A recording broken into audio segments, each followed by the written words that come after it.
Bertha had looked up and smiled. "Shall you insist that I read it?" she said. "I know what it says. It says whereas and moreover and in accordance with said agreement and in consideration of. Those are the prevailing sentiments, and I am either the party of the first part or the party of the second part. And if it was written in Sanskrit, it would be far clearer to my benighted mind than it is in its present lucid form.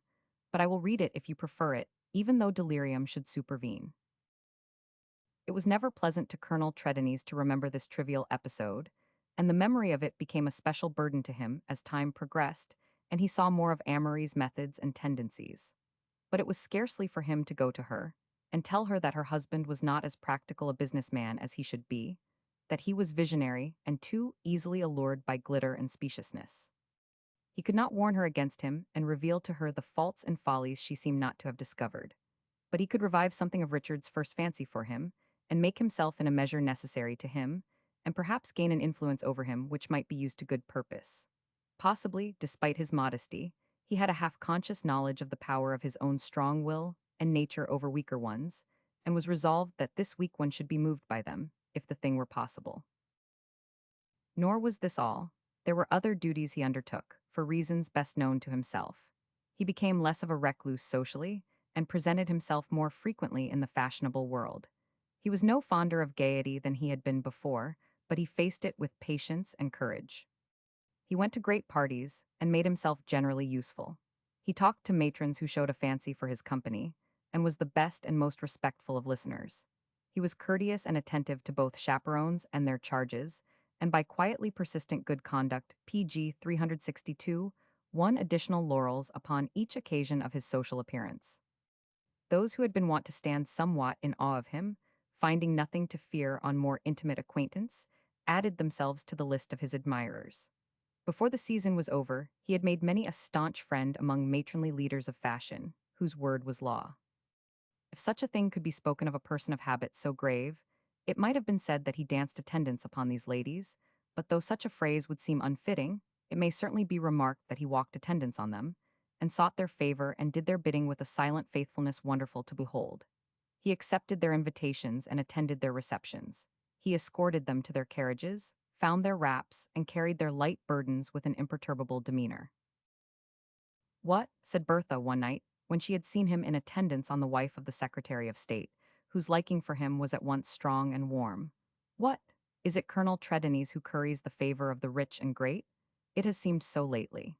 Is there any little thing in foreign missions you desire, or do you think of an assistant secretaryship?" "There is some dissatisfaction expressed with regard to the minister to the court of St. James," was his reply. "It is possible that he will be recalled. In that case, may I hope to command your influence?"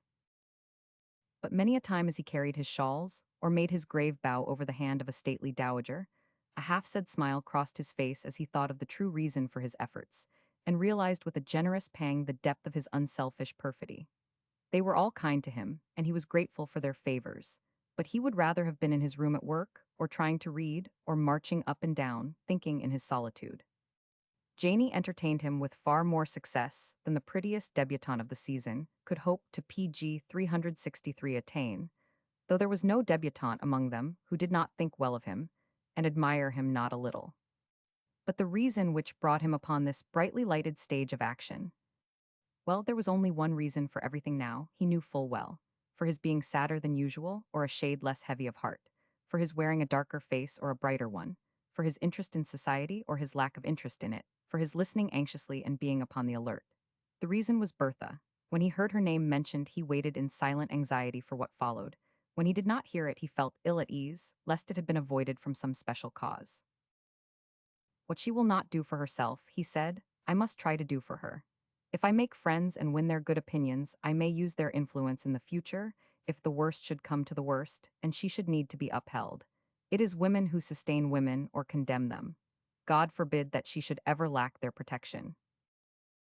And so he worked to earn the power to call upon this protection, if it should be required, and performed his part with such steadfastness of purpose that he made a place for himself such as few men are fortunate enough to make. There was one friendship he made in these days, which he felt would not be likely to fade out or diminish in value. It was a friendship for a woman almost old enough to have been his mother. a woman who had seen the world and knew it well, and yet had not lost her faith or charitable kindness of heart.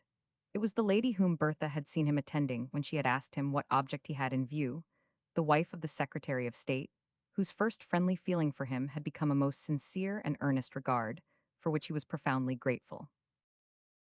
A man to whom such a woman is kind must be grateful, he had said, in speaking of her to Agnes PG 364 Sylvester. A woman who is good and generous, who is keen, yet merciful, whose judgment is ripe, and whose heart is warm, who has the discernment of maturity and the gentleness of youth, it is an honor to know her and be favored by her. One is better every time one is thrown with her, and leaves her presence with a stronger belief in all good things. It had perhaps been this lady's affection for Professor Herrick which had, at the outset, directed her attention to his favorite. But, an acquaintance once established, there had been no need of any other impetus than she received from her own feminine kindliness, quickness of perception, and sympathy. The interest he awakened in most feminine minds he had at once awakened in her own. He looks, she said to herself, as if he had a story, and hardly knew the depth of its meaning himself. But though she was dexterous enough at drawing deductions, and heard much of the small talk of society, she heard no story. He was at once soldier and scholar. He was kind, brave, and generous. Men spoke well of him, and women liked him. His past and present entitled him to respect and admiration, but there was no story mentioned in any discussion of him. He seemed to have lived a life singularly uneventful, so far as emotional experiences were concerned. Nevertheless, she used to say, when she gave a few moments to sympathetic musing upon him, nevertheless. She observed his good behavior. Notwithstanding, he did not enjoy himself greatly in society. He was attentive to his duties without being absorbed in them, and when temporarily unoccupied, wore a rather weary and abstracted look. It is something like the look, she once remarked inwardly, something like the look I have seen in the eyes of that bright and baffling little Mrs. Amory, who PG 365 seems at times to be obliged to recall herself from somewhere. She had not been the leader of this world of hers, without seeing many things and learning many lessons. And, as she had stood giving her greeting to the passing multitude week after week, she had gained a wonderful amount of experience and knowledge of her kind. She had seen so many weary faces, so many eager ones, so many stamped with care and disappointment. Bright eyes had passed before her which one season had saddened. She had heard gay voices change and soft ones grow hard. She had read of ambitions frustrated and hopes denied, and once or twice had seen with a pang that somewhere a heart had been broken. Naturally, in thus looking on, she had given some attention to Bertha Amory, and had not been blind to the subtle changes through which she had passed. She thought she could date the period of these changes. She remembered the reception, at which she had first noted that the girlish face had begun to assume a maturer look, and the girlish vivacity had altered its tones. This had happened the year after the marriage, and then Jack had been born, and when society saw the young mother again the change in her seemed almost startling. She looked worn and pale, and showed but little interest in the whirl about her. It was as if suddenly fatigue had overtaken her, and she had neither the energy nor the desire to rally from it. But before the end of the season she had altered again, and had a touch of too brilliant color, and was gayer than ever. Rather persistently gay, said the older woman. That is it, I think. Lately there had been a greater change still, and a more baffling one, and there had appeared upon the scene an element so new and strange as to set all ordinary conjecture at naught. The first breath of rumor which had wafted the story of Plainfield's infatuation, and the Westoria schemes had been met with generous PG 366 displeasure and disbelief. But as time went on, it had begun to be more difficult to make an effort against discussion, which grew with each day and gathered material as it passed from one to another. The most trivial circumstance assumed the proportions of proof when viewed in the light of the general too vivacious interest. When Senator Plainfield entered a room, people instantly cast about in search of Mrs. Amory, and reposed entire confidence in the immediately popular theory that, but for the presence of the one, the absence of the other would have been a foregone conclusion. If they met each other with any degree of vivacity, the fact was commented upon in significant asides. If Bertha's manner was cold or quiet, it was supposed to form a portion of her deep-laid plan for the entire subjugation of her victim. It had, indeed, come to this at last, and Trelawney's friend looked on and listened bewildered to find herself shaken in her first disbelief by an aspect of affairs too serious to be regarded with indifference. By the time the season drew toward its close, the rumor, which had at first been accepted only by rumor lovers and epicures in scandal, had found its way into places where opinion had weight, and decision was a more serious matter. In one or two quiet establishments, there was private debating of various rather troublesome questions, in which debates misses. Amory's name was frequently mentioned. Affairs as unfortunate as the one under discussion had been known to occur before, and it was not impossible that they might occur again. It was impossible to be blind to them. It was impossible to ignore or treat them lightly, and certainly something was due to society from those who held its reins in their hands for the time being. It is too great leniency which makes such things possible, someone remarked. To a woman with a hitherto unspotted reputation and in an entirely respectable position, they should be impossible. It was on the very evening that this remark was made PG 367 that Bertha expressed a rather curious opinion to Lawrence Arbuthnot. It is dawning upon me, she said, that I am not quite so popular as I used to be, and I am wondering why. What suggested the idea? Lawrence inquired. I scarcely know, she replied, a little languidly, and I do not care so much as I ought. People do not talk to me in so animated a manner as they used to. I fancy they do not. I am not very animated myself, perhaps. There is a great deal in that. I know I am deteriorating conversationally. What I say has not the right ring exactly, and I suppose people detect the false note and do not like it. I do not wonder at it. Oh, there is no denying that I am not so much overpraised and noticed as I used to be. And then she sat silent for some time and appeared to be reflecting, and Lawrence watched her with a dawning sense of anxiety. He would have been reluctant to admit the existence of even to himself. PG 368. Chapter 27. A few days after this, she told Richard that she wished to begin to make her arrangements for going away for the summer. What so early? He exclaimed with an air of some slight discontent. It has been quite cool so far. I remained too late last year, she answered, and I want to make up for lost time. They were at dinner, and he turned his wineglass about restlessly on the tablecloth. Are you getting tired of Washington? He asked. You seem to be. I am a little tired of everything just now, she said, even with a ghost of a laugh off the Westoria lands and Senator Plainfield. He turned his wineglass about again. Oh, he said, his voice going beyond the borders of petulance, it is plain enough to see that you have taken an unreasonable dislike to Plainfield. He is too large and florid, and absorbs too much of one's attention, she replied coldly. He does not always seem to absorb a great deal of yours, Richard responded, knitting his delicate dark brows. You treated him cavalierly enough last night when he brought you the roses.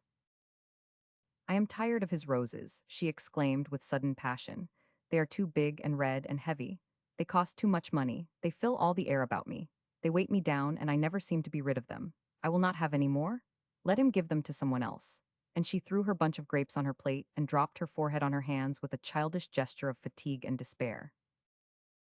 PG 369. Richard knit his brows again.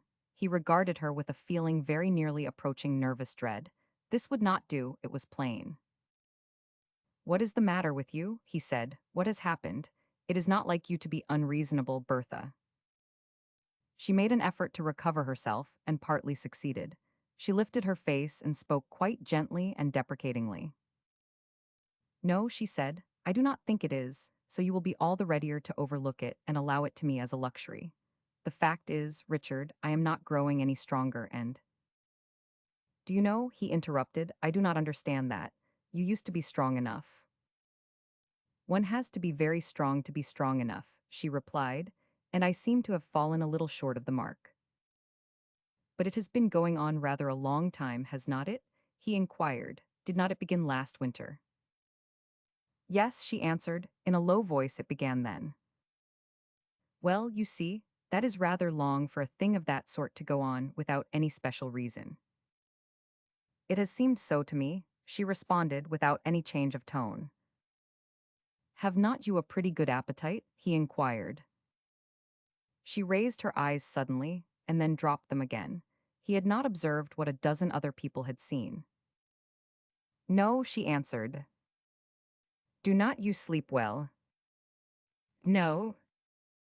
Are you thinner? Well, yes, giving her a glance of inspection. You are thinner. Oh, come now, this will not do at all. I am willing to offer any form of apology you like, she said. You must get well, he answered. That is all. PG 370, and he rose from his seat, went to the mantel for a cigarette, and returned to her side, patting her shoulder encouragingly. You would not be tired of Plainfield if you were well. You would like him well enough. The change which settled on her face was one which had crossed it many a time without his taking note of it. Possibly the edge of susceptibilities so fine and keen as his is more easily dulled than that of sensitiveness less exquisite. She arose herself. That offers me an inducement to recover, she said. I will begin immediate litigate this moment. Let me light your cigarette for you. After it was done, they sauntered into the library together and stood for a moment looking out of the window.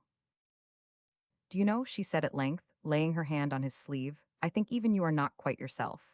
Are you an invalid too? He said, why do you think so? For a very good reason, she answered. For the best of reasons.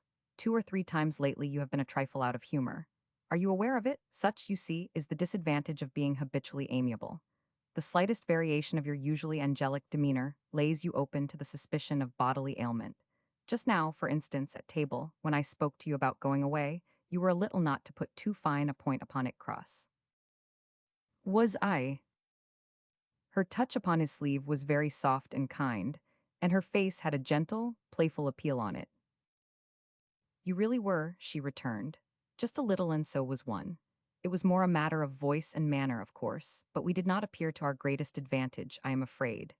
And we have never done things like that, you know, and it would be rather bad to begin now, would not it? PG 371. It certainly would, he replied, and it is very nice in you to care about it. It would not be nice in me not to care, she said. Just for a moment, you know, it actually sounded quite married. It seemed as if we were on the verge of agreeing to differ about Senator Plainfield. We will not do it again, he said. We will agree to make the best of him.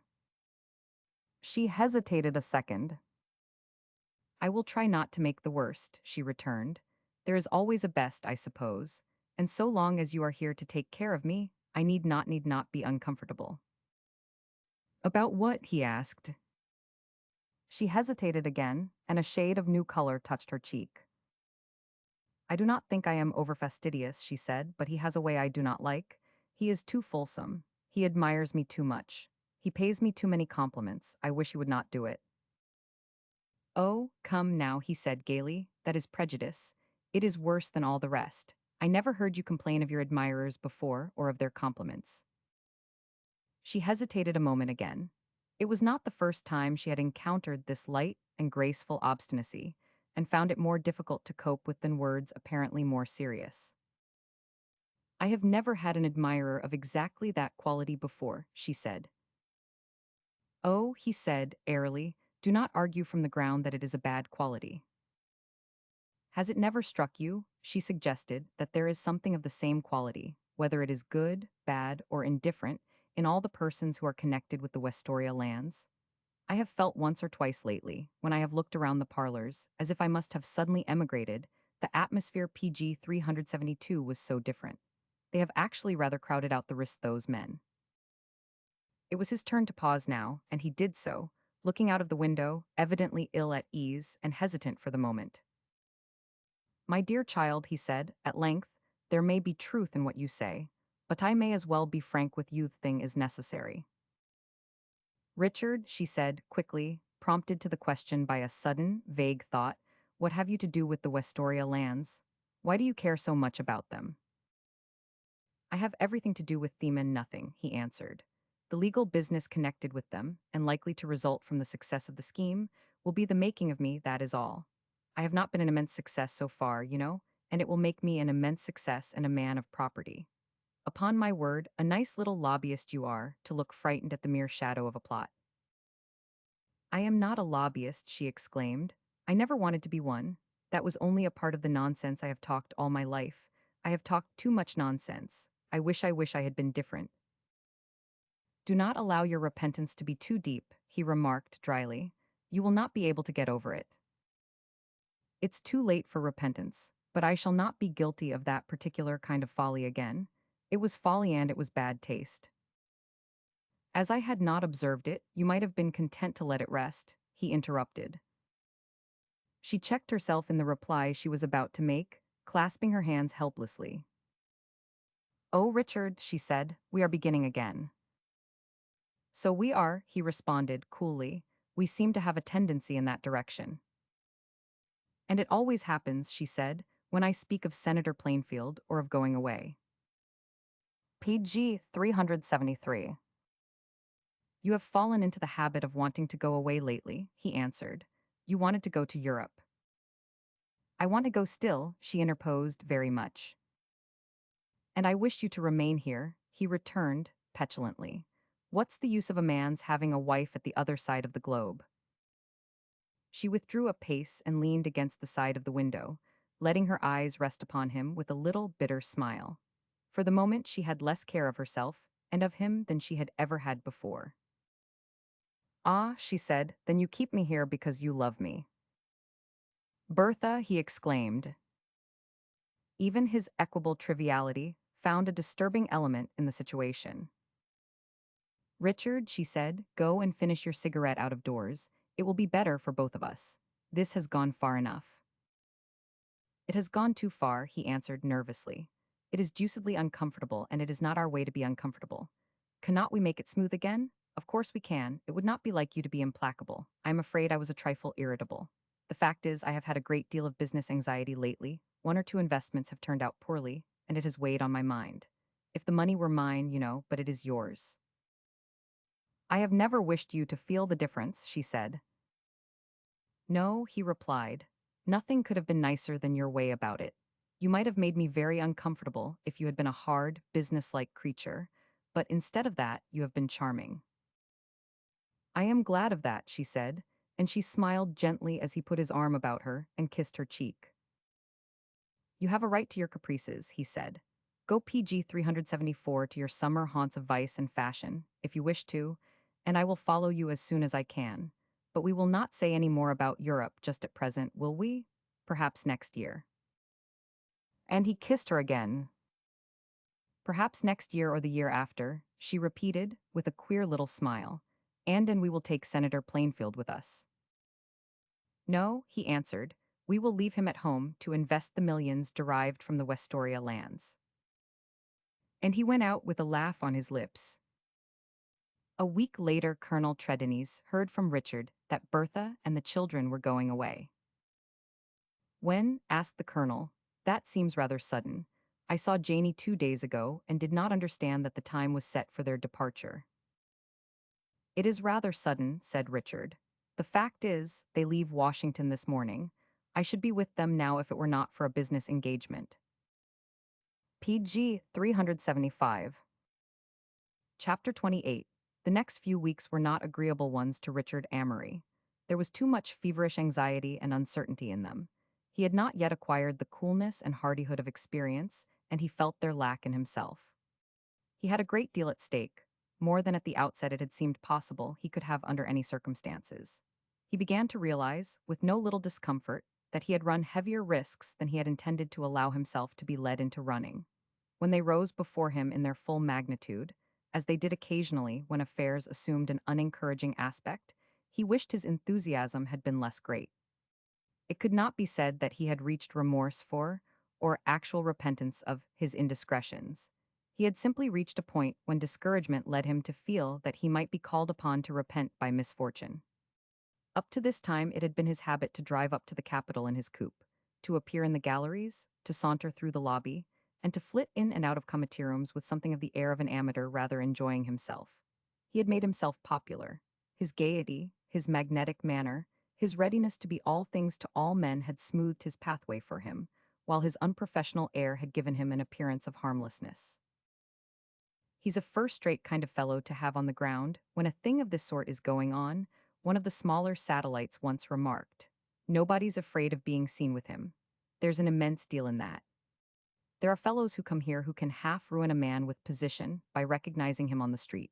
Regular old hands they are, working around here for years, making PG 376 an honest living out of their native land. Everyone knows them and what they are up to. Now, this one is different, and that wife of his. What has she been doing? Flung in Plainfield, who was present. What has she got to do with it? He said it with savage uneasiness. He was full of restive jealousy and distrust in these days. I was only going to say that she is known in society, he remarked, and she is the kind the most particular of those fellows do not object to calling on.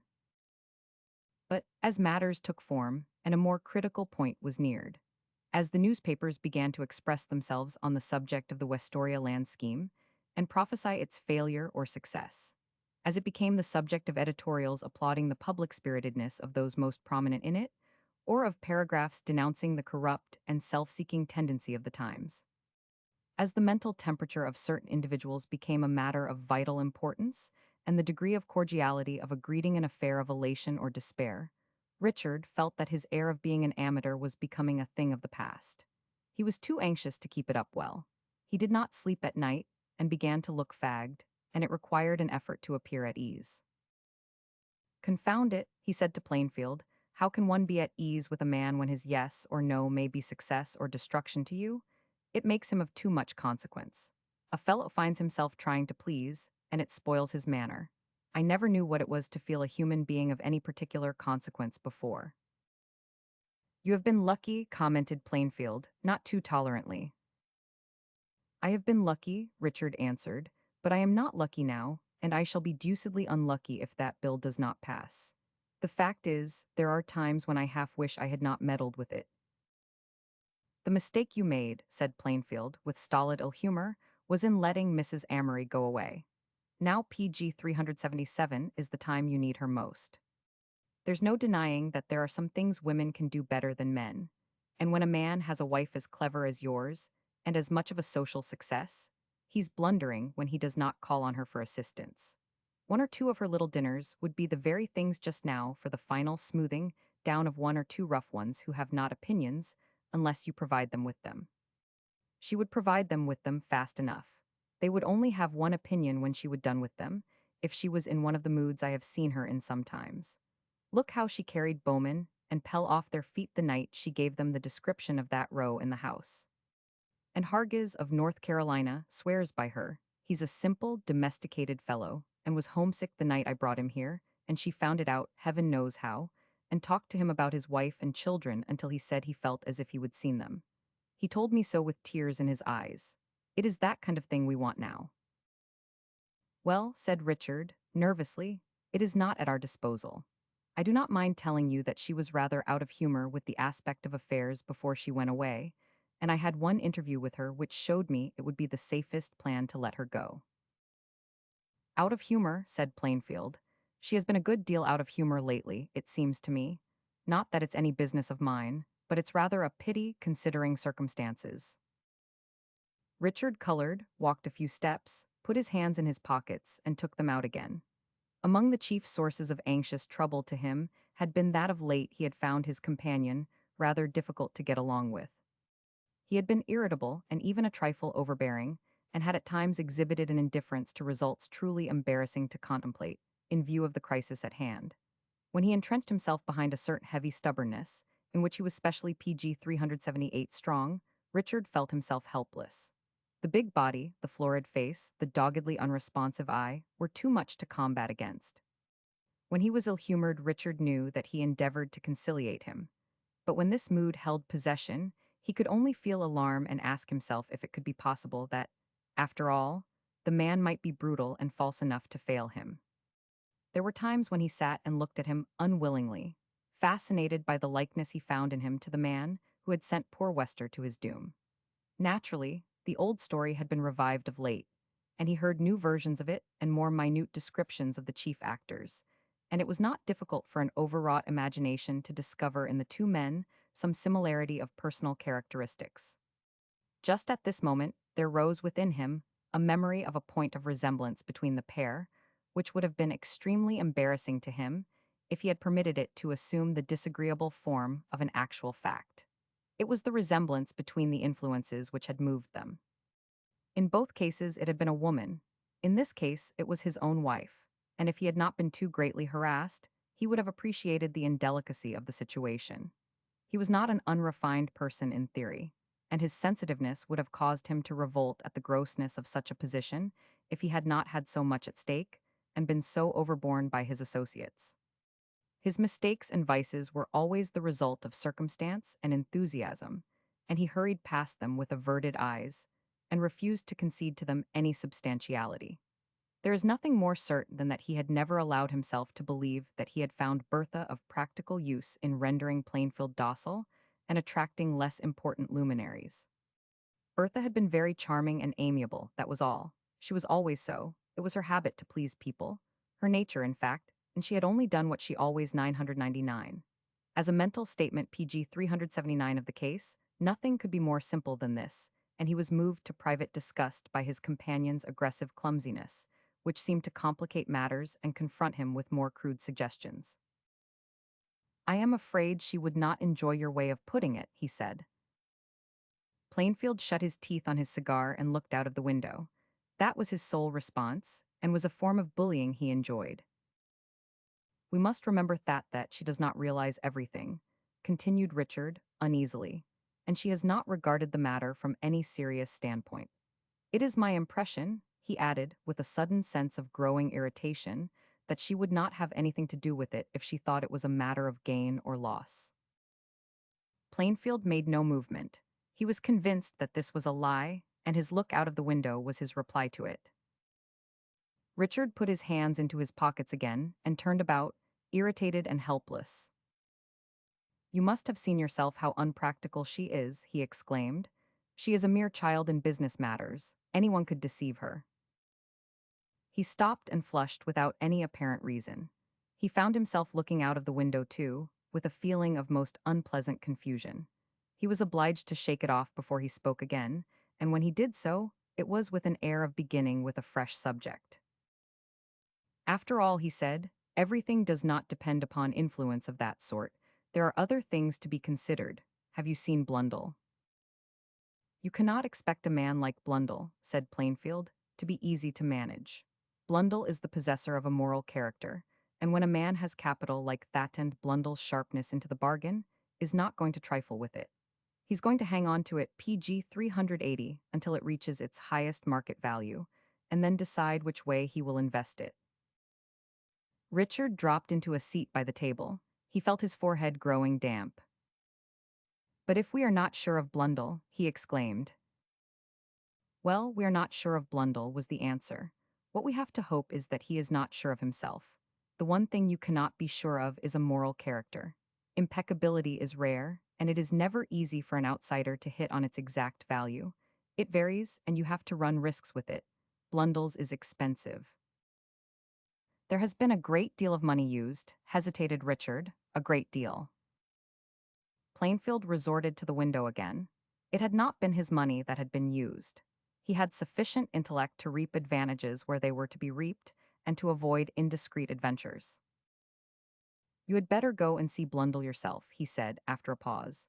I have had a talk with him and made as alluring a statement of the case as I could, with the proper degree of caution, and he has had time to put the matter in the scales with his impeccability and see which weighs the heavier, and if they cannot be made to balance. He will try to balance them, but if he can't, you must settle what is to be done between you. I have done my best. By Jove, exclaimed Richard virtuously, what corruption! It was an ingenuous ejaculation, but he was not collected enough to appreciate the native candor of it himself at the moment. He felt that he was being hardly treated, and that the most sacred trusts of a great nation were in hands likely to betray them at far too high a figure. The remark amounted to an outburst of patriotism. Have they all their price? He cried. Plainfield turned his head slowly and glanced at him over his shoulder. PG 381. No, he said, if they had, you would find it easier. There's your difficulty. If they were all to be bought, or none of them were to be sold, you would see your way. It did not seem to Richard that his way was very clear at the present moment. At every step of late, he had found new obstacles in his path and new burdens on his shoulders. People had so many interests and so many limitations, and the limitations were always related to the interests. He began to resolve that it was a very sordid and businesslike world in which human lot was cast, and to realize that the tendency of humanity was to course prejudice in favor of itself. Then I had better see Blundell at once, he said, with feverish impatience. You have not any time to lose, was Plainfield's cool response, and you will need all the wit you can carry with you. You are not going to offer him inducements, you know? You are only going to prove to him that his chance to do something for his country lies before him in the direction of the Westoria lands. After that, repeated Richard anxiously. Do what you think safest and most practicable. As the well-appointed equipage drew up under the archway before the lower entrance to the north wing of the Capitol, a group of men who stood near the doorway regarded it with interest. They did so because three of them were strangers and sightseers, and the fourth, who was a well-seasoned Washingtonian, had called their attention to it. There, he said, with an experienced air, there is one of them this moment. It is beginning to be regarded as a fact that he is mixed up with one of the biggest jobs the country has ever known. He is up to his ears in this Westoria business, it's believed, though he professes to be nothing more than a sort of interested looker-in and a friend of the prime movers. He's a gentleman, you see, with a position in society, and a PG 382 pretty wife, who is a favorite, and the pretty wife entertains his friends. And when a man is in an uncertain frame of mind, the husband invites him to dinner, and the pretty wife interests herself in him. She knows how to do it, they say, and he goes away a wiser and a better man, and more likely to see his way to making himself agreeable. Nothing professional about it, do not you see? All quite proper and natural. No lobbying about that, you know, but it helps a bill through wonderfully. I tell you there's no knowing what goes on in these tip-top parlors about here. He said it with modest pride and exultation, and his companions were delighted. They represented the average American, with all his ingenuous eagerness for the dramatic exposure of crime in his fellowmen. They had existed joyously for years in the belief that Washington was the seat of corruption, bribery, and fraud, that it was populated chiefly with brilliant female lobbyists and depraved officials, who carried their privileges to market and bartered, and sold them with a guileless candor, whose temerity was only to be equaled by its brazen cheerfulness of spirit. They were, probably, not in the least aware of their mental attitude toward their nation's government, but they reveled in it none the less, and would have felt a keen pang of disappointment if they had been suddenly confronted with the fact that there was actually an element of most unpicturesque honesty in the House and a flavor of shameless impeccability in the Senate. They had heard delightful stories of jobs and schemes, and had hoped to hear more. When they had been taken to the visitors' gallery, they had exhibited an earnest anxiety to be shown the members connected with the last investigation, and had received with private rapture all anecdotes connected with the ruling political scandal. They decided that the country was in a bad way, and felt a glow of honest pride in its standing up at all in its present condition of rottenness. Their ardor had been a little PG 383 dampened by an incautious statement made by their friend and guide, to the effect that the subject of the investigation seemed likely to clear himself of the charges made against him, and the appearance of Richard Amory, with his personal attractions, his neat equipage, and his air of belonging to the great world, was something of a boon to them. They wished his wife had been with him. They had only seen one female lobbyist as yet, and she had been merely a cheap, flashy woman, with thin, rouged cheeks and sharp, eager eyes. Looks rather anxious, does not he? One asked the other as Amory went by. He certainly looked anxious as he passed them, but once inside the building, he made an effort to assume something of his usual air of gay good cheer. It would not do to present himself with other than a fearless front. So he walked with a firm and buoyant tread through the great vaulted corridors and up the marble stairways, exchanging a salutation with one passerby and a word of greeting with another. He found Senator Blundell in his committee room, sitting at the green-covered table, looking over some papers. He was a short, stout man, with a blunt-featured face, grayish hair, which had a tendency to stand on end, and small, shrewd eyes. When he had been in the House, his rising to his feet had generally been the signal for his fellow members to bestir themselves and turn to listen, as it was his habit to display a sharp humor of a rough and ready sort. Richard had always felt this humor coarse, and, having but little confidence in Blundell's possessing any other qualification for his position, regarded it as rather trying that circumstances should have combined to render his sentiments of such importance in the present crisis. Looking at the thick-set figure and ordinary face, he felt that Plainfield had been right, and that Bertha might have done much with him, principally because he presented himself as one of the obstacles whose opinions should PG 384 be formed for them, all the more on account of their obstinacy, when once biased in a wrong direction. But there was no suggestion of these convictions in his manner when he spoke. It was very graceful and ready, and his strong points of good breeding and mental agility stood him in good stead. The man before him, whose early social advantages had not been great, was not too dull to feel the influence of the first quality, and find himself placed at a secretly acknowledged disadvantage by it.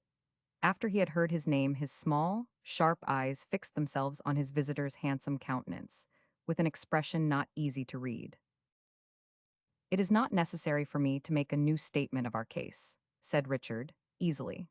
"I will not fatigue you and occupy your time by repeating what you have already heard stated in the clearest possible manner by Senator Plainfield." Blundell thrust his hands into his pockets and nodded. "Yes," he responded. "I saw Plainfield and he said a good deal about it." "Which, of course, you have reflected upon," said Richard. "Well, yes, I have thought it over along with other things." "I trust favorably," Richard suggested. Blundell stretched his legs a little and pushed his hands further down into his pockets. "Now, what would you call favorably?" he inquired. "Oh," replied Richard, with a self-possessed promptness, "favorably to the connecting branch." It was rather a fine stroke, this airy candor, but he had studied it beforehand thoroughly and calculated its effect. It surprised Blundell into looking up at him quickly. "You would, eh?" he said. "Let us hear why." "Because," Richard stated, "that would make it favorable to us." PG 385. Blundell was beguiled into a somewhat uneasy laugh. "Well," he remarked, "you are frank enough." Richard fixed upon him an open, appreciative glance. "And why not?" he answered. "There is our strong point that we can afford to be frank. We have nothing to conceal. We have something to gain, of course Suho has not, but it is to be gained legitimately, so there is no necessity for our concealing that. The case is simplicity itself. Here are the two railroads. See?" And he laid two strips of paper side by side upon the table. "A connecting branch is needed. If it runs through this way, making a line with his finger, it makes certain valuable lands immeasurably more valuable. There is no practical objection to its taking this direction instead of that. In either case, it runs through the government reservations. The road will be built. Somebody's property will be benefited. Why not that of my clients?" Blundell looked at the strips of paper, and his little eyes twinkled mysteriously. "By George," he said, "that is not the way such things are generally put. What you ought to do is to prove that nobody is to be benefited, and that you are working for the good of the government." Richard laughed. "Oh," he said, "I am an amateur, and I should be of no use whatever to my clients if they had anything to hide or any special reason to fear failure. We have opposition to contend with, of course. The Southern line is naturally against us, as it wants the connecting branch to run in the opposite direction, but if it has no stronger claim than we have, the struggle is equal. They are open to the objection of being benefited by the subsidies, too. It is scarcely ground enough for refusing your vote that someone will be benefited by it. The people is the government in America, and the government the people, and the interest of both are too indissolubly connected to admit of being easily PG 386 separated on public measures. As I said, I am an amateur, but I am a man of the world. My basis is a natural, human one. I desire to attain an object, and though the government will be benefited, I am obliged so confess I am arguing for my object more than for the government." This was said with more delightful, airy frankness than ever. But concealed beneath this genial openness was a desperate anxiety to discover what his companion was thinking of, and if the effect of his stroke was what he had hoped it would be. He knew that frankness so complete was a novelty, and he trusted that his bearing had placed him out of the list of ordinary applicants for favor. His private conviction, to which he did not choose to allow himself to refer mentally with any degree of openness, was that, if the man was honest, honesty so bold and simple must disarm him. And if he was not, ingenuousness so reckless must offer him inducements. But it was not easy to arrive at once at any decision as to the tenor of Blundell's thoughts. He had listened, and it being his habit to see the humor of things, he had grinned a little at the humor he saw in this situation, which was perhaps not a bad omen, though he showed no disposition to commit himself on the spot. Makes a good story, he said. Pretty big scheme, is not it? Not a small one, answered Richard freely. That is one of its merits. The subsidies will not have to be small ones, said Blundell. That is not one of its merits. Now, let us hear your inducements. Richard checked himself on the very verge of a start, realizing instantaneously the folly of his first flashing thought. The inducements you can offer to the government, added Blundell. You have not gone into a thing of this sort without feeling you have some on hand. PG 387. Of course there were inducements, and Richard had them at his fingers' ends, and was very fluent and eloquent in his statement of them. In fact, when once fairly launched upon the subject, he was somewhat surprised to find how many powerful reasons there were for its being to the interest of the nation that the land grants should be made to the road, which ran through the Westoria lands and opened up their resources. His argument became so brilliant, as he proceeded, that he was moved by their sincerity himself, and gained impetus through his confidence in them. He really felt that he was swayed by a generous desire to benefit his country, and enjoyed his conviction of his own honesty with a refinement which, for the moment, lost sight of all less agreeable features of the proceeding. All his fine points came out under the glow of his enthusiasm, his grace of speech and manner, his picturesque habit of thought which gave color and vividness to all he said, his personal attractiveness itself. Blundell bestirred himself to sit up and look at him with renewed interest. He liked a good talker. He was a good talker himself. His mind was of a practical business stamp, and he was good at a knockdown blow in argument, or at a joke or jibe which felled a man like a meat-axe. But he had nothing like this, and he felt something like envy of all this swiftness and readiness and polish. When he finished, Richard felt that he must have impressed him, that it was impossible that it should be otherwise, even though there were no special external signs of Blundell being greatly affected. He had thrust his hands into his pockets as before, and his hair stood on end as obstinately. Well, he said succinctly, it is a good story and it's a big scheme. And you, said Richard, we are sure of your. PG 388. Blundell took a hand out of his pocket and ran it over his upright hair, as if in a futile attempt at sweeping it down. I will tell you what I will do, he said. I will see you day after tomorrow. Butte, exclaimed Richard, secretly aghast. Blundell ran over his hair again and returned his hand to his pocket. Oh, yes, he answered. I know all about that. You do not want to lose time and you want to feel sure, but you see, I want to feel sure too. As I said, it's a big business. It's too big a business to assume the responsibility of all at once. I'm not going to run any risks. I do not say you want me to run any, but you are an amateur, and there may be risks you do not realize. I will see you again. In his character of amateur, it was impossible for Richard to be importunate, but his temptations to commit the indiscretion were strong. 100 things might happen in the course of 2 days. Delay was more dangerous than anything else. The worst of it all was that he had really gained no reliable knowledge of the man himself and how it would be best to approach him.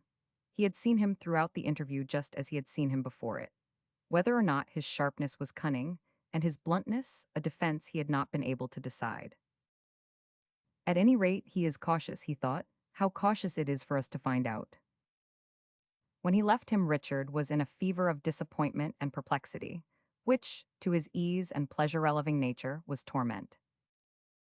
Confound it all, he said. Confound the thing from beginning to end. It will have to pay well to pay for this. He had other work before him, other efforts to make, and after he had made them, he returned to his carriage fatigued and overwrought. He had walked through PG 389 the great corridors, from wing to wing, in pursuit of men who seemed to elude him like will-o'-the-wisps. He had been driven to standing among motley groups, who sent in cards which did not always intercede for them.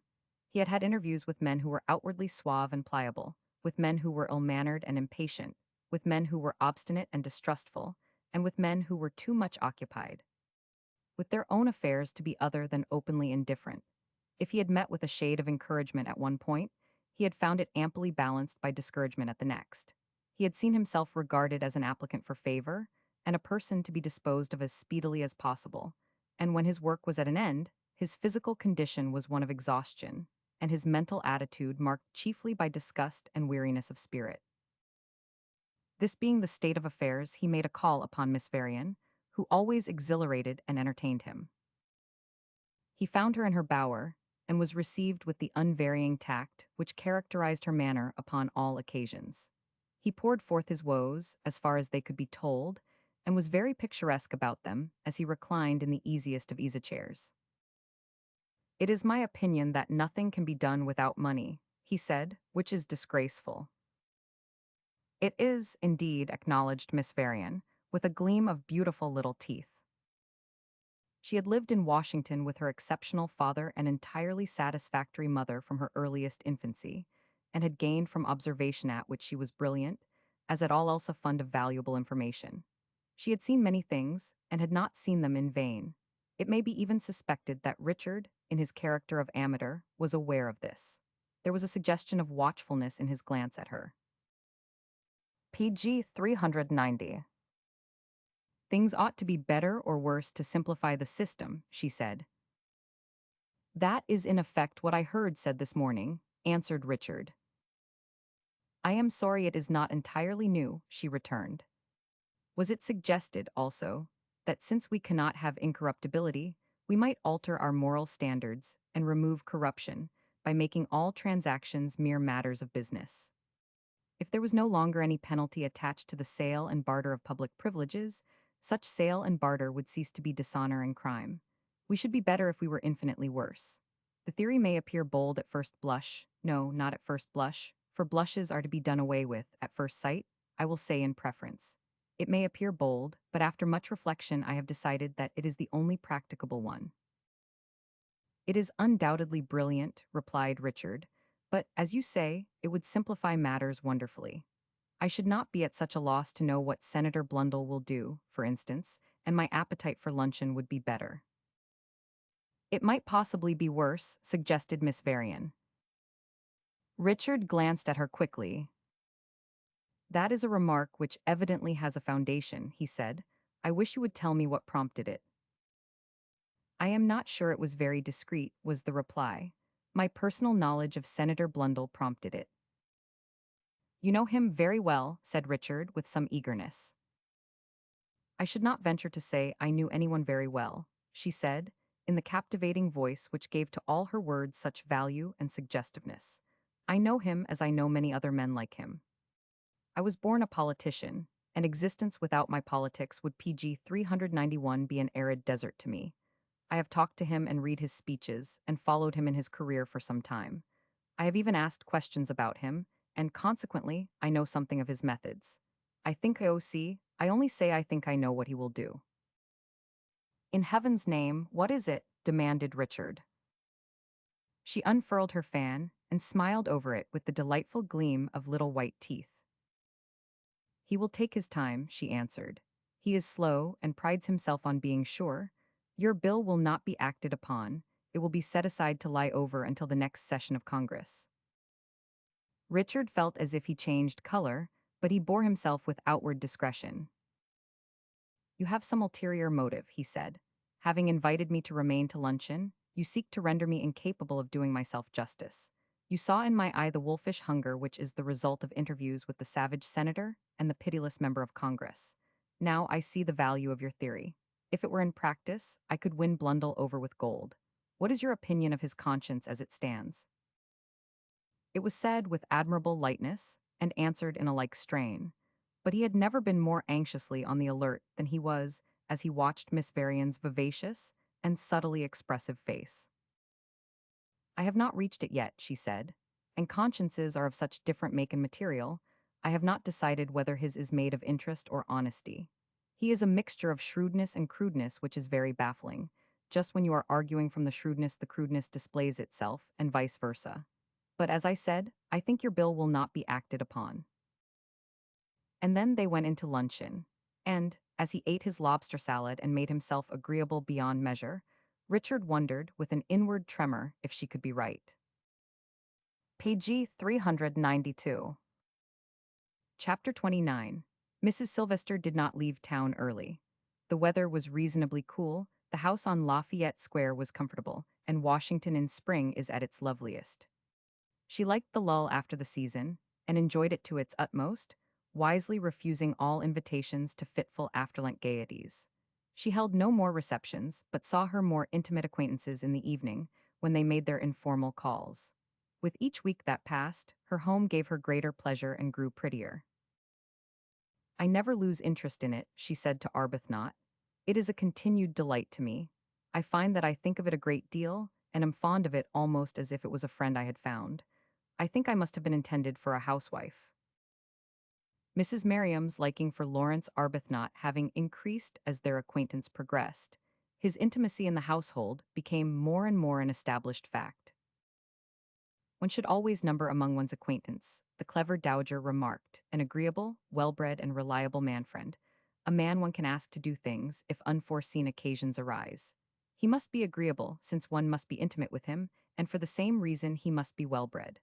Notwithstanding our large circle, we are a rather lonely pair, my dear." Gradually, Mrs. Sylvester herself had found a slight change taking place in her manner toward Arbuthnot. She became conscious of liking him better, and of giving him more mental attention, as she saw him more familiarly. The idea dawned by slow degrees upon her that PG 393, the triviality of which she accused him, was of an unusual order, that it was accompanied by qualities and peculiarities which did not seem to belong to it.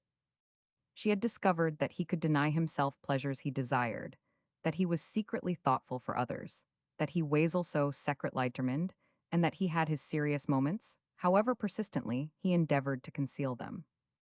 Perhaps the professor had given her more information concerning him than she could have gained by observation in any comparatively short space of time. "This frivolous fellow," he said to her one night, laying an affectionate hand on Arbuthnot's arm, as they were on the point of leaving the house together, after having spent the evening there, "this frivolous fellow is the friend of my old age. I wonder why." "So do I," said Arbuthnot. "I assure you that you could not find a reason, Professor." "There is a kind of reason," returned the professor, "though it is scarcely worthy of the name. This frivolous fellow is not such a trifler as he seems, and it interests me to see his seriousness continually getting the better of him when he fancies he has got it under and trodden it under his feet." Arbuthnot laughed again, the full, careless laugh which was so excellent an answer to everything. "He maligns me, this dissector of the emotions," he said. "He desires artfully to give you the impression that I am not serious by nature. I am, in fact, seriousness itself. It is the wicked world which gets the better of me." Which statement Mrs. Sylvester might have chosen to place some reliance in, as being a plausible one, if she had not seen the professor at other times, when he spoke of this friendship of his. It was certainly a warm one, and then, feeling that there must be reason for it, she began to see these reasons for herself, and appreciate something of their significance and value. PG 394. The change which finally revealed itself in her manner was so subtle in its character that Arbuthnot himself could not be sure when he had first felt it. Sometimes he fancied it had been at one time, and again at another, and even now it was not easy for him to explain to himself why he knew that they were better friends. But there was an incident in their acquaintance which he always remembered as a landmark. This incident occurred at the close of the season. One bright moonlight night, having a fancy for making a call upon Bertha, who was not well enough to go out for several days, Mrs. Sylvester made the visit on foot, accompanied by her maid. The night was so pleasant that they were walking rather slowly under the trees near Lafayette Park, when their attention was attracted by the sound of suppressed sobbing, which came from one of two figures standing in the shadow, near the railings, a few yards ahead of them. The figures were those of a man and a young woman, and the instant she saw the man, who was well dressed, Agnes Sylvester felt her heart leap in her side, for she recognized Lawrence Arbuthnot. He stood quite near the woman and seemed trying to console or control her, while shelless a woman than a girl, and revealing in her childish face and figure all that is most pathetic in youth and helplessness, wept and wrung her hands. "You must be quiet and have more confidence in," Agnes heard Arbuthnot say. And then, prompted by some desperate desire to hear no more, and to avoid being seen, she spoke to her maid. "Marie," she said, "we will cross the street." But when they had crossed the street, some chill in the night air seemed to have struck her, and she began to shiver so that Marie looked at her in some affright. "Madame is cold," she said. "Is it possible that Madame has a chill?" "I am afraid so," her mistress replied, turning about PG 395 hurriedly. "I will not make the visit, I will return home." A few minutes later, Mrs. Merriam, who had settled her small figure comfortably in a large armchair by the fire, and prepared to spend the rest of the evening with a new book, looked up from its first chapter in amazement, as her niece entered the room. "Agnes," she exclaimed, "what has happened? Are you ill? Why, child, you are as white as a lily." It was true that Mrs. Sylvester's fair face had lost all trace of its always delicate color, and that her hands trembled as she drew off her gloves. "I began to feel so cold," she said, "that I thought it better to come back." Mrs. Merriam rose anxiously. "I hope it is not malaria, after all," she said. "I shall begin to think the place is as bad as Rome. You must have some hot wine." "Send it upstairs, if you please," said Agnes. "I am going to my room, there is a large fire there." And she went out as suddenly as she had appeared. "I really believe she does not wish me to follow her," said Mrs. Merriam to herself. "Is this malaria?" And having pondered upon this question, while she gave orders that the wine should be heated, she returned to her book after doing it, with the decision, "No, it is not." Agnes drank very little of the wine when it was brought. She sat by the fire in her room and did not regain her color. The cold which had struck her had struck very deep. She felt as if she could not soon get warm again. Her eyes had a stern look as they rested on the fire. Her delicate mouth was set into a curve of hopeless, bitter scorn. The quiet which settled upon her was even a little terrible in some mysterious way. She heard a ring at the doorbell but did not move, though she knew a caller was allowed to go to Mrs. Merriam. She was not in a mood to see callers. She could see PG 396 nobody. She wished to be left alone, but in about half an hour a servant came into her room. "Mr. Arbuthnot is downstairs, and Mrs. Merriam wishes to know if Mrs. Sylvester is better." Mrs. Sylvester hesitated a second before she replied. "Say to Mrs. Merriam that I am better, and will join her." She was as white as ever when she rose, even a shade whiter, and she felt like marble, though she no longer trembled.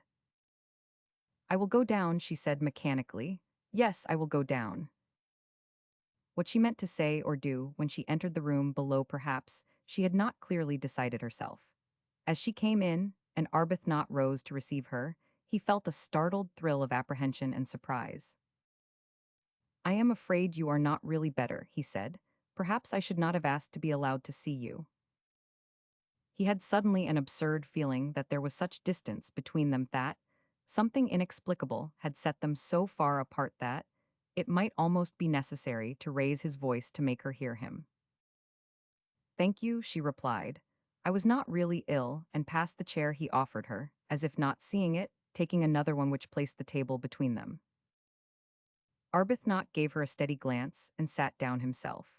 Resolving in a moment's time that something incomprehensible had happened, he gathered himself together with another resolve, which did equal credit to his intelligence and presence of mind. This resolution was that he would not permit himself to be overborne by the mystery until he understood what it was, and that he would understand what it was before he left the house, if such a thing were possible. He had the coolness and courage to refuse to be misunderstood. "I should not have hoped to see you," he said, in a quiet, level tone, still watching her. "But Mrs. Merriam PG 397 was so kind as to think you would be interested in something I came to tell her." "Of course she will be interested," said Mrs. Merriam. "Such a story would interest any woman. Tell it to her at once." "I wish you would do it for me," said Arbuthnot, with a rather reluctant accession of gravity. "It is really out of my line. You will make it touching women see things so differently. I will confess to you that I only see the miserable, sordid, forlorn side of it, and do not know what to do with the pathos. When that poor, little wretch cried at me, and wrung her hands, I had not the remotest idea what I ought to say to stop her, and heaven knows I wanted her to stop. I could only make the mistaken remark that she must have confidence in me, and I would do my best for the childish, irresponsible pair of them. Though why they should have confidence in me, I can only say heaven knows again. After she had seated herself, Agnes had lightly rested her head upon her hand, as if to shade her eyes somewhat. When Arbuthnot began to speak, she had stirred, dropping her hand a moment later and leaning forward.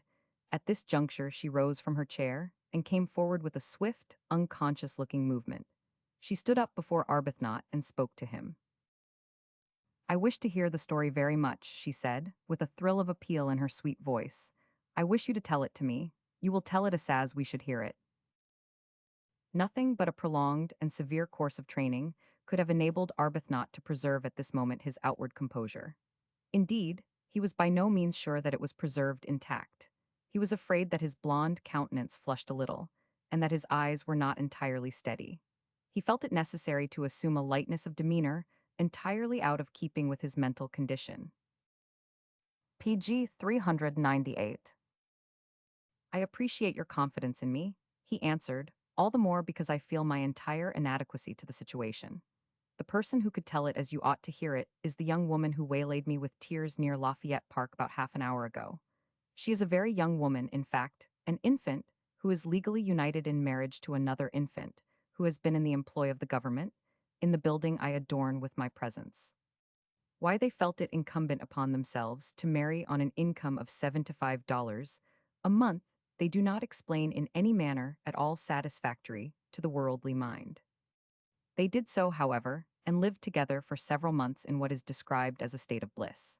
They had 2 small rooms, and the female infant wore calico gowns, and did her own ridiculous, sordid, inferior housework, and rejoiced in the society of the male infant when a grateful nation released him from his daily labors. Agnes quietly slipped into the chair he had first placed for her. She did it with a gentle, yielding movement, to which he was so little blind that he paused a second and looked at the fire, and made a point of resuming his story with a lighter air than before. "They could not have been either happy or content under such absurd circumstances," he said, "but they thought they were. I used to see the male infant beaming over his labors in a manner to infuriate you. His wife used to come down to bear him from the office to the 2 rooms in a sort of triumphal procession. She had round eyes and dimples in her cheeks, and a little round head with curls. Her husband, whose tastes were simple, regarded her as a beauty, and was given to confiding his opinion of her to his fellow clerks. There was no objection to him but his youth and innocence. I am told he worked with undue enthusiasm in the hope of keeping his position, or even getting a better one, and had guileless, frenzied dreams of being able, in the course of the ensuing century, to purchase a small house PG 399 on time. I do not ask you to believe me when I tell you that the pair actually had such a house in their imbecile young minds, and had saved out of their starvation income a few dollars toward making their first payment on it. I did not believe the man who told me, and I assure you he is a far more reliable fellow than I am." He paused a second more. Was it possible that he found himself obliged to do so? "They said," he added, "they said they wanted a home." He heard a soft, little sound at his side, a soft, emotional little sound. It came from Mrs. Sylvester.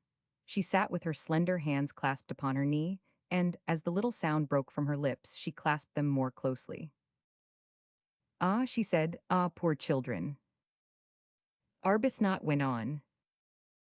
"Ought I to blush to admit that I watched these 2 young candidates for St. Elizabeth and the poorhouse with interest? They assisted me to beguile away some weary hours in speculation. I wondered when they would begin to be tired of each other, when they would find out their mistake and loathe the paltriness of their surroundings, when the female infant would discover that her dimples might have been better invested, and that calico gowns were unworthy of her charms. I do blush to confess that I scraped an acquaintance with the male infant, with a view to drawing forth his views on matrimony and life as a whole. He had been wont to smoke inferior cigarettes in the days of his gay and untrammeled bachelorhood, but had given up the luxurious habit on engaging himself to the object of his affections. He remarked to me that a man ought to have principle enough to deny himself things when he had something to deny himself for, and when a man had a wife and a home, he had something to deny himself for, and if he was a man PG 400 he would do it. He was very ingenuous, and very fond of enlarging confidingly upon domestic topics and virtues and joys, and being encouraged could be relied upon so to enlarge always innocently, and with inoffensive, youthful enthusiasmental, deftly headed off by the soulless worldling. I gave him cigars and an order of attention, which seemed to please him. He remarked to his fellow clerks that I was a man who had principles and feelings, consequently, I felt grateful to him. He had great confidence in principles. The bold thought had presented itself to him that if we were more governed by principles, as a nation, we should thrive better, and there would be less difficulty in steering the ship of state. But he advanced the opinion hesitantly, as fearing injustice to his country in the suggestion. "You are making him very attractive," said Mrs. Merriam. "There is something touching about it all." "He was attractive to me," returned Lawrence, "and he was touching at times. He was crude, and by no means brilliant, but there was not an evil spot in him, and his beliefs were of a strength and magnitude to bring a blush to the cheek of the most hardened." He recalled the dreams of youth, and even in his most unintelligently ardent moments appealed to one. Taking all these things into consideration, you will probably see that it was likely to be something of a blow to him to find himself suddenly thrown out upon the world without any resource whatever. "Ah," exclaimed Mrs. Sylvester earnestly, "surely you are not going to tell us." "That he has lost his office," said Lawrence. "Yes, thrown out, reason place wanted for someone else. I should not call it a good reason myself. I find others who would not call it a good reason, but what are you going to do?" "What did he do?" asked Agnes. "He came into my room one day," answered Lawrence just as I was leaving it. "He was white and PG 400 when his lips trembled in a boyish way that struck me at the moment as being rather awful. He looked as if he had been knocked down. He said to me, 'Mr. Arbuthnot, I have lost my place,' and then, after staring at me a few seconds, he added, 'Mr. Arbuthnot, what would you do?'" "It is very cruel," said Agnes. "It is very hard." "It is as cruel as death," said Arbuthnot. "It is as hard as life. That such a thing is possible, that the bread and home and hopes of any honest, human creature should be used as the small change of power above him, and trafficked with to sustain that power and fix it in its place to make the most of itself and its greed, is the burning shame and burden which is slung around our necks, and will keep us from standing with heads erect until we are lightened of it." He discovered that he was in earnest, and recklessly allowed himself to continue in earnest until he had said his say. He knew the self-indulgence was indiscreet, and felt the indiscretion all the more when he ended and found himself confronted by Mrs. Sylvester's eyes. They were fixed upon him, and wore an expression he had never had the pleasure of seeing in them before. It was an expression full of charming emotion, and the color was coming and going in her cheek. "Go on," she said, rather tremulously, "if you please." "I did not go on," he replied. "I regret to say I could not. I was unable to tell him what I should do." "But you tried to comfort him," said Agnes. "I am sure you did what you could." "It was very little," said Lawrence. "I let him talk, and led him on a little towel to talking about his wife. It seemed the only thing at the moment. I found it possible to recall to his mind one or two things he had told me of her, probably doing it in a most inefficient manner, but he appeared to appreciate the effort. The idea presented itself to me that it would PG 402 be well to brace him up and give him a less deathly look before he went home to her, as she was not very well, and a childish creature at best. I probably encouraged him unduly, but I had an absurd sense of being somehow responsible for the preservation of the 2 rooms and the peace of mind of the female infant, and the truth is, I have felt it ever since, and so has she." He was extremely conscious of Mrs. Sylvester's soft and earnest eyes. "That was the reason she called to see me tonight, and finding I had just left the house, followed me. Tom is ill. His name is Tom Bosworth. It is nearly 2 months since he lost his place, and he has walked himself to a shadow in making efforts to gain another. He has written letters and presented letters. He has stood outside doors until he was faint with hunger. He has interviewed members of Congress, senators, heads of departments, officials great and small. He has hoped and longed and waited and taken buffetings meekly. He is not a strong fellow, and it has broken him up. He has had several chills, and is thin and nervous and excitable. Kitty, his wife's name, is Kitty's pale and thin too. She has lost her dimples, and her eyes look like a sad little owl's, and always have tears in them, which she manages to keep from falling so long as Tom is within sight. Tonight she wanted to ask me if I knew any ladies who would give her sewing. She thinks she might sew until Tom gets a place again. I will give her sewing, exclaimed Agnes. I can do something for them if they will let me. Oh, I am very glad that I can. I felt sure you would be, said Arbuthnot. I thought of you at once and wished you could see her as I saw her. She answered him a little hurriedly, and he wondered why her voice faltered. PG 403. I will see her tomorrow, she said, if you will give me the address. I have naturally wondered if it was possible that anything could be done for the husband, he said. If you could use your influence in any way, you see how inevitably we come to that. It always becomes a question of influence. Our very charities are of the nature of schemes. It is in the air we breathe. I will do what I can, she replied. I will do anything you think would be best. Mrs. Merriam checked herself on the very verge of looking up, but though by an effort she confined herself to apparently giving all her attention to her knitting needles for a few moments, she lost the effect of neither words nor voice. No, she made mental comment, it was not malaria. Arbuthnot had never passed such an evening in the house as this one proved to be, and he had spent many agreeable evenings there. Tonight there was a difference. Some barrier had melted or suddenly broken down. Mrs. Sylvester was more beautiful than he had ever seen her. It thrilled his very soul to hear her speak to him and to look at her. While still entirely ignorant of the cause of her displeasure against him, he knew that it was removed, that in some mysterious way she had recognized the injustice of it, and was impelled by a sweet, generous penitence to endeavor to make atonement. There was something almost like the humility of appeal in her voice and eyes. She did not leave him to Mrs. Miriam, but talked to him herself. When he went away, after he had left her at the parlor door, she lingered a moment upon the threshold, then crossed it and followed him into the hall. They had been speaking of the Bosworths, and he fancied she was going to ask some last question. But she did not. She simply paused a short distance from where he stood and looked at him. He had often observed it in her, that she possessed the inestimable gift of being able to PG 404 stand still and remain silent with perfect grace, in such a manner that speech and movement seemed unnecessary. But he felt that she had something to say now and scarcely knew how best to say it, and it occurred to him that he might perhaps help her. You are very much better than you were when I came in, he said. She put out her hand with a gentle, almost grateful gesture. Yes, I am much better, she said. I was not well or happy. I thought that I had met with a misfortune, but it was a mistake. I am glad it was a mistake, he answered. I hope such things will always prove so. And a quick flush rising to his face, he bent and touched with his lips the slim, white fingers lying upon his palm. The flush had not died away when he found himself in the street. He felt its glow with a sense of anger and impatience. I might have known better than to do such a thing, he said. I did know better. I am a fool yet, it seems a fool. But notwithstanding this, the evening was a landmark. From that time forward, Mrs. Merriam looked upon the intimacy with renewed interest.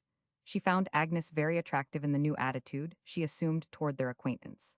She indulged no longer in her old habit of depreciating him delicately when she spoke of him, which was rarely. Her tone suggested to her relative that she was desirous of atoning to herself for her past coldness and injustice. There was a delicious hint of this in her manner toward him, quiet as it was.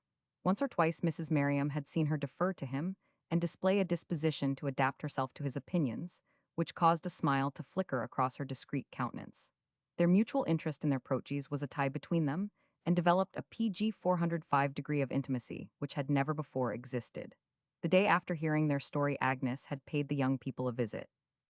The 2 rooms in the 3rd story of a boarding house presented their modest household goods to her very touchingly. The very bridal newness of the cheap furniture struck her as being pathetic, and the unsophisticated adornments in the form of chromos and bright titis last, Kitty's own handiwork expressed to her mind their innocent sentiment. Kitty looked new herself, as she sat sewing in a little rocking chair, drawn near to the sofa on which Tom lay, flushed and brightened after his chill, but there were premonitory signs of wear on her pretty, childish face. She rose, evidently terribly nervous and very much frightened at the prospect of receiving her visitor, when Mrs. Sylvester entered, and though reassured somewhat by the mention of Arbuthnot's name, glanced timorously at Tom in appeal for assistance from him. Tom gave it. His ingenuous mind knew very little fear. He tried to stagger to his feet, smiling, but was so dizzy that he made an ignominious failure, and sat down again at Agnes' earnest request. Thank you, he said. I will, if you do not mind. It's one of my bad days, and the fever makes my head go round. Do not look so downhearted, Kitty. Mrs. Sylvester knows chills do not count for much. You see, he said to Agnes with an effort at buoyancy of manner, they knock a man over a little and it frightens her. Agnes took a seat beside the little rocking chair, and there was something in the very gentleness of her movements which somewhat calmed Kitty's tremor. It is very natural that she should feel anxious, even when there is only slight cause, Mrs. Sylvester said, in her low, sweet voice. Of course, the cause is slight in your case. It is only necessary that you should be a little careful. That's all, responded Tom. A man with a wife PG 406 and home cannot be too careful. He's got others to think of besides himself. But notwithstanding his cheerfulness and his bright eyes, he was plainly weaker than he realized, and was rather glad to lie down again, though he did it apologetically. Mr. Arbuthnot came in this morning and told us you were coming, he said. You know him pretty well, I suppose. I see him rather frequently, answered Agnes, but perhaps I do not know him very well. Ah, said Tom, you have got to know him very well to find out what sort of fellow he is. You have got to know him as I know him as we know him. Eh, Kitty? Yes, responded Kitty, a little startled by finding herself referred to. Only you know him best, Tom. You see, you are a man. Yes, said Tom, with innocent complacency. Of course it's easier for men to understand each other. Usito Agnes, though with a fond glance at Kitty, was a little afraid of him. She's shy, and has not seen much of the world, and he's such a swell, in a quiet way, and when she used to come to the office for me, and caught a glimpse of him, she thought he was always making fun of everything. I thought he looked as if he was, put in Kitty. And his voice sounded that way when he spoke to you, Tom. I even used to think, sometimes, that he was laughing a little at you, and I did not like it. Bless you, responded Tom, he was not thinking of such a thing. He's got too much principle to make friends with a fellow and then laugh at him. What I have always liked in him was his principle. I think there are a great many things to like in him, said Mrs. Sylvester. There's everything to like in him, said Tom, though, you see, I did not find that out at first. The PG 407 truth is, I thought he was rather too much of a swell for his means. I have told him so since we have been more intimate, and he said that I was not mistaken, that he was too much of a swell for his means, but that was the fault of his means, and the government ought to attend to it as a sacred duty. You see, the trouble is he has not a family, and what a fellow he would be to take care of a woman. I told him that too once, and he threw back his head and laughed, but he did not laugh long. It seemed to me that it set him off thinking, he was so still after it. He would be very good to his wife, said Kitty, timidly. He's very kind to me. Yes, Tom went on, rejoicing in himself, he sees things that men do not see, generally. Think of his noticing that you were not wrapped up enough that cold day we met him, and going into his place to get a shawl from his landlady, and making me put it on. And do not you remember, said Kitty, the day he made me so ashamed, because he said my basket was too heavy, and would carry it all the way home for me. Tom laughed triumphantly. He would have carried a stovepipe just the same way, he said, and have looked just as cool about it. You would no need to be ashamed, he was not. And it's not only that. See how he asks me about you, and cheers me up, and helps me along by talking to me about you when I am knocked over, and says that you must not be troubled, and I must bear up, because I have got you to take care of, and that when two people are as fond of each other as we are, they have got something to hold on to that will help them to let the world go by, and endure anything that do not part them. He said that to me, too, Tom, said Kitty, the ready tears starting to her eyes. He said it last night when I met him on the street and could not help crying because you were 99.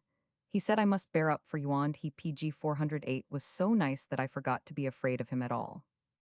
When I began to cry it frightened me, because I thought he would not like it, and that made it so much worse that I could not stop, and he just put my hand on his arm and took me into Lafayette Park, where there was a seat in a dark corner under the trees.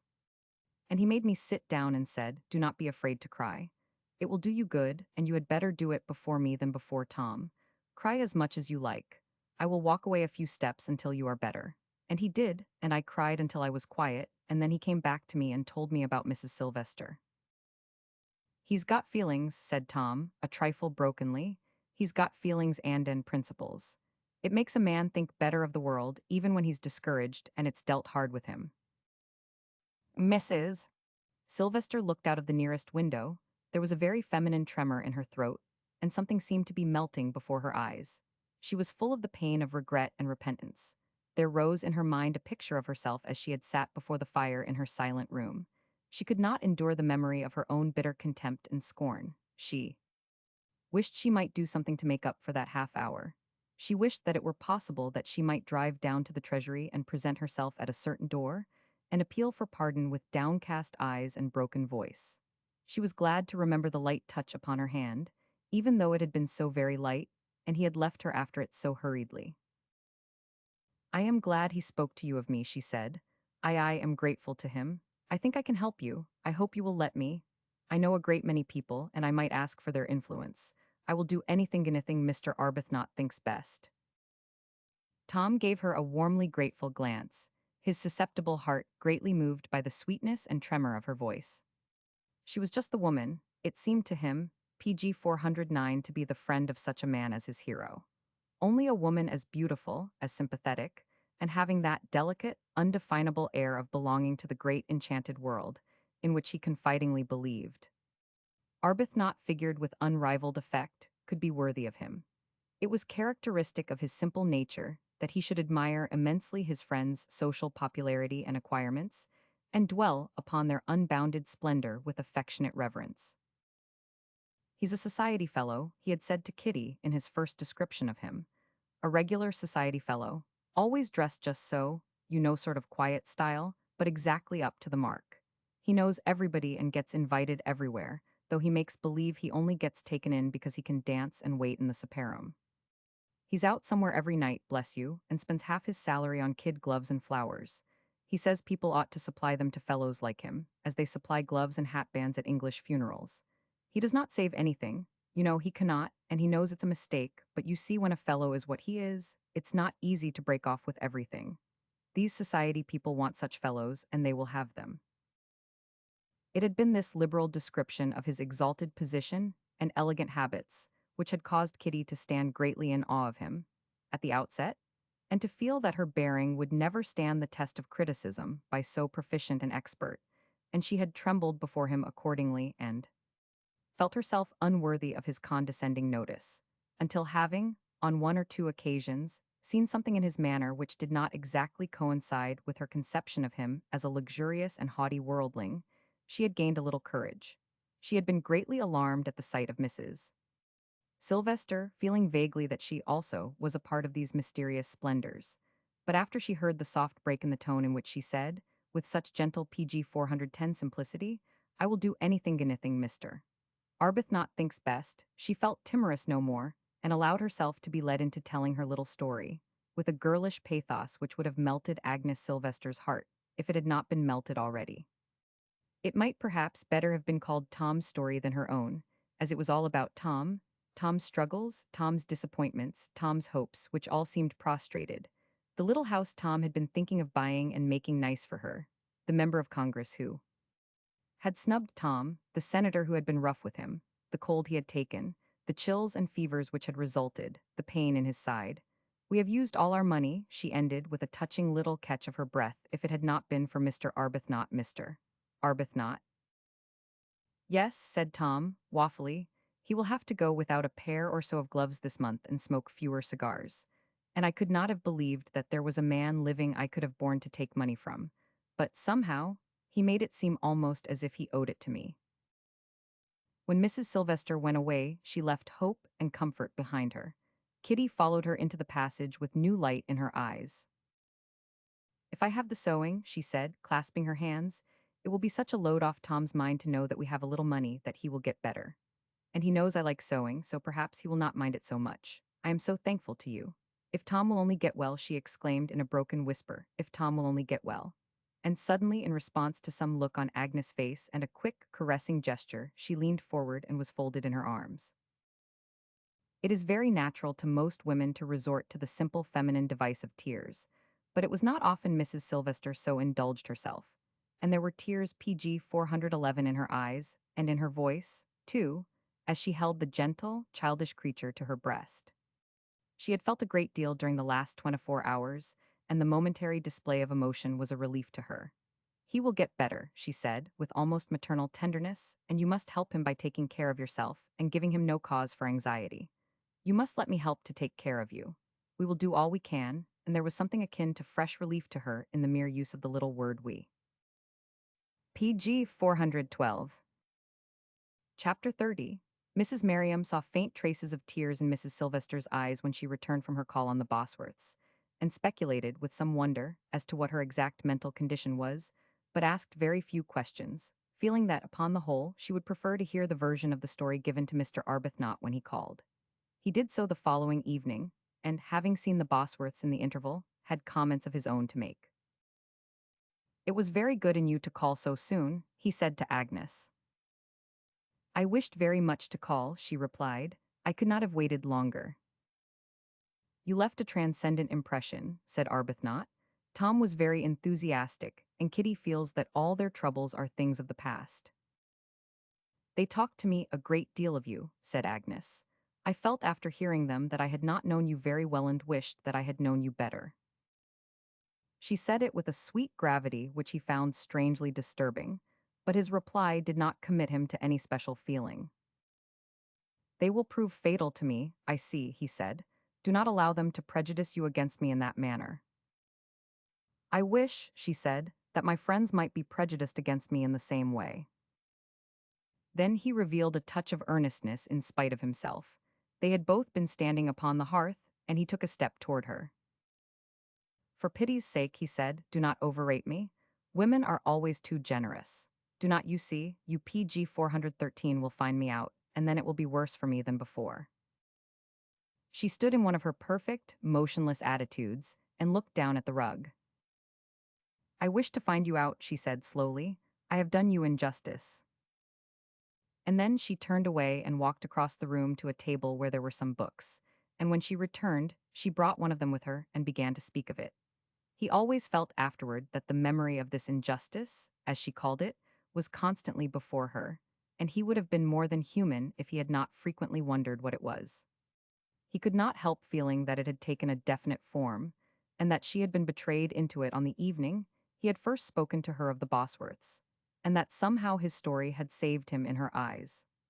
But he naturally forbore to ask questions or even touch upon the subject, and thanked the gods for the good which befell him as a result of the evil he had escaped.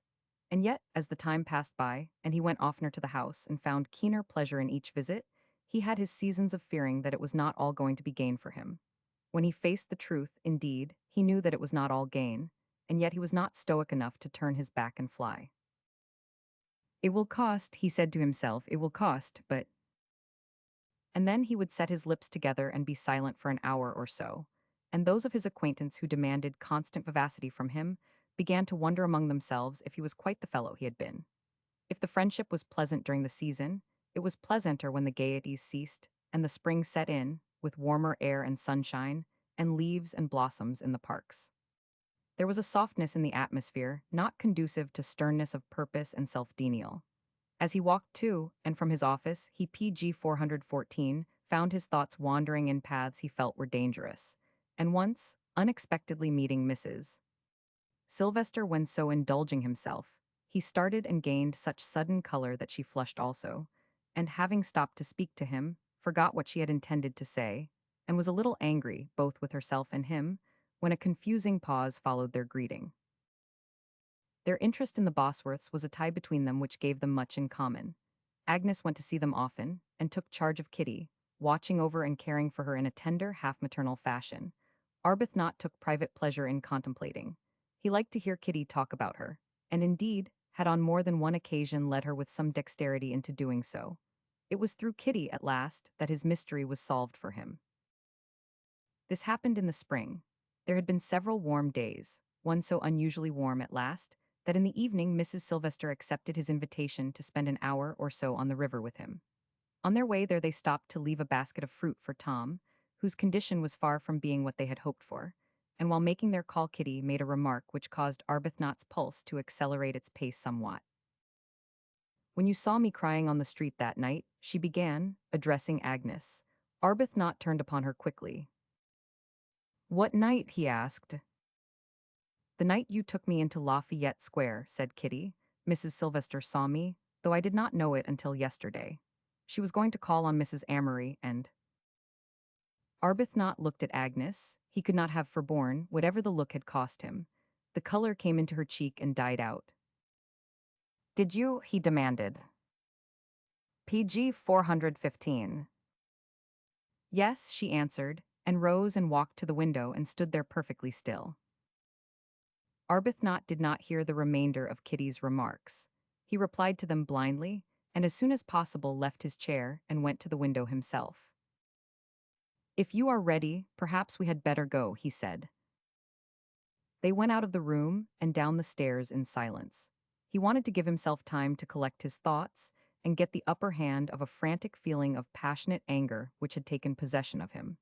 If he had spoken, he might have said something savage, which he would have repented afterward in sackcloth and ashes.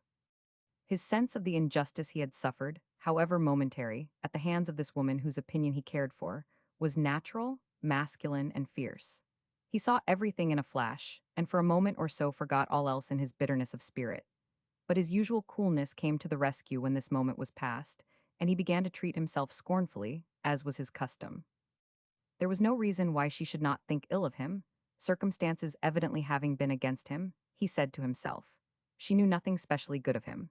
She had all grounds for regarding him as a creature with neither soul, nor purpose, nor particularly fixed principles, and with no other object in life than the gratification of his fancies.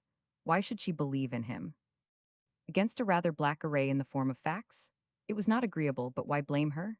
He would not blame her or indulge in any such personal folly. Then he glanced at her and saw that the color had not come back to her face.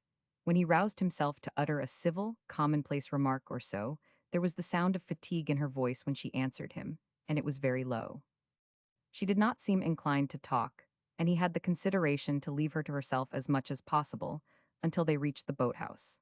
He arranged her cushions and wraps in the boat with care and PG 416 dexterity, and when he took the oars, felt that he had himself pretty well in hand.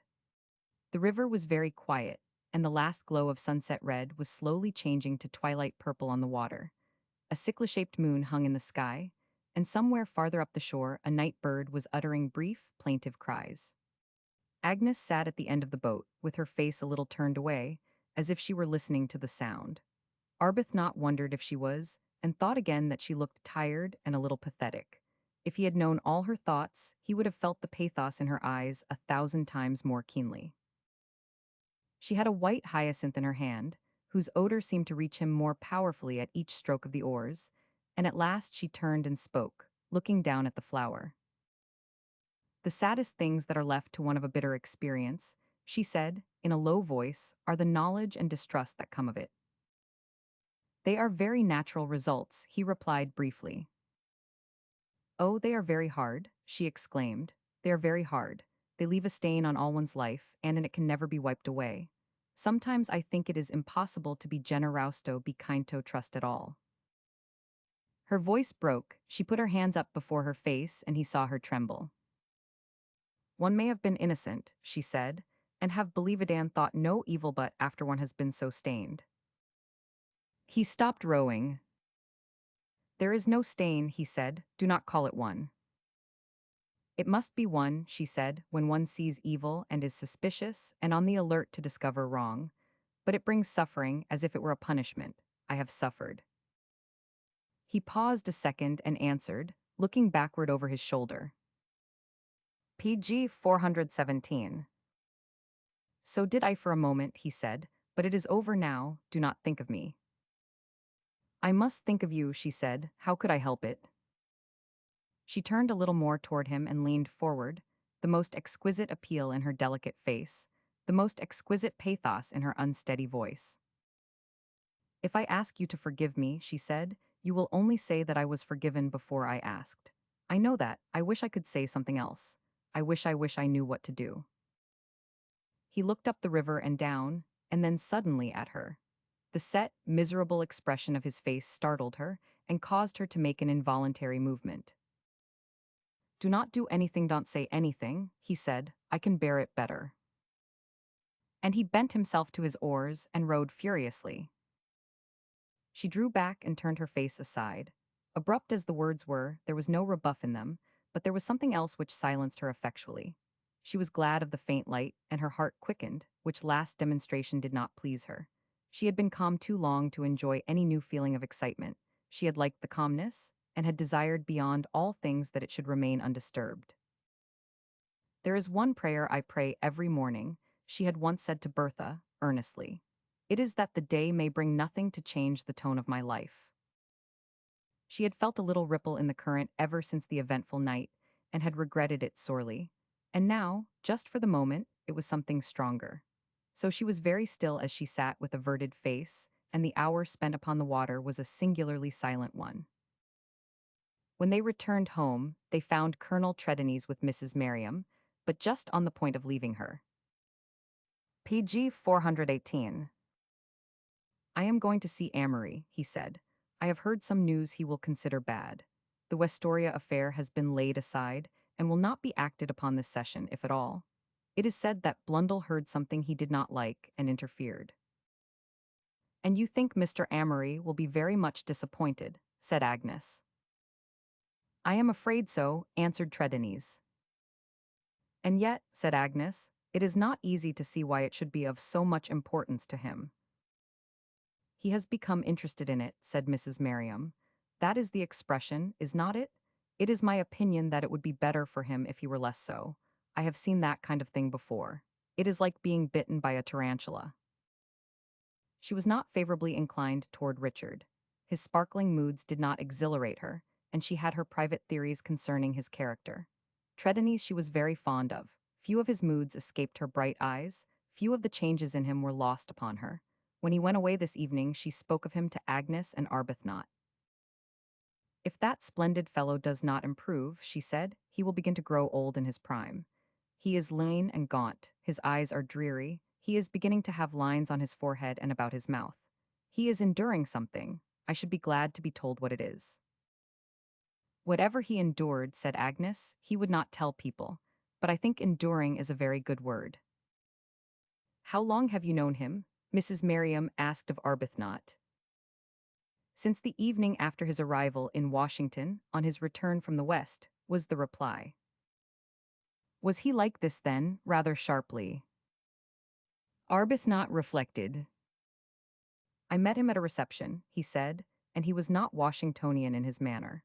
My impression was that PG 419 he would not enjoy our society, and that he would finally despise us. But he looked less fagged then than he does now. Perhaps he begins to long for his daily peyote. There are chasms which an effete civilization does not fill. You guess more than you choose to tell, was Mrs. Merriam's inward thought. Aloud she said. He is the finest human being it has been my pleasure to meet. He is the natural man. If I were a girl again, I think I should make a hero of him and be unhappy for his sake.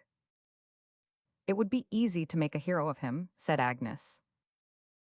Very, responded Arbuthnot. Unavoidable, in fact. And he laid upon the table the bit of hyacinth he had picked up in the boat and brought home with him. If I carry it away, was his private thought, I shall fall into the habit of sitting and weakening my mind over it. It is weak enough already. But he knew, at the same time, that Colonel Trelawney's had done something toward assisting him to form the resolution. A trivial masculine vanity, he thought, not unfrequently strengthens one's position. In the meantime, Trelawney's went to Amory.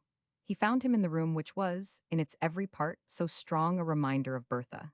It wore a desolate look, and Amory had evidently been walking up and down it, pushing chairs and footstools aside carelessly, when he found them in his way. He had thrown himself, at last, into Bertha's own special easy-chair, and leaned back in it, with his hands thrown out over its padded arms. He had plainly not slept well the night before, and his dress had a careless and disheveled look, very marked in its contrast with the customary artistic finish of his attire. He sprang up when he saw Trelawney's, and began to speak at once. I say, he exclaimed, this is terrible. You have been disappointed, said Trelawney's. PG 420. I have been ruined, checked himself. Disappointed is not the word, he ended. The whole thing has been laid aside, think of it. As if it were a mere nothing, an application for a tuppenny halfpenny pension. Great God, What do the fellows think they are dealing with? Who do you think is to blame? Said the colonel stolidly. Blundell, by Jove, Blundell, that fool and clown. And he flung himself about the room, mumbling his rage and irritation. It is not the first time such a thing has happened, said Tredinis, and it will not be the last. If you continue to interest yourself in such matters, you will find that out, as others have done before you. Take my advice and give it up from this hour. Amory wheeled round upon him. Give it up, he cried. I cannot give it up, man. It is only laid aside for the time being. Heaven and earth shall be moved next year, heaven and earth. The thing will not fail, it cannot fail, a thing like that. A thing I have risked my very soul on. He dashed his hand through his tumbled hair and threw himself into the chair again, quite out of breath. Ah, confound it, he exclaimed, I am too excitable. I am losing my hold on myself. Tredinis rose from his seat, feeling some movement necessary. He stood and looked down at the floor. As he gazed up at him, Amory entered a fretful mental protest against his size and his air of being able to control himself. He was plainly deep in thought even when he spoke, for his eyes did not leave the floor. I suppose, he said, this is really no business of mine. I wish it was. What do you mean? Said Amory. Tredinis looked up. If it were my business, I would know more about it, he said. I would know what you mean, and PG 421, how deep you have gone into Thisthi's accursed scheme. The last two words had a sudden ring of intensity in their sound, which affected Amory tremendously. He sprang up again and began to pace the floor. Nothing ever promised so well, he said, and it will turn out all right in the end, it must. It is the delay that drives one wild. It will be all right next season when Bertha is here. What has she to do with it? Demanded Tredinis. Nothing very much, said Amory, restively, but she is effective. Do you mean that you are going to set her to lobbying? Why should you call it that? I am not going to set her at anything. She has a good effect, that is all. Plainfield swears that if she had stayed at home and taken Blundell in hand, he would not have failed us. Tredinis looked at him stupefied. He could get no grasp upon him. He wondered if a heavy mental blow would affect him. He tried it in despair. Do you know, he said slowly, what people are beginning to say about Plainfield? They are always saying something of Plainfield. He is the kind of man who is always spoken of. Then, said Tredinis, there is all the more reason why his name should not be connected with that of an innocent woman. What woman has been mentioned in connection with him? It has been said more than once that he is in love with your wife, and that his infatuation is used to advance your interests. Richard stopped on his walk. Then it is a confoundedly stupid business, he said, angrily. If she hears it, she will never speak to him again. Perhaps she has heard it. Perhaps that was PG 422 why she insisted on going away. I thought there was something wrong at the time. May I ask, said Tredinis, how it strikes you? Me, exclaimed Richard, as the most awkward piece of business in the world, and as likely to do me more harm than anything else could. He made a graceful, rapid gesture of impatience. Everything goes against me, he said. She never liked him from the first, and if she has heard this, she will never be civil to him again, or to any of the rest of them. And of course she is an influence in a measure. What clever woman is not? And why should she not use her influence in one way as well as another? If she were a clergyman's wife, she would work hard enough to gain favors. It is only a trifle that she should make an effort to be agreeable to men who will be pleased by her civility. She would do it if there were nothing to be gained. Where are you going? What is the matter? For Tredinis had walked to the table and taken his hat. I am going into the air, he answered. I am afraid I cannot be of any use to you tonight. My mind is not very clear just now. I must have time to think. You look pale, said Amory, staring at him. You look ghastly. You have not been up to the mark for months, I have seen that. Washington does not agree with you. That is it, was Tredinis' response. Washington does not agree with me. And he carried his hat and his pale and haggard countenance out into the night, and left Richard gazing after him, feverish, fretted, thwarted in his desire to pour forth his grievances and defend himself, and also filled with baffled amazement at his sudden departure. PG 423 Chapter 31. Mrs. Amory did not receive on New Year's Day. The season had well set in before she arrived in Washington. One morning in January, Mrs. Sylvester, sitting alone, reading, caught sight of the little coupe as it drew up before the carriage step, and laying aside her book, reached the parlor door in time to meet Bertha as she entered it. She took both her hands and drew her toward the fire, still holding them. "Why did I not know you had returned?" she said. "When did you arrive?" "Last night," Bertha answered. "You see, I come to you early." It was a cold day and she was muffled in velvet and furs. She sat down, loosened her wrap and let it slip backward, and as its sumptuous fullness left her figure, it revealed its slender to fragility and showed that the outline of her cheek had lost all its roundness. She smiled faintly, meeting Agnes' anxious eyes. "Do not look at me," she said. "I am not pretty. I have been 99. You heard I was not well in Newport? It was a sort of low fever, and I am not entirely well yet. Malaria, is always troublesome. But you are very well." "Yes, I am well," Agnes replied. "And you begin to like Washington again." "I began last winter." "How did you enjoy the spring? You were here until the end of June." "It was lovely." "And now you are here once more, and how pretty everything about you is," Bertha said, glancing around the room. "And you are ready to be happy all winter PG 424 until June again? Do you know you look happy? Not excitably happy, but gently, calmly happy, as if the present were enough for you." "It is," said Agnes. "I do not think I want any future." "It would be as well to abolish it if one could," Bertha answered, "but it comes. She sat and looked at the fire a few seconds under the soft shadow of her lashes, and then spoke again. "As for me," she said, "I am going to give dinner parties to Senator Plainfield's friends." "Bertha," exclaimed Agnes. "Yes," said Bertha, nodding gently. "It appears somehow that Richard belongs to Senator Plainfield, and, as I belong to Richard, why, you see."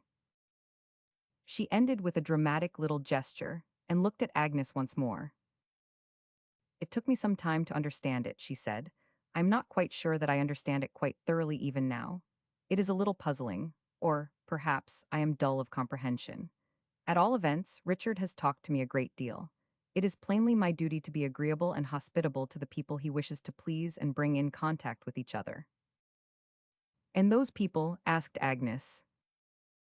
"They are political men. They are members of committees, members of the House, members of the Senate.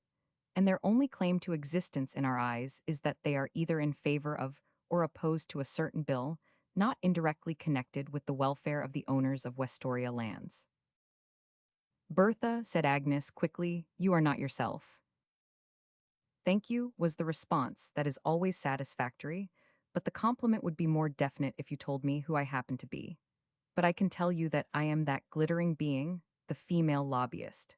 I used to wonder last winter if I was not on the verge of it, but now I know. I wonder if they all begin as innocently as I did, and find the descent it a PG 425 descent as easy and natural. I feel queer, but not exactly disreputable. It is merely a matter of being a dutiful wife and smiling upon one set of men instead of another. Still, I am slightly uncertain as to just how disreputable I am. I was beginning to be quite reconciled to my atmosphere until I saw Colonel Trelawney's, and I confess he unsettled my mind and embarrassed me a little in my decision." "You have seen him already." "Accidentally, yes. He did not know I had returned and came to see Richard. He is quite intimate with Richard now. He entered the parlor and found me there. I do not think he was glad to see me. I left him very soon." She drew off her glove and smoothed it out upon her knee, with a thin and fragile little hand upon which the rings hung loosely. Agnes bent forward and involuntarily laid her own hand upon it. "Dear," she said. Bertha hurriedly lifted her eyes. "What I wished to say," she said, "was that the week after next we give a little dinner to Senator Blundell, and I wanted to be sure I might count on you. If you are there and Colonel Trednesseau will give it an unprofessional aspect, which is what we want. But perhaps you will refuse to come." "Bertha," said Mrs. Sylvester, "I will be with you at any time at all times you wish for or need me." "Yes," said Bertha, reflecting upon her a moment, "I think you would." She got up and kissed her lightly and without effusion, and then Agnes rose, too, and they stood together. You were always good, Bertha said. I think life has made you better instead of worse. It is not so always. Things are so different, everything seems to depend upon circumstances. What is good in me would be far enough from your standards to be called wickedness. She paused abruptly, and Agnes felt that she did so PG 426 to place a check upon herself. She had seen her do it before. When she spoke again, it was in an entirely different tone, and the remaining half-hour of her visit was spent in the discussion of everyday subjects.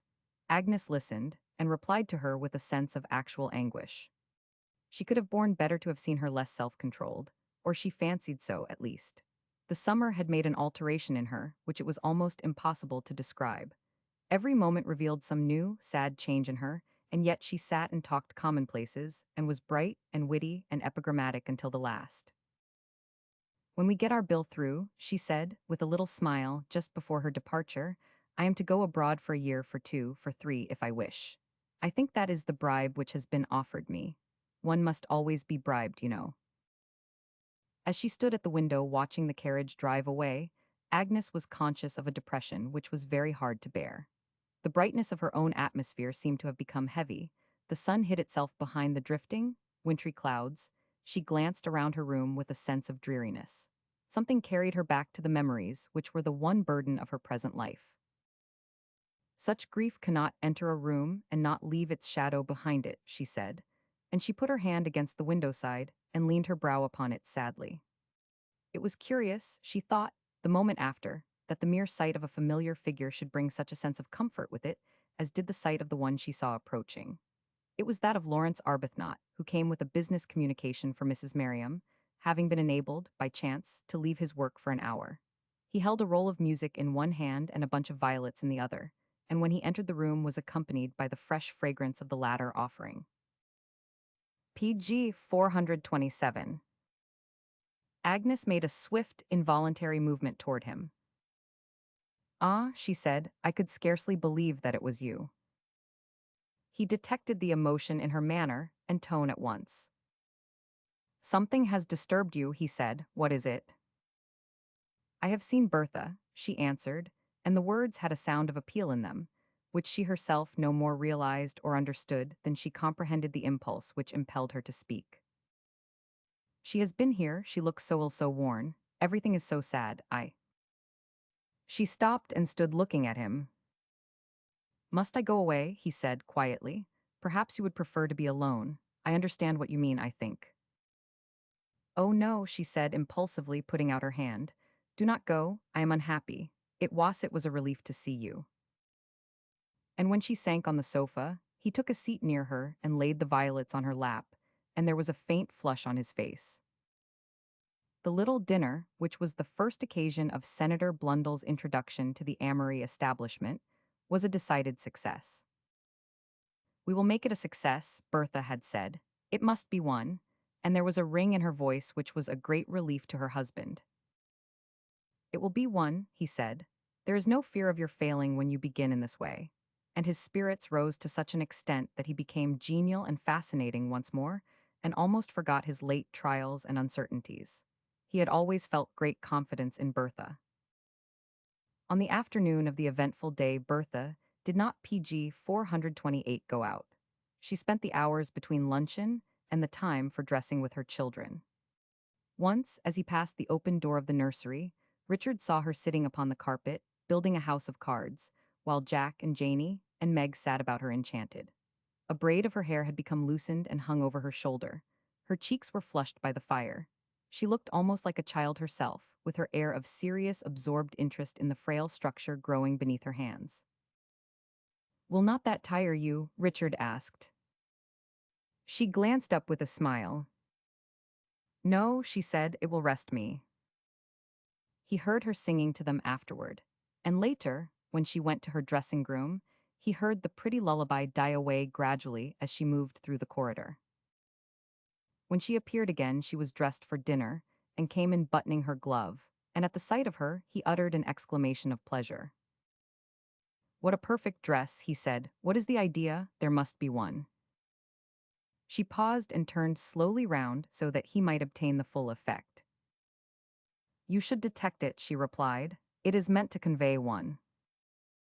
It has a kind of dove-like look, he said. She faced him again. That is it, she said, serenely. In the true artist's spirit, I have attired myself with a view to expressing the perfect candor and simplicity of my nature. Should you find it possible to fear or suspect me of ulterior motive as if you were a senator, for instance?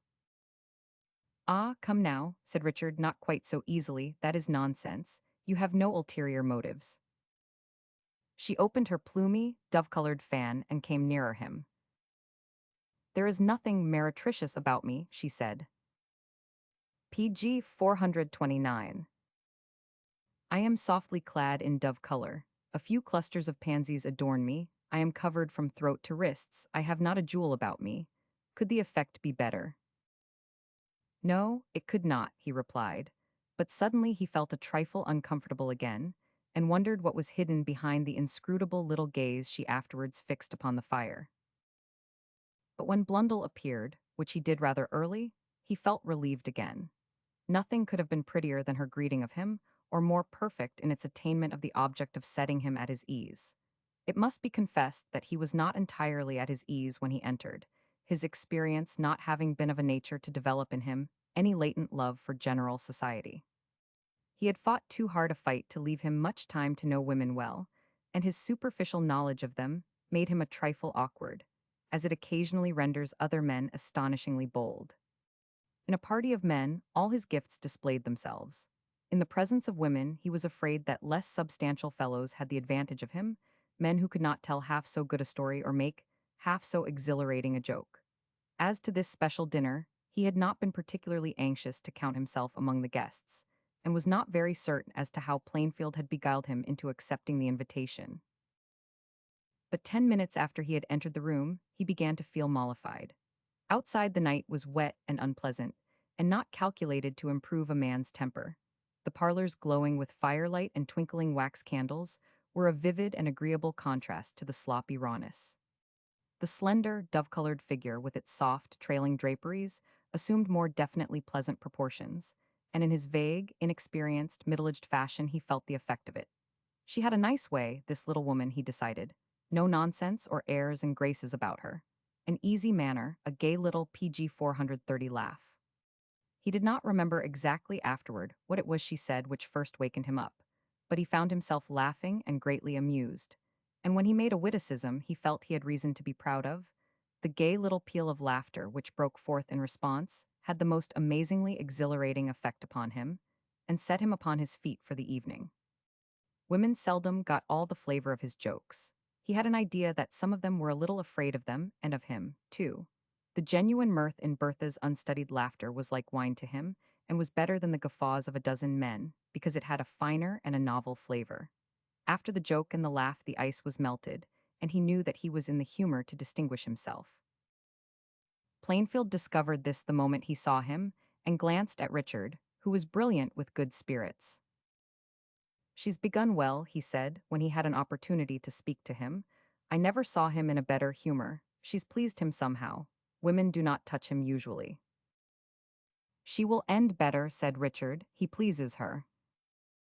He did not displease her, at all events.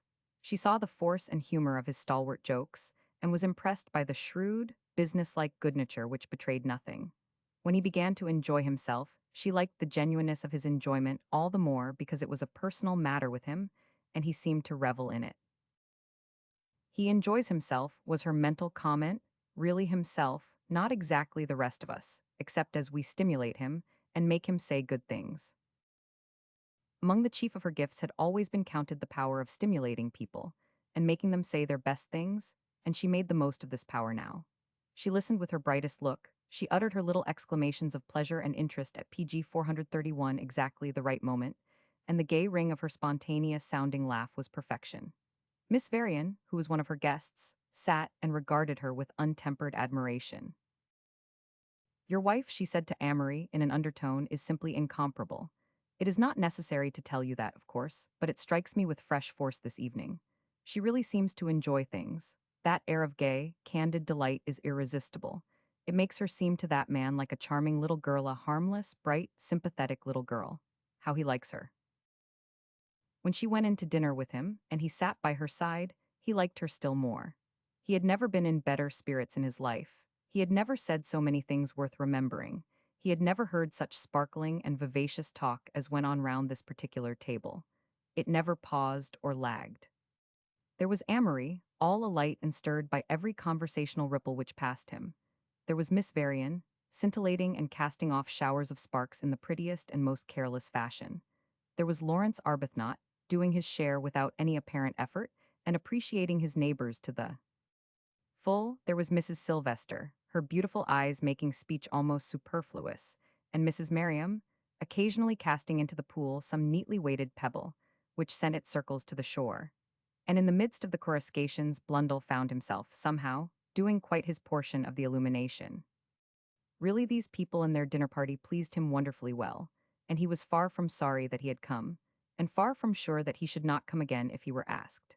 He was shrewd enough, too, to see how much the success of everything depended upon his own little companion at the head of the table, and respecting success beyond all things, after the manner of his kind, he liked her all the better for it. There was something PG 432 about her which, as Miss Varian had said, made him feel that she was like a bright, sympathetic little girl, and engendered a feeling of fatherly patronage which was entirely comfortable. But though she rather led others to talk than talked herself, he noticed that she said a sharp thing now and then, and he liked that, too, and was greatly amused by it. He liked women to be sharp if they were not keen enough to interfere with masculine prerogatives. There was only one person in the company he did not find exhilarating, and that was a large, brown-faced fellow who sat next to Mrs. Merriam and said less than might have been expected of him, though, when he spoke, his remarks were well enough in their way. Blundell mentioned him afterward to Bertha when they returned to the parlor. "That colonel, who is he?" he asked her. "I did not catch his name exactly. Handsome fellow, but he would be handsomer if—" "It is the part of wisdom to stop you," said Bertha, "and tell you that he is a sort of cousin of mine, and his perfections are such as I regard with awe. His name is Colonel Trelawney's, and you have read of him in the newspapers." "What?" he exclaimed, turning his sharp little eyes upon Trelawney's, the Indian man. "I am glad you told me that. I want to talk to him." And an opportunity being given him, he proceeded to do so with much animation, ruffling his stiff hair up at intervals in his interest, his little eyes twinkling like those of some alert animal. He left the house late, and in the best of humors. He had forgotten for the time being all questions of bills and subsidies. Nothing had occurred to remind him of such subjects.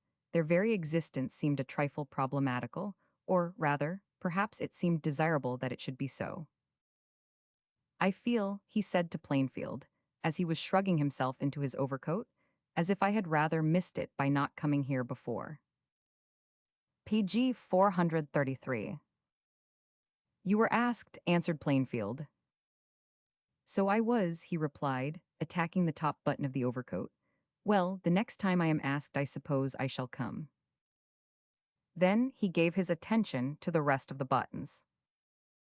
"A man in public life ought to see all sides of his public," he said, having disposed of the last one. "Said some good things, did not they? The little woman is not without a mind of her own, either. When is it she receives?" "Thursdays," said Plainfield. "Ah, Thursdays." And they went out in company. Her guests having all departed, Bertha remained for a few minutes in the parlor. Arbuthnot and Trelawney's went out last, and as the door closed upon them she looked at Richard. "Well," she said.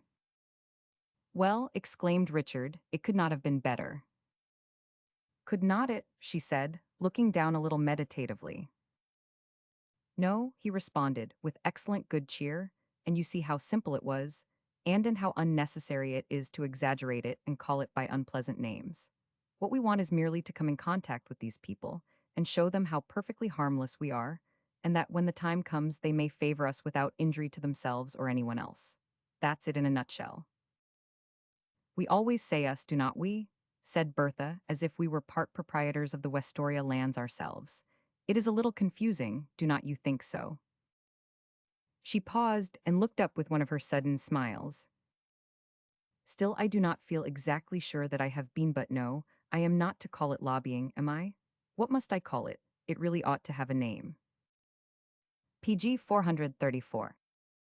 Do not call it anything, said Richard, faintly conscious of his dubiousness again. Why, what a good idea, she answered. What a good way of getting round a difficult not to give it a name. It almost obliterates it, does not it?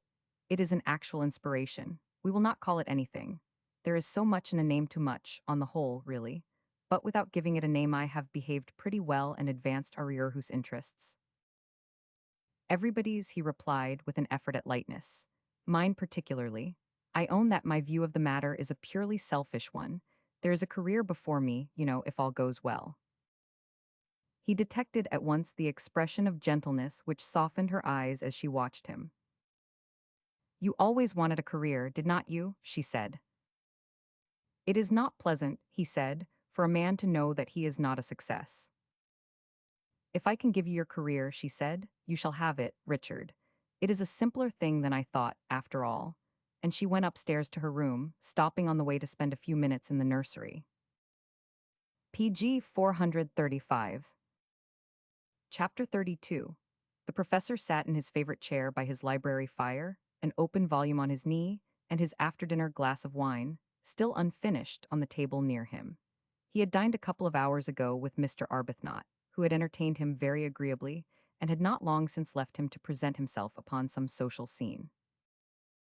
It was of his departed guest that he was thinking as he pondered, and of certain plans he had on hand for his ultimate welfare, and his thoughts so deeply occupied him that he did not hear the sound of the doorbell, which rang as he sat, nor notice any other sound until the door of the room opened and someone entered.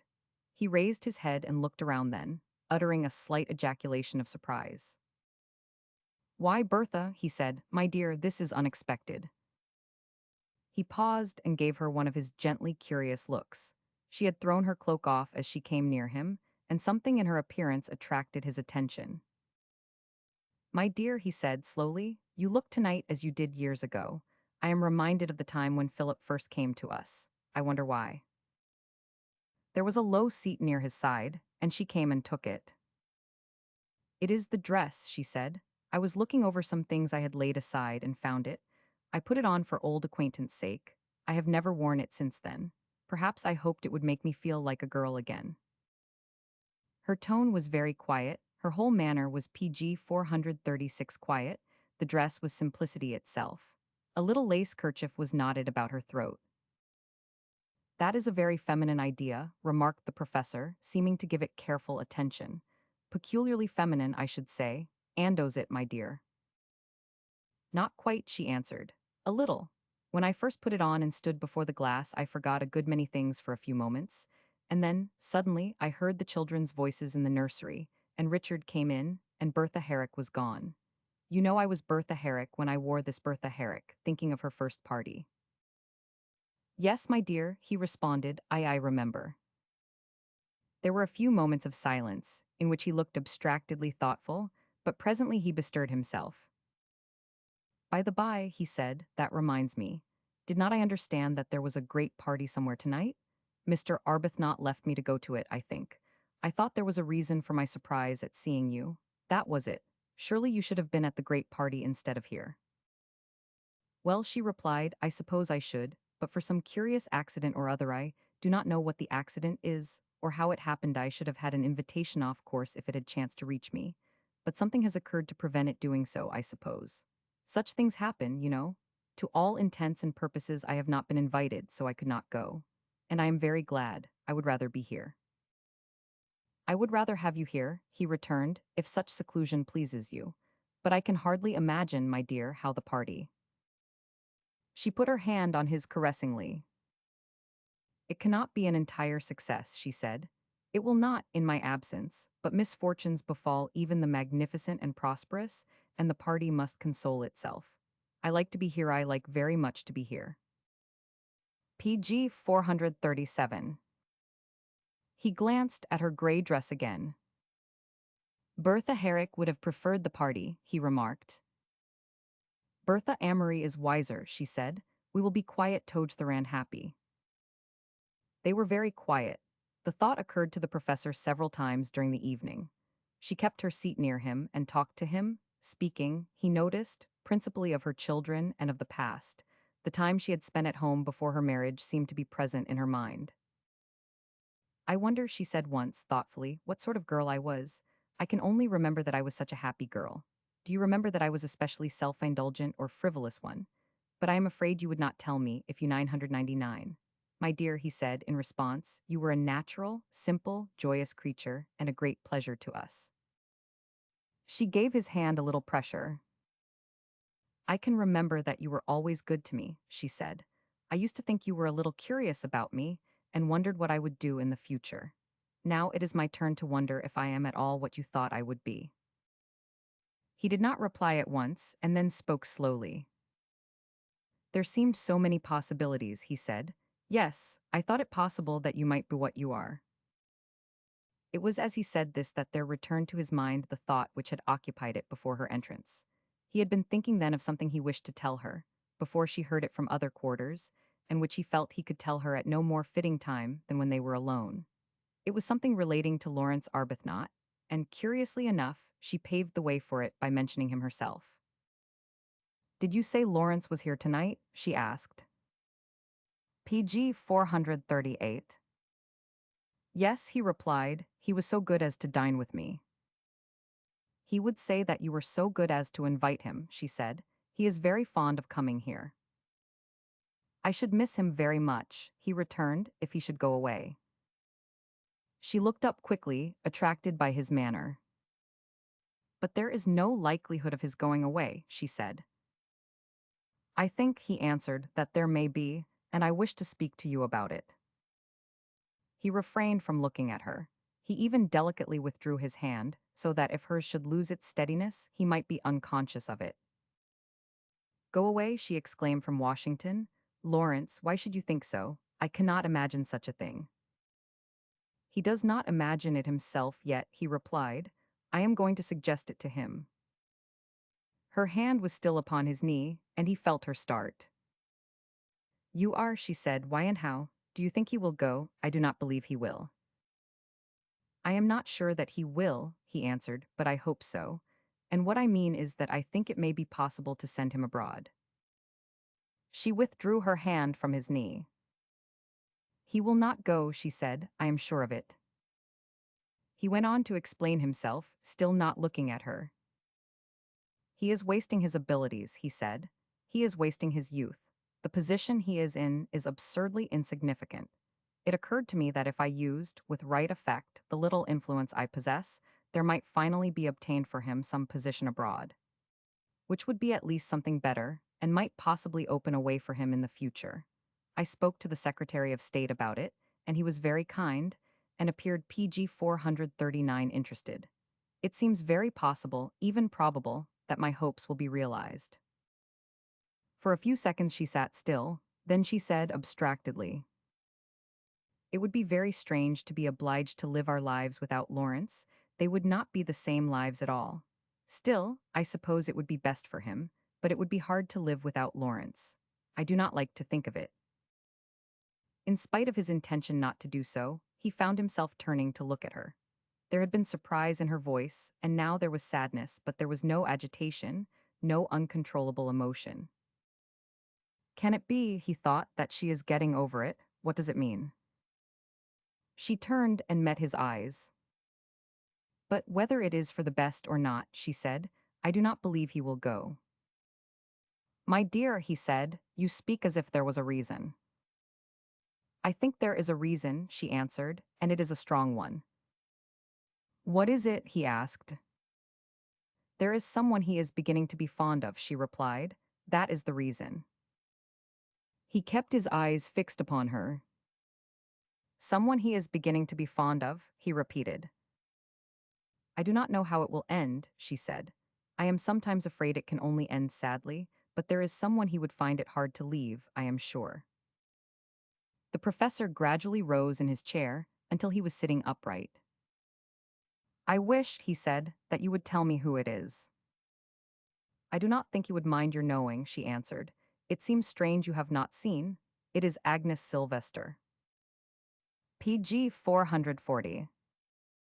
The professor sank back in his chair and looked at the bed of coals in the grate. Agnes Sylvester, he exclaimed, Agnes Sylvester. Yes, she said, and in one sense it is very hard on him that it should be Agnes Sylvester. After all these years, when he has steadily kept himself free from all love affairs, and been so sure that nothing could tempt him, it cannot be easy for him to know that he loves someone who has everything he has, not all the things he feels he never will have. He is very proud and very unrelenting in his statement of his own circumstances, and he will not try to glaze them over when he compares them with hers. He is too poor, she is too rich even if she loved him. Even, said the professor, is it your opinion that she does not? I do not know, she answered. It has seemed to me more probable that she liked Colonel Trelawney's. I thought so, said the professor. I must confess that I thought so, though perhaps that may have been because my feeling for him is so strong, and I have seen that he was fond of her, Bertha put in as he paused to reflect. I thought so, he said again. I thought I was sure of it. He sees her often, he thinks of her frequently, it is plain, he speaks of her to me, he sees every charm and grace in her. I have never heard him speak of any other woman so. It would be a very suitable marriage, said Bertha. I have felt that from the first. There is no one more beautiful than Agnes, no one sweeter, no one more fit.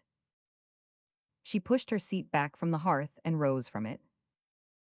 The fire is too warm, she said. I have been sitting before it too long. PG 441. There was some ice water upon a side table, and she went to it and poured out a glass, and drank it slowly. Then she took a seat by the centre table and spoke again, as she idly turned over the leaves of a magazine without looking at it. When first Agnes came here, she said, I thought of it. I remember that when I presented Philip to her, I watched to see if she impressed him as she does most people. She did, said the professor. I remember his speaking of it afterward, and saying what a charm hers was, and that her beauty must touch a man's best nature. That was very good, said Bertha, faintly smiling, and it was very like him. And since then, she added, you say he has spoken of her often in the same way and as he speaks of no one else. Again and again, answered the professor. The truth is, my dear, I am fond of speaking of her myself, and have occasionally led him in that direction. I have wished for him what you have wished. And we have both of us, she said, half sadly, been unkind to poor Lawrence. She closed the magazine. Perhaps he will go, after all, she said. He may see that it is best. He may be glad to go before the year is ended. She left her book and her chair. I think I must go now, she said. I am a little tired. He thought that she looked so, and the shadow which for a moment had half lifted itself fell again. No, he thought, she has not outlived it, and this is more bitter for her than the rest. It is only natural that it should be more bitter. When he got up to bid her good night, she put a hand upon either of his shoulders and kissed him. I am glad I was not invited to the grand party. PG 442, dear, she said, I have liked this better. It has been far better for me. There were only a few yards of space between her father's house and her own, and in a few seconds she had ascended the steps and entered the door. As she did so, she heard Richard in the parlor, speaking rapidly and vehemently, and entering, found that he was talking to Colonel Trelawney's. The colonel was standing at one end of the room, as if he had turned around with an abrupt movement. Richard was lying full length upon a sofa, looking uneasy and excited, his cushions tumbled about him. They ceased speaking the moment they saw her, and there was an odd pause, noticing which she came forward and spoke with an effort at appearing at ease. Do you know that this seems like contention? She said. Are you quarreling with Richard, Colonel Trelawney's, or is he quarreling with you? And why are you not at the reception? We are quarreling with each other violently, said Richard, with a half laugh. You arrived barely in time to prevent our coming to blows, and why are you not at the reception? Bertha turned to Trelawney's, who for a moment seemed to have been struck dumb by the sight of her. The memories the slender gray figure had brought to the professor rushed back upon him with a force that staggered him. It was as if the ghost of something dead had suddenly appeared before him, and he was compelled to hold himself as if he did not see it. The little gray gown, the carelessly knotted kerchief. It seemed so terrible to see them, and to be forced to realize through them how changed she was. He had never seen her look so ill and fragile as she did when she turned to him and spoke in her quiet, unemotional voice. This is the result of political machination, she said. He has forgotten that we were not invited. Being absorbed in affairs of state, he no longer keeps an account of the doings of the giddy throng. PG 443. Then he recovered himself. You were not invited, he said. Is not there some mistake about that? I thought.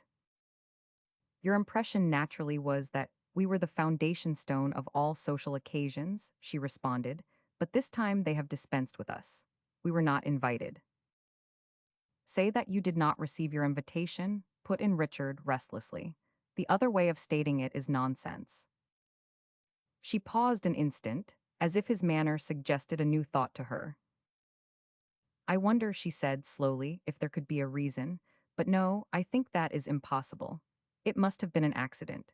But you, she added to Tredenise, have not told me why you are not with the rest of the world. I came away early, he answered. I was there for an hour. He was glad that she did not sit down. He wished that she would go away. It would be better if she would go away and leave them to themselves again. It was very gay, I suppose, she said, and you saw Agnes. I have just left her, he replied. You ought to have stayed, she said, turning away with a smile. It would have been better than quarreling with Richard. And she went out of the room and left them together, as he had told himself it would be best she should. He did not look at her as she ascended the staircase.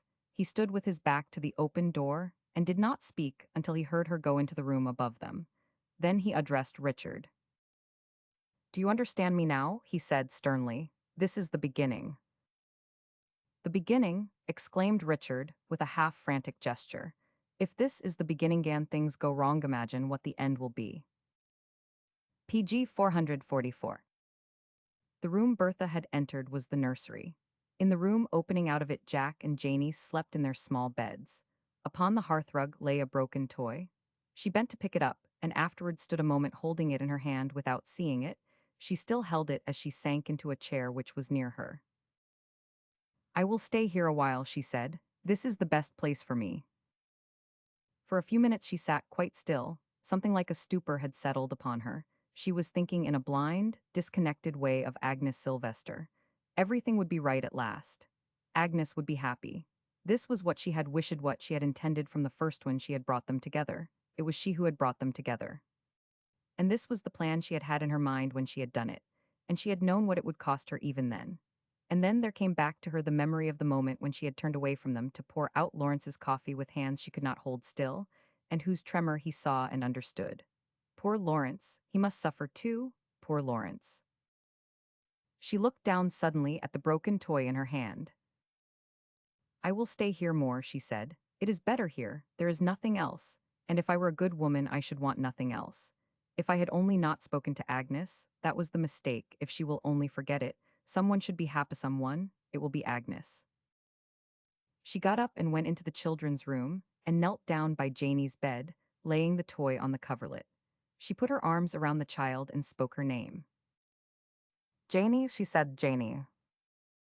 The child stirred, opened her eyes, and put an arm sleepily about her neck. PG 445. I said my prayers, she murmured. God bless Mama and Papa and everybody. God bless Uncle Philip. Bertha laid her face near her upon the pillow. Yes, she said brokenly. You belong to me and I belong to you. I will stay here, Janey, with you. PG 446. Chapter 33. Sometimes during the winter, when she glanced around her parlor on the evenings of her receptions, Bertha felt as if she was in a waking dream. So many people of whom she seemed to know nothing were gathered about her. She saw strange faces on every side. A new element had appeared, which was gradually crowding out the old, and she herself felt that she was almost a stranger in it. Day by day, and by almost imperceptible degrees at first, various mysterious duties had devolved upon her. She had found herself calling at one house because the head of it was a member of a committee, at another because its mistress was a person whose influence over her husband it would be well to consider. She had issued an invitation here because the recipients must be pleased, another there because somebody was to be biased in the right direction. The persons thus to be pleased and biased were by no means invariably interesting. There was a stalwart Westerner or so, who made themselves almost too readily at home, an occasional rigid New Englander who suspected a lack of purpose in the atmosphere, and a stray Southerner who exhibited a tendency towards a large and rather exhaustive gallantry. As a rule, too, Bertha was obliged to admit that she found the men more easily entertained than the women, who were most of them new to their surroundings, and privately determined to do themselves credit and not be imposed upon by appearances. And when this was not the case, were either timorously overpowered by a sense of their inadequacy to the situation, or calmly entrenched behind a shield of impassive composure. More discouraging than PG 447 all else. It was not always easy to enliven such material, to be always ready with the right thing to say and do, to understand, as by inspiration, the intricacies of every occasion and the requirements of every mental condition, and while Bertha spared no effort and used her every gift to the best of her ability, the result, even when comparatively successful, was rather productive of exhaustion, mental and physical. "They do not care about me," she said to Arbuthnot one night with a rueful laugh as she looked around her, "and I am always afraid of their privately suspecting that I do not care about them. Sometimes when I look at them, I cannot help being overpowered by a sense of there being a kind of ludicrousness in it all. Do you know, nearly every one of them has a reason for being here, and it is never by any chance connected with my reason for inviting them. I could give you some of the reasons. Shall I? Some of them are feminine reasons, and some of them are masculine. That woman at the end of the soffit, thin, eager-looking one comes because she wishes to accustom herself to society. Her husband is a rising man, and she is in love with him and has a hungry desire to keep pace with him. The woman she is talking to has a husband who wants something Senator Plainfield, may be induced to give him, and Senator Plainfield is on his native heath here. That showy little southern widow has a large claim against the government, and comes because she sees people she thinks it best to know. She is wanted because she has a favorite cousin who is given patriotically to opposing all measures not designed to benefit the South. It is rather fantastic when you reflect upon it, is not it? "You know what I think about it without asking," answered Arbuthnot. "Yes, you have told me," was her response. "But it will be all over before long, and then there is Senator Blundell. Do you know, it is always a relief to me when he comes." And she went toward him with a PG 448 brighter look than Arbuthnot had seen her wear at any time during the entire evening. It had taken her some time herself to decide why it was that she liked Blundell and felt at ease with him. In fact, up to the present period she had scarcely done more than decide that she did like him. She had not found his manner become more polished as their acquaintance progressed. He was neither gallant nor accomplished. He was always rather full of himself, in a genuine, masculine way. He was blunt and by no means tactful, but she had never objected to him from the first, and after a while she had become conscious of feeling relief, as she had put it to Arbuthnot, when his strong, rather aggressive, personality presented itself upon the scene. He was not difficult to entertain, at least. Finding in her the best of listeners, he entertained himself by talking to her, and by making sharp jokes, at which they both laughed with equal appreciation. He knew what to talk about, too, and what subjects to joke on. And, however apparently communicative his mood might be, his opinions were always kept thriftily in hand. "He seems to talk a good deal," Richard said, testily, "but after all, you do not find out much of what he really thinks." Bertha had discovered this early in their acquaintance. If the object in making the house attractive to him was that he might be led to commit himself in any way during his visits, that object was scarcely attained. When at last it appeared feasible to discuss the Westoria lands project in his presence, he showed no unwillingness to listen or to ask questions. But the discussion being at an end, if notes had been compared, no one could have said that he had taken either side of the question. "He's balancing things," Plainfield said. "I told you he would do it. You may trust him not to speak until he has made up his mind which side of the scale the weight is on." When these discussions were being carried on, Bertha, PG 449, had a fancy that he was more interested than he appeared outwardly. Several times she had observed that he asked her questions afterward, which proved that no word had dropped on his ear unheeded, and that he had, for some reason best known to himself, reflected upon all he had heard. But their acquaintance had a side entirely untouched by worldly machinations, and it was this aspect of it which Bertha liked. There was something homely and genuine about it. He paid her no compliments. He even occasionally found fault with her habits, and what he regarded as the unnecessary conventionality of some of her surroundings. But his good-natured egotism never offended her. A widower without family and immersed in political business, he knew little of the comforts of home life. He lived in 2 or 3 rooms, full of papers, books, and pigeonholes, and took his meals at a hotel. He found this convenient, if not luxurious, and more than convenience it had never yet occurred to him to expect or demand. But he was not too dull to appreciate the good which fell in his way. And after spending an hour with the Amorys on 2 or 3 occasions, when he had left the scene of his political labors fagged and out of humor, he began to find pleasure and relief in his unceremonious visits and looked forward to them. There came an evening when Bertha, in looking over some music, came upon a primitive ballad, which proved to be among the recollections of his youth, and she aroused him to enthusiasm by singing it. His musical taste was not remarkable for its cultivation. He was strongly in favor of pronounced melody, and was disposed to regard a song as incomplete without a chorus. But he enjoyed himself when his prejudices were pandered to, and Bertha rather respected his courageous, if benighted, frankness, and his obstinate faith in his obsolete favorites. So she sang Ben Bolt to him, and the harp that once through Tara's halls, and others far less classical and more florid. And while she sang, he sat PG 450 ungracefully, but comfortably by the fire, his eyes twinkling less watchfully, the rugged lines of his blunt-featured face almost settling into repose. And sometimes when she ended, he roused himself with something like a sigh. "Do you like it?" she would say. "Does it make you forget the gentleman from Indiana and the senator from Connecticut?" "I do not want to forget them," he would reply with dogged good humor. "They are not the kind of fellows it is safe to forget, but it makes my recollections of them more agreeable." But after a while, there were times when he was not in the best of humors, and when Bertha had a fancy that he was not entirely at ease or pleased with herself. At such times, his visits were brief and unsatisfactory, and she frequently discovered that he regarded her with a restless and perturbed expression, as if he was not quite certain of his own opinions of her. "He looks at me," she said to Richard, "as if he had moments of suspecting me of something." "Nonsense," said Richard. "What could he suspect you of?" "Of nothing," she answered. "I think that was what we agreed to call it." But she never failed to shrink when the twinkling eyes rested upon her with the disturbed questioning in their glance, and the consciousness of this shrinking was very bitter to her in secret.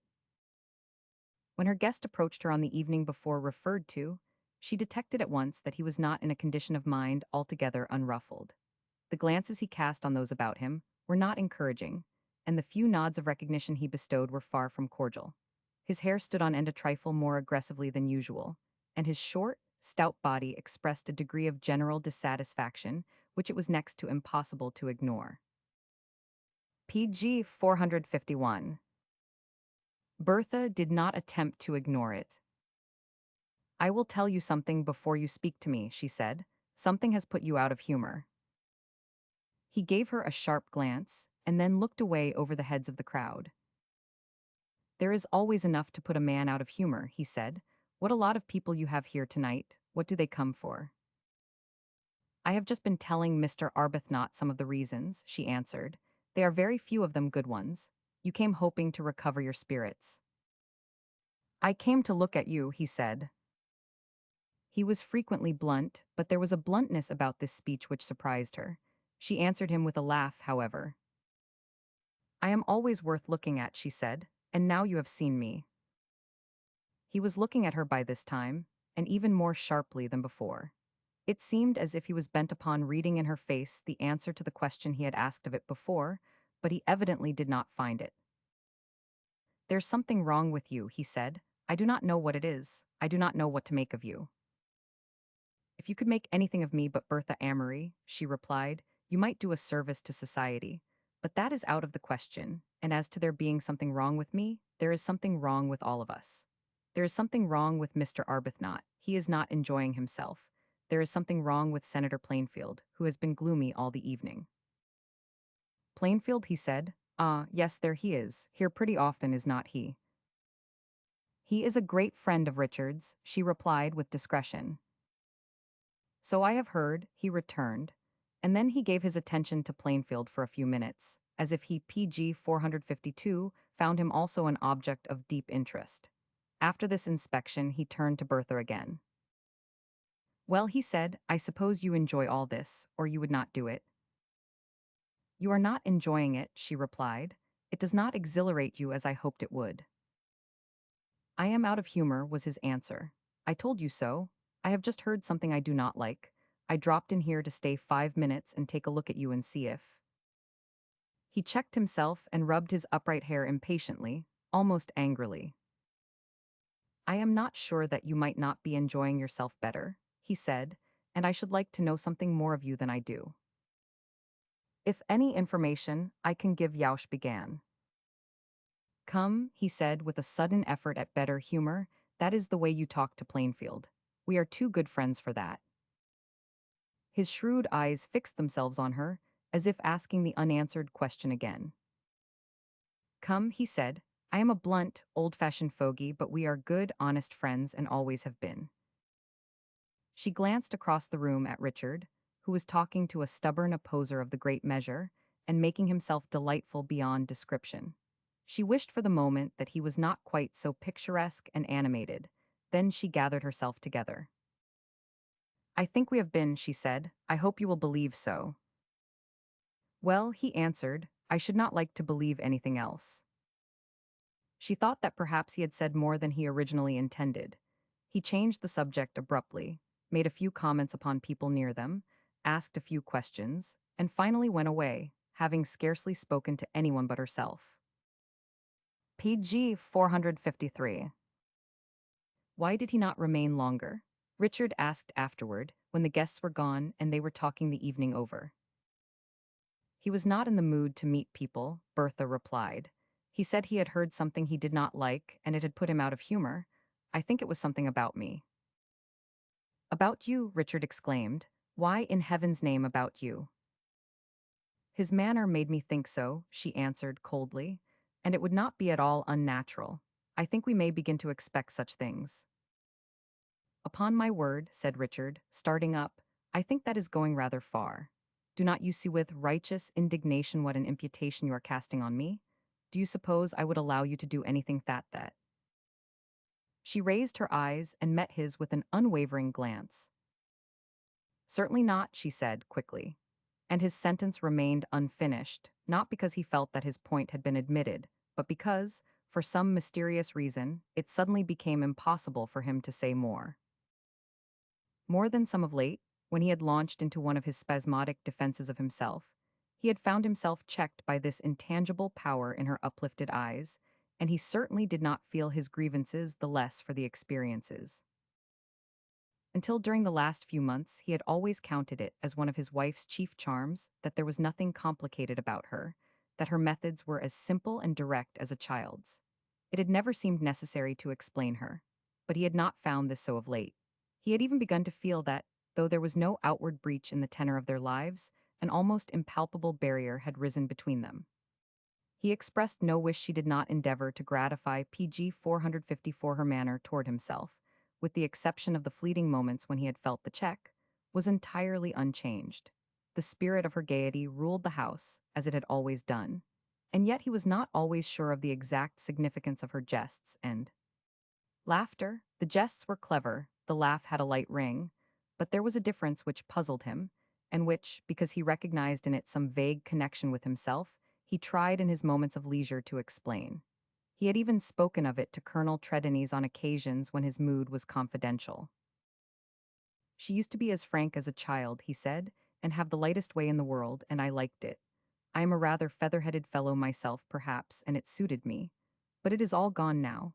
When she laughs, I do not feel sure of her, and when she is silent, I begin to wonder what she is thinking of.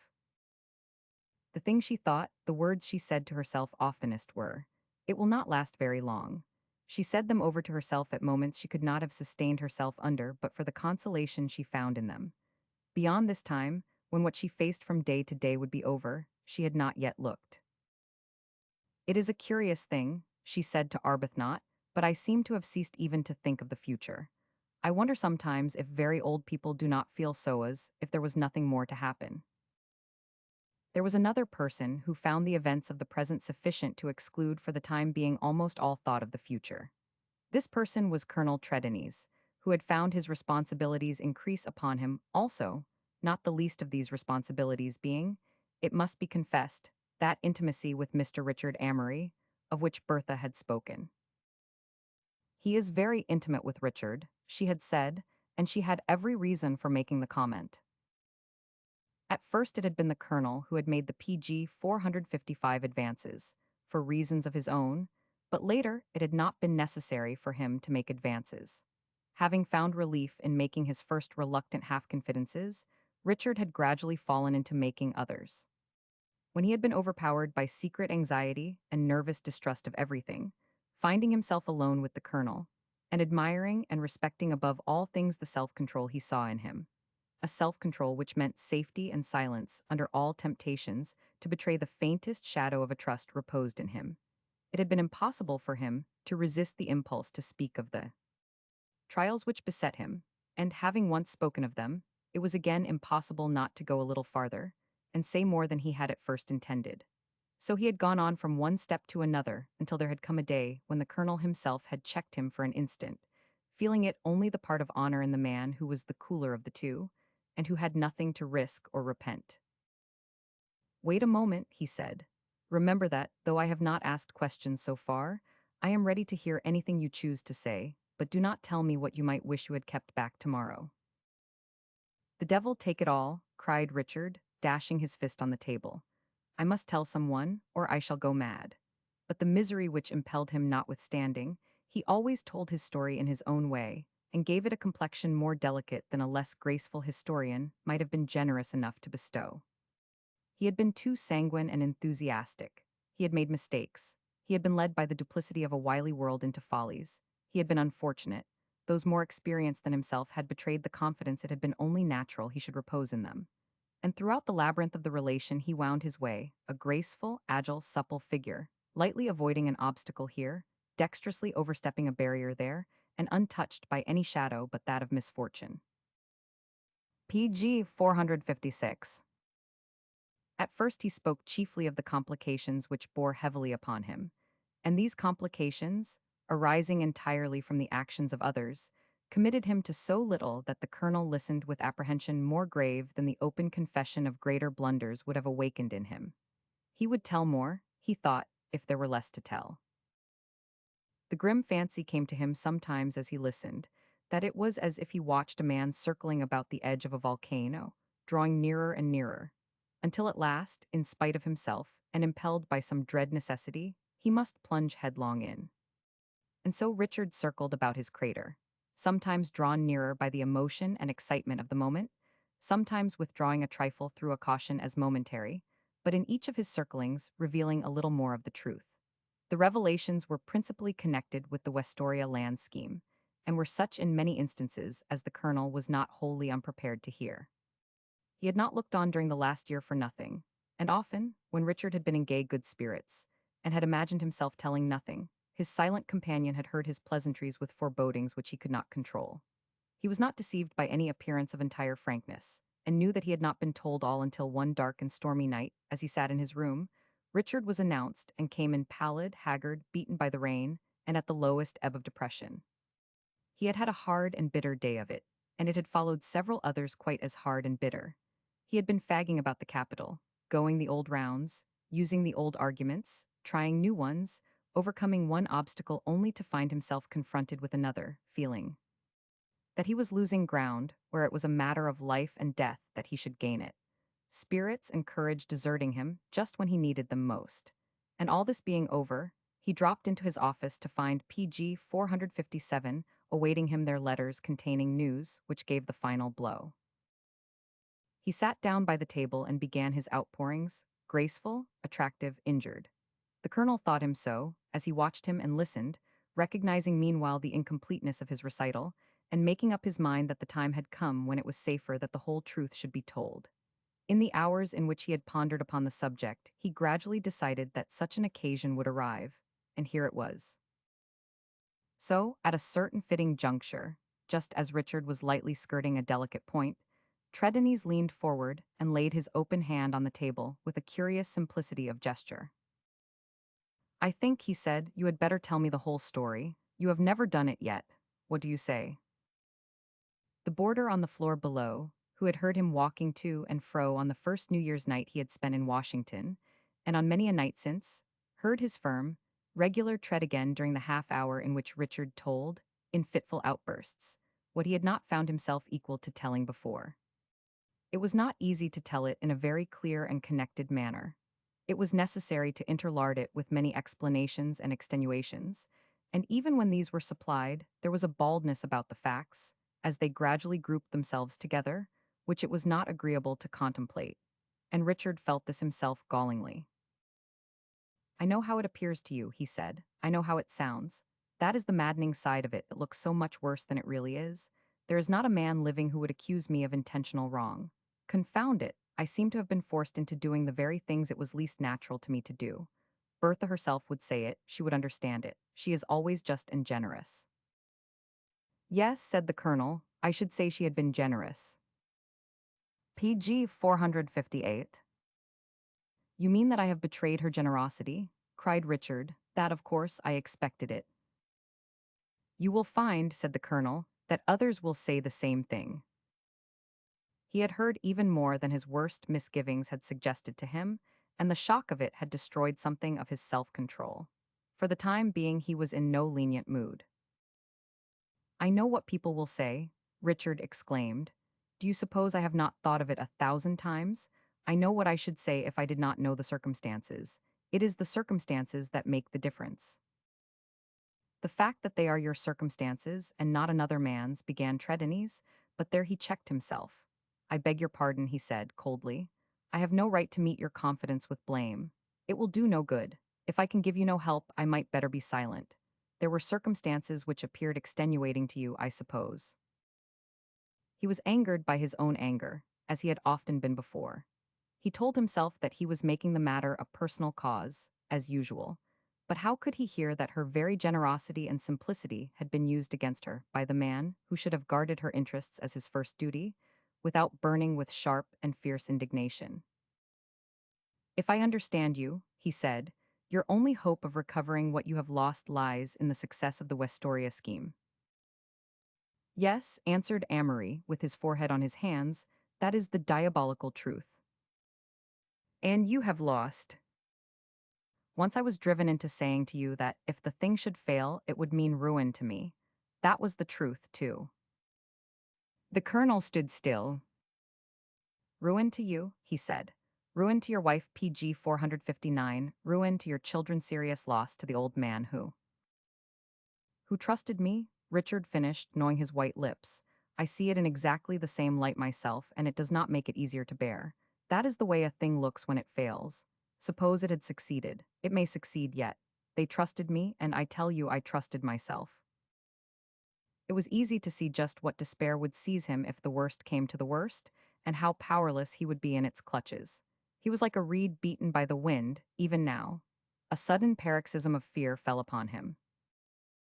Great God, he cried, it cannot fail. What could I say to them? How could I explain it? 1,000 wild thoughts surged through Trelawney's brain as he heard him. The old sense of helplessness was strong upon him. To his upright strength, there seemed no way of judging fairly of, or dealing practically with, such dishonor and weakness. What standard could be applied to a man who lied agreeably in his very thoughts of himself and his actions? He had scarcely made a statement during the last hour which had not contained some airy falsehood. Of whom was it he thought in his momentary anguish? Not of Bertha, not of her children, not of the gentle old scholar, who had always been lenient with his faults. It was of himself he was thinking of, Richard Amory, robbed of his refined picturesqueness by mere circumstance, and placed by bad luck at a baleful disadvantage. For a few minutes there was a silence. Richard sat with his brow upon his hands, his elbows on the table before him. Trelawney's paced to and fro, looking downward. At length Richard raised his head. He did so because Trelawney's had stopped his walk. What is it? He asked. Trelawney's walked over to him and sat down. He was pale, and wore a set and rigid look, the chief PG 460 characteristic of which was that it expressed absolutely nothing. His voice was just as hard and expressed as little when he spoke. I have a proposition to make to you, he said, and I will preface it by the statement that, as a businessman, I am perfectly well aware that it is almost madness to make it. I say almost. Let it rest there. I will assume the risks you have run in the Westoria scheme. Invest the money you have charge of in something safer. You say there are chances of success. I will take those chances. What? Cried Richard. What? He sat upright, staring. He did not believe the evidence of his senses, but Trelawney went on, without the quiver of a muscle, speaking steadily, almost monotonously. I have money, he said. More than you know, perhaps. I have had recently a legacy which would of itself make me a comparatively rich man. That I was not dependent upon my pay you knew before. I have no family. I shall not marry. I am fond of your children, of Janie particularly. I should have provided for her future in any case. You have made a bad investment in these lands. Transfer them to me and invest in something safer. And if the bill fails to pass, exclaimed Richard. If it fails to pass, I shall have the land on my hands. If it passes, I shall have made something by a venture, and Janie will be the richer. But as it stands, the venture had better be mine than yours. You have lost enough. Richard gave his hair an excited toss backward, and stared at him as he had done before. A slight, cold moisture broke out on his forehead. You mean, it began, breathlessly. Do you remember, said Trelawney, what I told you of the comments people were beginning to make? They have assumed the form I told you they would. It PG 461 is best for your children that they should be put an end to. If I assume these risks, there will be no farther need for you to exert yourself. He began to look white about the mouth, and through his iron stolidity, there was something revealed before which Richard felt himself quail. The night that Blundell came into your wife's reception, and remained so short a time, he had heard a remark upon the influence she was exerting over him, and it had had a bad effect. The remark was made publicly at one of the hotels. He turned a little whiter, and the something all the strength in him had held down at the outset leaped to the surface. I have no wife Toto use, he said. If I had, by heavens, I would have spared her. He had held himself in hand and been silent a long time, but he could not do it now. She is the mother of your children, he cried, clenching his great hand. And women are beginning to avoid her and men to bandy her name to and fro. You have deceived her, you have thrown away her fortune, you have used her as an instrument in your schemes. I, who am only an outsider with no right to defend her, I defend her for her father's sake, for her child's, for her own. You are on the verge of ruin and disgrace. I offer you the chance to retrieve yourself, to retrieve her. Take it if you are a man. Richard had fallen back in his chair breathless and ashen.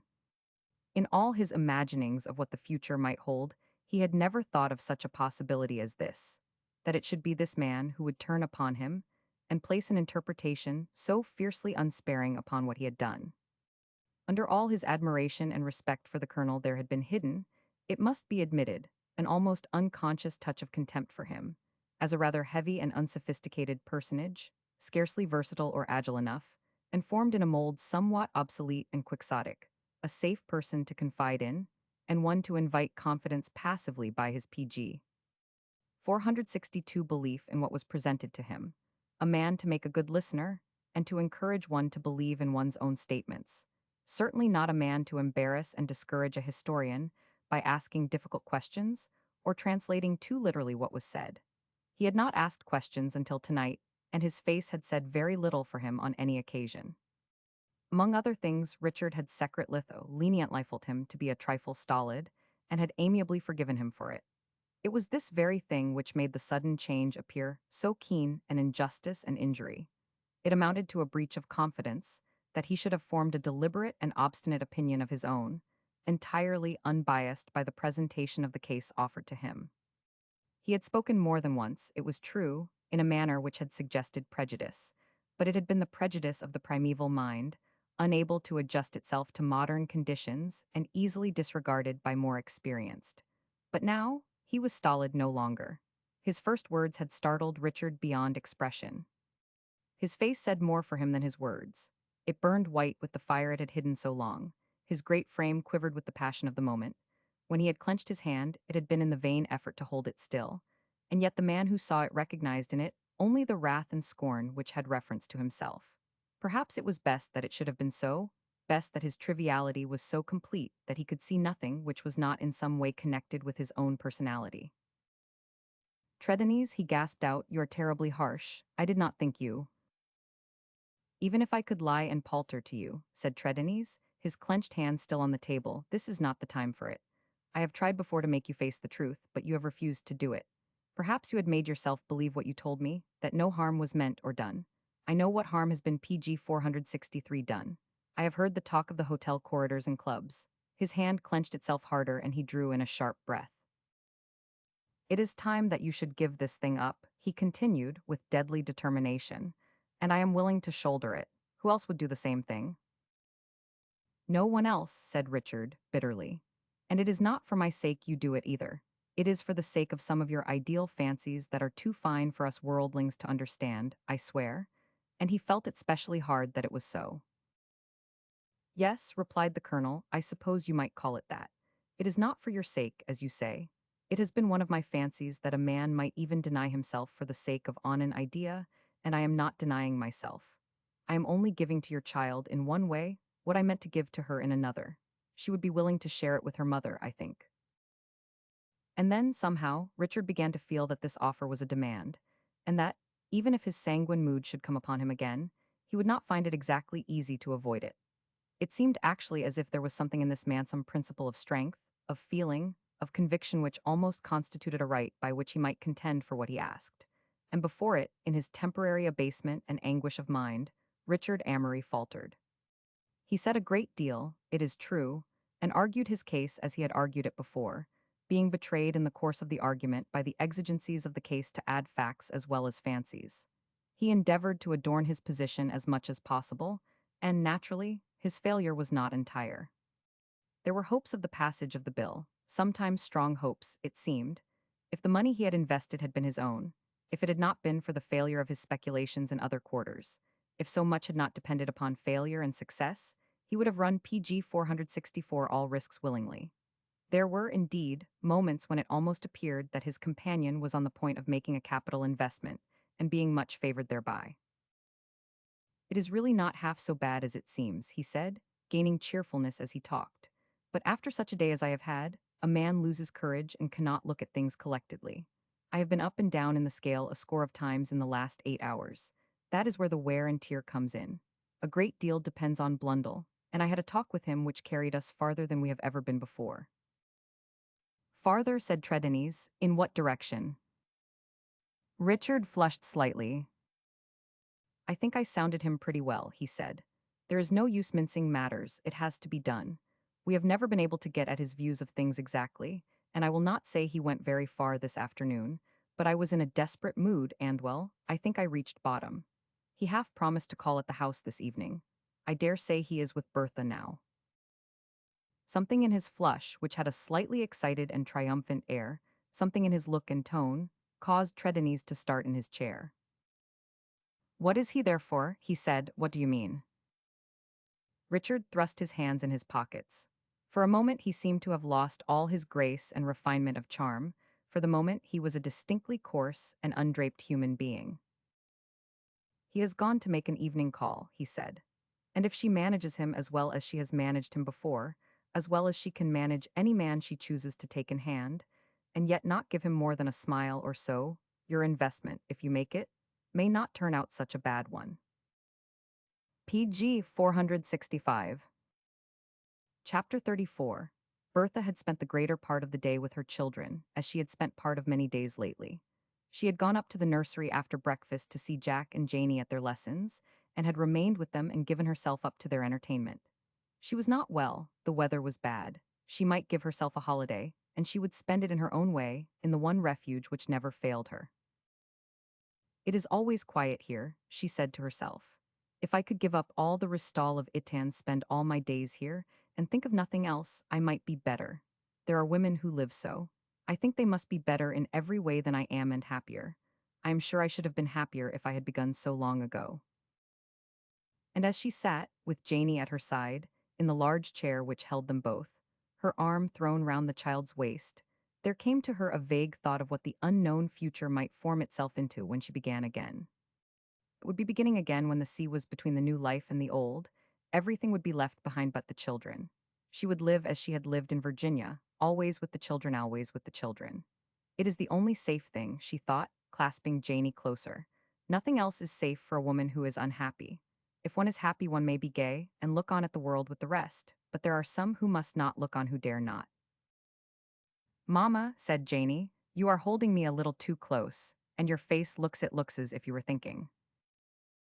Bertha laughed to reassure her. They were used to PG 466, this gay, soft laugh of hers, as the rest of the world was. If she was silent, if the room was not bright with the merriment she had always filled it with, they felt themselves a trifle injured, and demanded their natural rights with juvenile imperiousness. Mamma always laughs, Jack had once announced to a roomful of company. She plays new games with us and laughs, and we laugh too. Maria and Susan are not funny. Mamma is funny and like a little girl grown up. We always have fun when she comes into the nursery.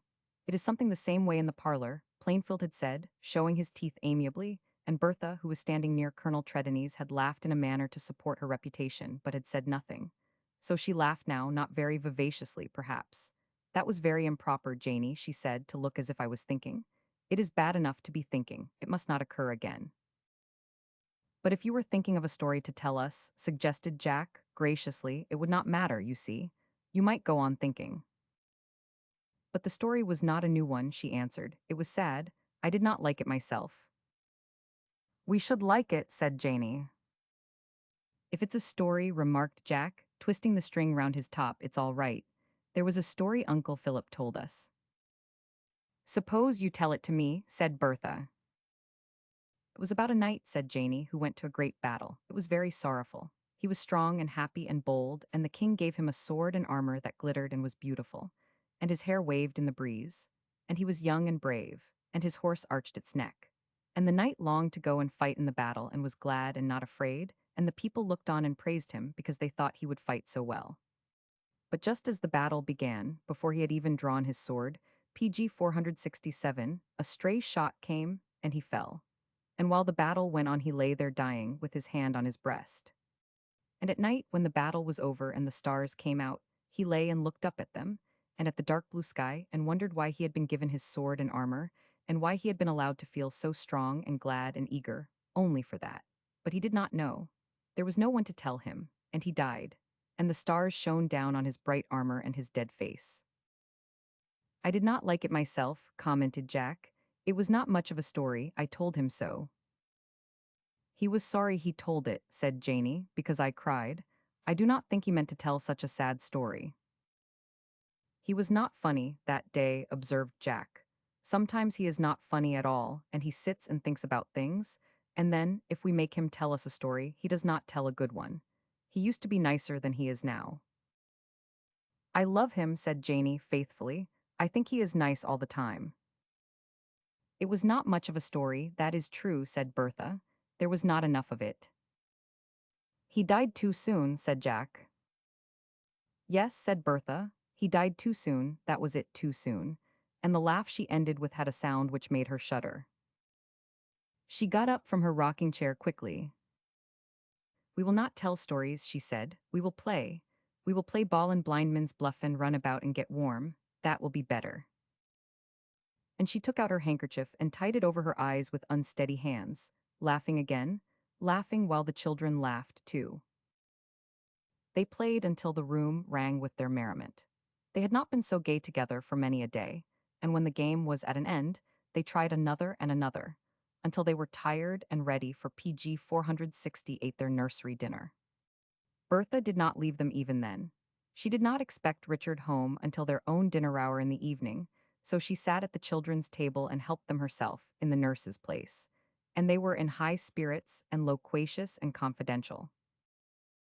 When the meal was over, they sat by the nursery fire, and Meg fell asleep in her mother's arms, and after she had laid her on her bed, Bertha came back to Jack and Janey, and read and talked to them until dusk began to close in about them.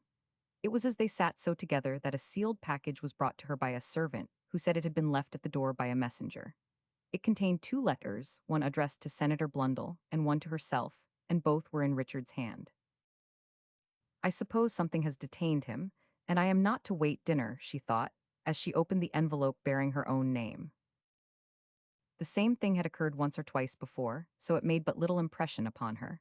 There were the usual perfectly natural excuses. He had been very hard at work and would be obliged to remain out until some time past their dinner hour. He had an engagement at one of the hotels and could dine there. He was not quite sure that he should be home until late. Then he added, just before closing, Blundell said something about calling this evening.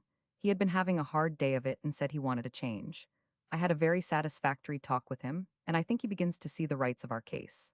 Entertain him as charmingly as possible, and if he is not too tired and is in a good humor, hand him the enclosed letter. It contains testimony which ought to be a strong argument, and I think it will be. Bertha looked at the letter. It was not at all imposing, and seemed to contain nothing more than a slip of paper. She put it down on the mantel and sighed faintly. PG 469. If he knew what a service he would do me by seeing the rights of the case, she said to herself, I think he would listen to their arguments. I think he likes me well enough to do it. I believe he would enjoy being kind to me. If this should be the end of it all, it would be worth the trouble of being amusing and amiable one evening. But she did not look forward with any great pleasure to the prospect of what was before her. Perhaps her day in the nursery had been a little too much for her. She was tired and would have been glad to be left alone. But this was not to be. She must attire herself in all her bravery and sing and laugh and be gay a little longer. How often had she done the same thing before? How often would she do it again? There are some people who are born to play comedy, she said afterward as she stood before her mirror, dressing. They can do nothing else. I am one of them. Very little is expected of me, only that I shall always laugh and make jokes. If I were to try tragedy, that would be a better jest than all the rest. If I were to be serious, what a joke that would be. She thought, as she had done 1,000 times, of a portrait of herself which had been painted 3 years before. It had been her Christmas gift to Richard, and had been considered a great success. It was a wonderfully spirited likeness, and the artist had been fortunate in catching her brightest look. It is the expression that is so marvelous, Richard had often said. When I look at it, I always expect to hear you laugh. Are they never tired of it? She said, never tired of hearing me laugh? If I were to stop some day and say, see, I am tired of it myself. I have tears as well as the rest of you. Let me, she checked herself. Her hands had begun to tremble, her voice. She knew too well what was coming upon her. She looked at herself in the glass. PG 470. I must dress myself carefully, she said, if I am to look vivacious. One's attire is called upon to do a great deal for one when one has a face like that. Outwardly her attire had done a great deal for her when, after she had dined alone, she sat awaiting her guest. The fire burned brightly, the old songs lay upon the piano, a low stand with a pretty coffee service upon it was drawn near her, a gay little work-basket containing some trifle of graceful work was on her knee. Outside, the night was decidedly unpleasant. So unpleasant, she said to herself, that it will surprise me if he comes. But though by 8 o'clock the rain was coming down steadily, at 8:30 she heard the familiar heavy tread upon the doorstep, and her visitor presented himself. What sort of humor he was in when he made his entry, Bertha felt that it was not easy to decide, but it struck her that it was not a usual humor, and that the fatigues of the day had left their mark upon him. He looked by no means fresh, and by the time he had seated himself felt that something had disturbed him, and that it was true that he needed distraction. It had always been very simple distraction she offered him. He had never demanded subtleties from her, or any very great intellectual effort. His ideas upon the subject of the feminine mind were, perhaps, not so advanced as they might have been, and belonged rather to the days and surroundings of his excellent, hard-worked mother and practical, unimaginative sisters than to a more brilliant world. Given a comfortable seat in the pretty room, the society of this pretty and smiling little person, who poured out his coffee for him, enjoyed his jokes, and prattled gaily of things pleasant and amusing, he was perfectly satisfied. What he felt the need of was rest and light recreation, cheerfulness and appreciation, a sense of relief from the turmoil and complications of the struggling, maneuvering, overreaching, ambitious world he lived in.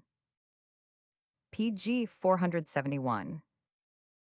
Knowing this, Bertha had given him what he enjoyed, and she offered him no other entertainment this evening. She gave him his cup of coffee, and talked to him as he drank it, telling him an amusing story or so of the children, or of people he knew. I have been in the nursery all day, she said. I have been playing blindman's buff and telling stories. You have never been in the nursery, have you? You are not like Colonel Tredennies, who thinks the society there is better than that we have in the parlor. Perhaps he's not so far wrong, said her guest, bluntly, though I have never been in the nursery myself. I have a nursery of my own up at the Capitol, and I do not always find it easy to manage. The children fight, I have heard, said Bertha, and sometimes call each other names. And it is even reported that they snatch at each other's toys and break those they cannot appropriate. I am afraid the discipline is not good. It is not, he answered, or there is not enough of it. He set his coffee cup down and watched her as she leaned back in her chair and occupied herself with the contents of her work basket. Do you go into the nursery often, he asked, or is it out of the fashion? It is out of the fashion, she answered, but she stopped and let her work rest on her knee as she held it. Will you tell me why you ask me that? She said, and her face changed as she spoke. I asked you because I did not know, he answered. It seemed to me you could not have much time for things of that sort. You generally seem to be pretty busy with one thing and another. I do not know much about fashionable life and fashionable women. The women I knew when I was a boy, my own mother and her sister spent the most of their time with their children, and it was not such a bad way either. They were pretty good women. PG 472. Perhaps it was the best way, said Bertha, and I dare say they were better for it. I dare say we compare very unfavorably with them. You do not compare at all, he returned. I should not compare you. I do not know how it would work with you. They got old pretty soon and lost their good looks, but they were safe, kind-hearted creatures who tried to do their duty and make the best of things. I do not say they were altogether right in their views of life. They were narrow, I suppose, and ran into extremes, but they had ways a man likes to think of, and did very little mischief. I could scarcely estimate the amount of mischief I do, said Bertha, applying herself to her work cheerfully, but I do not think my children are neglected. Colonel Tredennies would probably give a certificate to that effect. They are clothed quite warmly, and are occasionally allowed a meal, and I make a practice of recognizing them when I meet them on the street. She was wondering if it would not be better to reserve the letter until some more auspicious occasion. It struck her that in the course of his day's fatigues he had encountered some problem of which he found it difficult to rid himself. There were signs of it in his manner. He wore a perturbed, preoccupied expression and looked graver than she had ever seen him. He sat with his hands in his pockets, his hair on end, his bluff countenance a rather deeper color than usual, and his eyes resting upon her. This is not an easy world, he said, and I suppose it is no easier for women than for men. I should not like to be a woman myself and have to follow my leader and live in one groove from beginning to end. It is natural that some should feel the temptation to try to get out of it and use their power as men use theirs, but it does not pay, it cannot. Women were meant to be good and honest and true and innocent. It was an amazingly ingenuous creed, and he PG 473 presented it with a rough simplicity and awkwardness, which might have been laughable but for their heavy sincerity. Bertha felt this seriousness instantaneously, and looking up, saw in his sharp little eyes a suggestion of feeling which startled her. Wondering what I am thinking of, he said. Well, I am thinking of you. I have thought of you pretty often lately, and tonight I have a reason for having you in my mind. What is the reason? She asked, more startled than before. He thrust his hands deeper into his pockets. There was no mistaking the evidences of strong emotion in his face. I am a friend of yours, he said. You know that, you have known it some time. My opinion of you is that you are a good little woman, the right sort of a little woman, and I have a great deal of confidence in you. I hope so, said Bertha. She felt that as he gained warmth and color she lost them. She thought of the letter which lay on the mantelpiece within a few feet of him, and wished that it was not so near. There had been evil spoken of her, and he had heard it. She realized that, and knew that she was upon her defense, even while she had no knowledge of what she was to defend herself against. I hope so, she said again, tremulously. I hope so, indeed, and her eyes met his with a helplessness more touching than any appeal she could have made. It so moved him that he could remain quiet no longer, but sprang to his feet and drew his hand from his pocket and rubbed it excitedly over his upright hair. Damn it, he broke forth, let them say what they will. Let what will happen, I will believe in you. Do not look at me like that. You are a good little woman, but you are in the wrong place. There are lies and intrigues going on about you, and you are too bright and pretty to be judged fairly by outsiders. You don't PG 474 know what you are mixed up in. How should you? Who is to tell you? These fellows who dangle about and make fine speeches are too smooth-tongued, even when they know enough. I will tell you. I never paid you compliments or made love to you, did I? I am no good at that, but I will tell you the truth and give you a bit of good advice. People are beginning to talk, you see, and tell lies. They have brought their lies to me. I do not believe them, but others will. There are men and women who come to your house who will do you no good, and are more than likely to do you harm. They are a lot of intriguers and lobbyists. You do not want that set here. You want honest friends, and an innocent, respectable home for your children, and a name they will not be ashamed of. Send the whole set packing, and cut yourself loose from them. Bertha stood up also. She had forgotten the little work basket, and still held it in her hands, suspended before her. Will you tell me, she said, what the lies were, the lies you heard? Perhaps she thought, with a hopeless pang, they were not lies at all. Perhaps he had only heard what was the truth, that she had been told to try to please him, that his goodwill might be gained to serve an end. Looked at from Richard's standpoint, that had been a very innocent thing. Looked at from his standpoint, it might seem just what it had seemed to herself, even in the reckless, desperate moment when she had given way. He paused a moment, barely a moment, and then answered her. Yes, he said, I will tell you if you want to know. There has been a big scheme on hand for some time. There are men who must be influenced. I am one of them, and people say that the greater part of the work is carried on in your parlors here, and that you were set on me because you were a clever little manuvra, and knew your business better than I should be likely to PG 475 suspect. That is what they say, and that is what I must believe because. He stopped short. He had drawn nearer the mantelpiece, and as he spoke some object lying upon it caught his eye. It was the letter directed to himself, lying with the address upward, and he took it in his hand. What is this? He demanded. Who left it here? Bertha stood perfectly motionless. Richard's words came back to her. Give it to him if he is in a good humor. It contains arguments which I think will convince him. Then she looked at Blundell's face. If there could be any moment more unfit than another for the presentation of arguments, it was this particular one. And never before had she liked him so well or valued his good opinion so highly as she did now, when he turned his common, angry, honest face upon her. What is it? He said again, tell me. She thought of Richard once more, and then of the children sleeping upstairs, and of the quiet, innocent day she had spent with them. They did not know that she was an intriguing woman whom people talked of. She had never realized it herself to the full until this moment. They had delicately forborne giving any name to the thing she had done, but this man, who judged matters in a straightforward fashion, would find a name for it. But there was only one answer for her to make. It is a letter I was to give you, she said. And it is from your husband. I have not read it, she replied.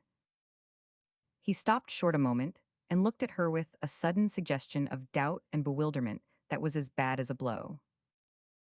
Look here, he said. You were going to give it to me. You intended to do it. Yes. He gave her another look, amazement, anger, disbelief, struggling with each other in it, and then PG 476 thrust his obstinate fists into his pockets again and planted himself before her like a rock. By the Lord, he said, I will not believe it. The hard common sense which had been his stronghold and the standby of his constituents for many a year came to his rescue. He might not know much of women, but he had seen intrigue and trickery and detected guilt, and it struck him if these things were here, they were before him in a new form. Now, he said, tell me who gave it to you. You will know that, she answered when you read it. Tell me, he demanded, if you know what is in it. I know something, she replied, of what is in it. By Jove, he exclaimed, I would give a great deal to know how much. Only Richard could have told him how much or how little, and he was not there. Come, he said, as she made no reply, they might easily deceive you.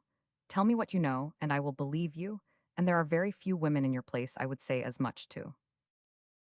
I do not think, she answered, that they have deceived me. Then he returned, his face hardening, you have deceived me. Yes, she answered, turning white, I suppose I have. There was a moment of dead silence, in which his shrewd eyes did their work as well as they had done it at any time during his 50 years of life. Then he spoke to her again. They wanted me here because they wanted to make use of me, he said. You knew that. They did not put it in that way, she answered. I dare say you know that. You were to befool me as far as you could, and make the place agreeable to me, you knew that. PG 477. She turned paler. I have liked you very sincerely, she broke forth piteously. I have liked you, out of all the rest, that one thing was true, do not think it was not. His expression for a moment was a curiously undecided one. He was obliged to rally himself with a sharp rub at his hair. I will tell you what I think of that when you have answered me another question, he said. There is a person who has done a great deal of work in this matter, and has been very anxious about it, probably because he has invested in it more money than he can spare, buying lands and doing one thing and another. That person is your husband, Mr. Richard Amory. Tell me if you knew that. The blood rushed to her face and then left it again. Richard, she exclaimed. Richard, and she caught at the mantle and held to it. His eyes did not leave her for an instant. He nodded his head with a significance whose meaning was best known to himself. Sit down, he said. I see you did not know that. She did as he told her. It was as if such a flash of light had struck across her mental vision as half blinded her. Not Richard, she cried out, and even as she said it, 1,000 proofs rushed back upon her and spoke the whole shameful truth for themselves. Blundell came nearer to her, his homely, angry face, in spite of its anger, expressing honest good feeling as strongly as any much handsomer one might have done. I knew there had been deep work somewhere, he said. I saw it from the first. As for you, you have been treated pretty badly. I suppose they persuaded you that you might as well amuse one man as another, and I was the man. I dare say there is more behind PG 478 than I can see. You had nothing to gain as far as you knew, that's plain enough to me. No, she exclaimed, it was not I who was to gain. They did not think off me. No, he went on, they lost sight of you rather often when they had a use for you. It's apt to be the way. It's time someone should think of you, and I mean to do it. I am not going to say anything more against those who made the mistake, with a resentful shuffle of his shoulders as he put it thus mildly, than I can help, but I am going to tell you the truth. I have heard ugly stories for some time, and I have had my suspicions of the truth of them, but I meant to wait for proof, and it was given me this afternoon. More was said to me than it was safe to say to an honest man, and I let the person who talked go as far as he would, and he was too desperate to be cautious. I knew a bold move was to be made, and I guessed it would be made tonight. He took the envelope from his pocket where he had tucked it unopened. His face grew redder and hotter. If it were not for you, he said, if I did not have faith in your being the honest little woman I took you for, if I did not believe you spoke the truth when you said you liked me as honestly as I liked you, though the Lord knows there is no proof except that I do believe you in spite of everything, I would have the thing spread the length and breadth of the land by tomorrow morning, and there would be such an uproar as the country has not seen for a year or so. Wait, said Bertha, half starting from her seat. I did not understand before. This is too much shame. I thought it was only a letter. I did not know. He went to the fire. I believe that too, he said, grimly, but it is not a little thing I am doing. I am denying myself a great deal. I would give 5 years of my life. He straightened out his short, stout arm and closed hand with a robust gesture, and then checked himself. You do not know PG 479, what is in it? I do not know. I have not looked at it. There it goes. And he tossed it into the fire. The biggest fool of all, he said, is the fool who takes every man for a knave. Do they think a country like this has been run for a century by liars and thieves? There have been liars and thieves enough, but not enough to bring it to a standstill, and that seems to argue that there has been an honest man or so to keep a hand on their throats. When there are none left, well, it will not be as safe to belong to the nation as it is today, in spite of all that's bad in it. The envelope had flamed up and then died down into tindery blackness. He pointed to it. You can say it is there, he said, and that I did not open it, and they may thank you for it. Now I am going. Bertha rose. She put her hand on the mantel again. If I do not thank you as I ought, she said, brokenly, you must forgive me. I see all that you have spared me, but I have had a heavy blow. He paused to look at her, rubbing his upright hair for the last time, his little eyes twinkling with a suspicious brightness, which had its softness too. He came back and took her hand and held it in an awkward, kindly clasp. You are a good little woman, he said. I will say it to you again. You were not cut out to be made anything else of. You will not be anything else. You are young to be disappointed and unhappy. I know all that, and there does not seem much to say. Advice would not amount to much, and I do not know that there is any to give. They moved slowly toward the door together. When they stood upon the threshold, he dropped her hand as awkwardly as he had taken it and made a gesture toward the stairway, the suspicious brightness of his eyes more manifest than ever. Your children are up there asleep, he said unsteadily. Go to them. And turning away, shrugged himself into his overcoat at the hat stand, opened the door for himself, and went out of the house without another word. PG 480. Chapter 35. The last words of his half-reluctant, half-exultant confession had scarcely left Richard Amory's lips when Trelawney rose from his chair. If you can, he said, tell me the literal truth. Blundell is at your house with your wife. There is something she is to do. What is it? She is to hand him an envelope containing a slip of paper, said Richard, doggedly. That is what she is to do. Trelawney crossed the room and took his hat from its place. Will you come with me, he said, or shall I go alone? Where? Asked Richard. Trelawney glanced at his watch. He would not call until late, perhaps, he said, and she would not give it to him at once. It is 10 now. We may reach there in time to spare her that at least. Richard bit his lip. There seems to be a good deal of talk of sparing her, he said. Nobody spares me. Every folly I have been guilty of is exaggerated into a crime. Do you suppose that fellow is not used to that sort of thing? Do you suppose I should have run the risk if he had not shown his hand this afternoon? She knows nothing of what she is to give him. There is no harm done to her. How is he to know she is not in the plot? Said Trelawney. How is he to guess that she is not what she has been made to seem to be? What insult is he not at liberty to offer her if he chooses? PG 481. She will take care of herself, said Richard. Let her alone for that. By heaven, said Trelawney. She has been let alone long enough. Has she ever been anything else but alone? Has there been one human creature among all she knew to help or defend or guide her? Who has given her a thought so long as she amused them and laughed with the rest? Who? Richard got up, a dawning curiosity in his face. What is the matter with you? He said. Have you been? The words died away. The colonel's gleaming eyes stopped him. We will go at once, if you please, said Trelawney, and strode out of the room before him. When they reached the house, Bertha was still standing where her guest had left her a few moments before, and but one glance at her face was needed to show both of them that something unusual had occurred. You have had Blundell here? Richard asked, with an attempt at his usual manner which ill-covered his excitement. We thought we saw him crossing the street. Yes, she answered, he has just left me. She turned suddenly and walked back to the hearth. He left a message for you, she said. That is it, and she pointed to the last bit of tinder flickering on the coals. Thelator, exclaimed Richard. Yes, she answered. Do you want Colonel Trelawney to hear about the letter, Richard, or does he know already? He knows everything, answered Richard, as everyone else will tomorrow or the day after. For a moment, his despair made him so reckless that he did not make an effort at defense. He flung himself into a chair and gave up to the misery of the hour. You knew, said Bertha, looking toward Trelawney's PG 482 and did not tell me. Yes, I forgot, with a bitter little smile. There was something you warned me of once and I would not listen, and perhaps you thought I would not listen now. If you know, will you tell me what was in the letter? I do not know yet, and I want to hear it put into words. It was money or an offer of money? Tell me, if you please. It was money, said Richard, defiantly, and there are others who have taken the same thing peacefully enough.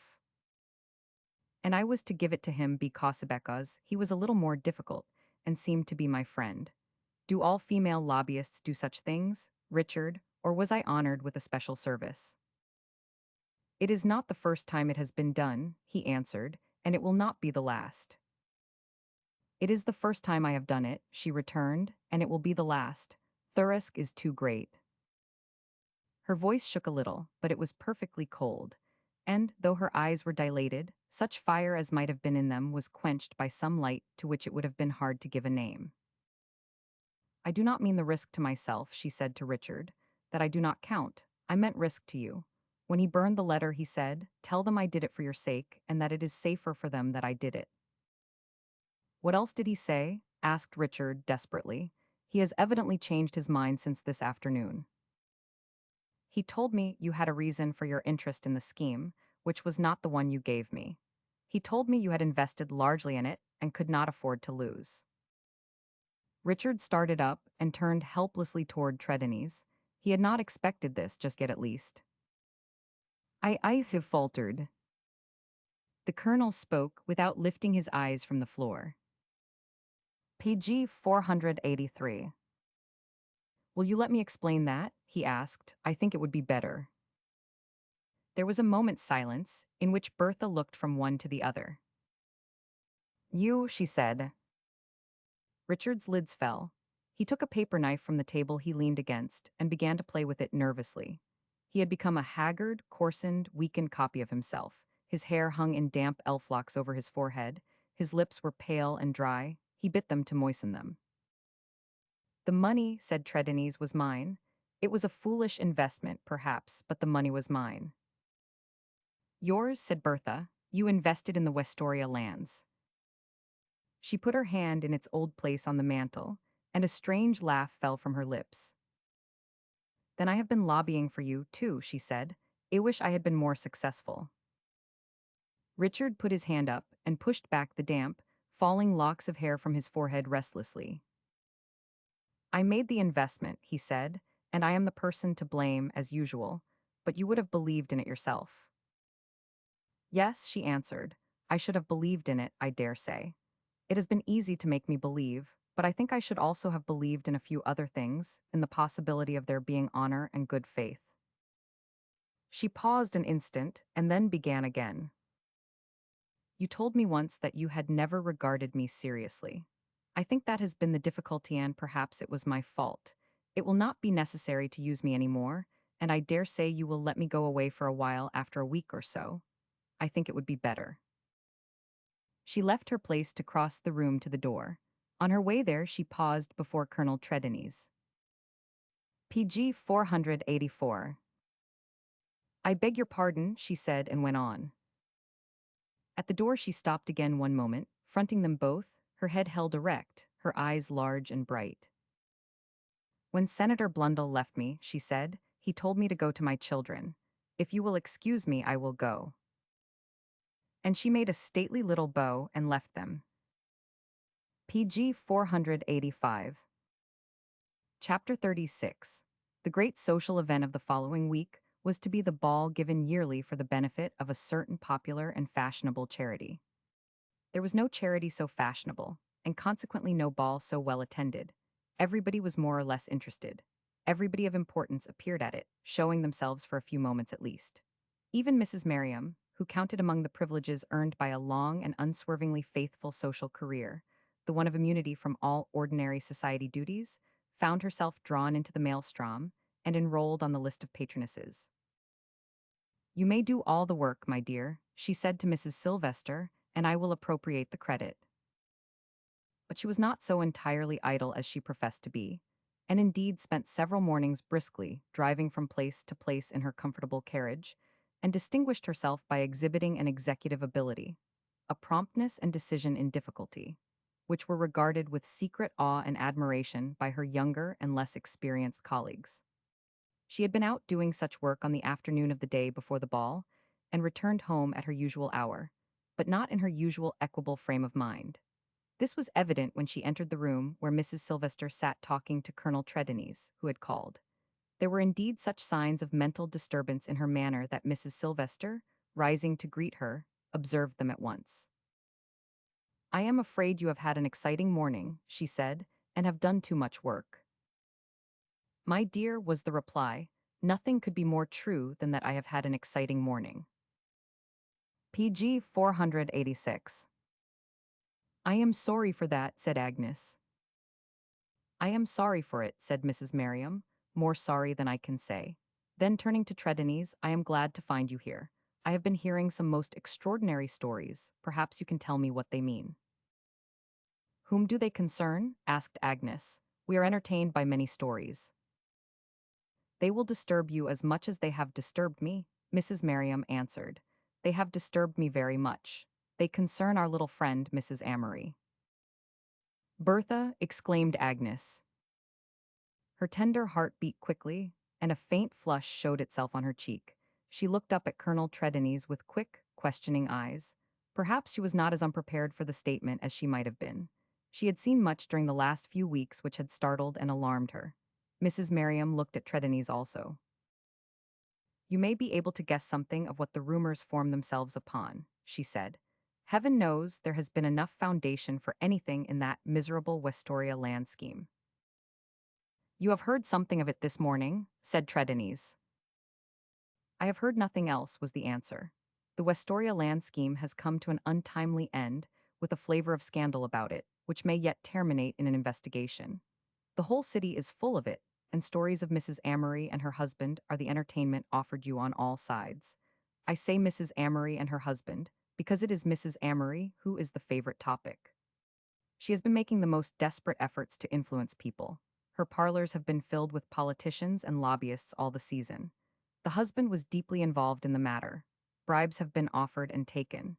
There are endless anecdotes of PG 487 Senator Plainfield and his infatuation and the way in which it has been used. She would have accomplished wonders if it had not been for Senator Blundell, who suspected her and led her into betraying herself. It is Senator Blundell who is credited with having been the means of exploding the whole affair. He has been privately investigating the matter for months and had an interview with Mrs. Amory the other night in which he accused her of the most terrible things and threatened her with exposure. That is the way the stories run. Oh, this is very cruel, said Agnes. We must do something. We must try. We cannot let such things be said without making an effort against them. Whatever is done must be done at once, replied Mrs. Merriam. The conclusion of the matter is that there seems actually to be a sort of cabal formed against her. You mean, began Agnes anxiously. I mean, said Mrs. Merriam, that my impression is that if she appears at the ball, there are those who will be so rude to her that she will be unable to remain.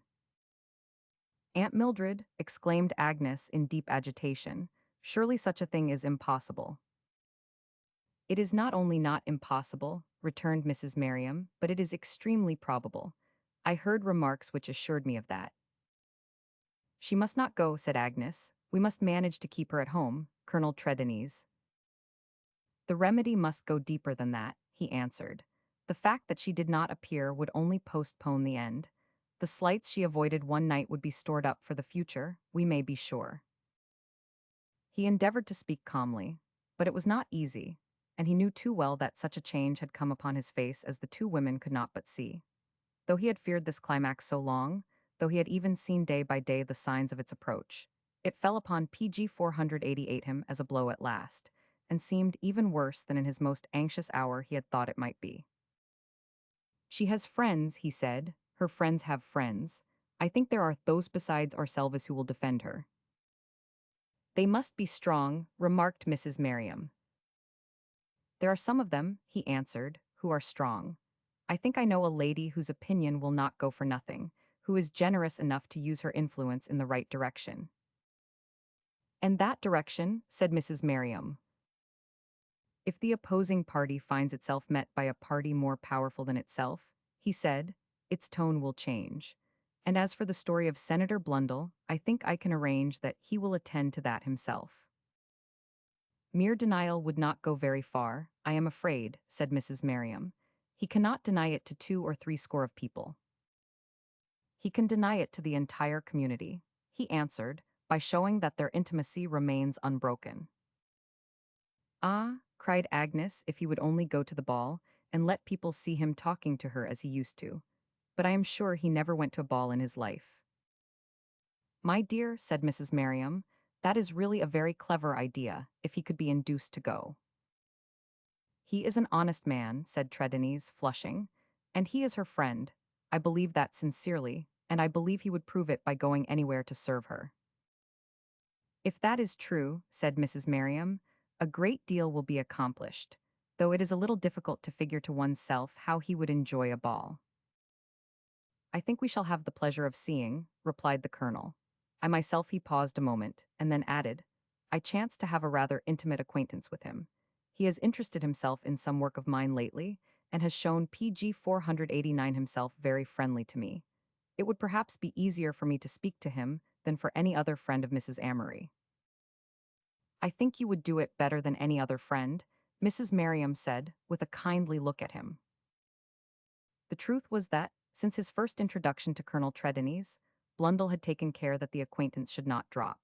He had found the modest warrior at once useful and entertaining.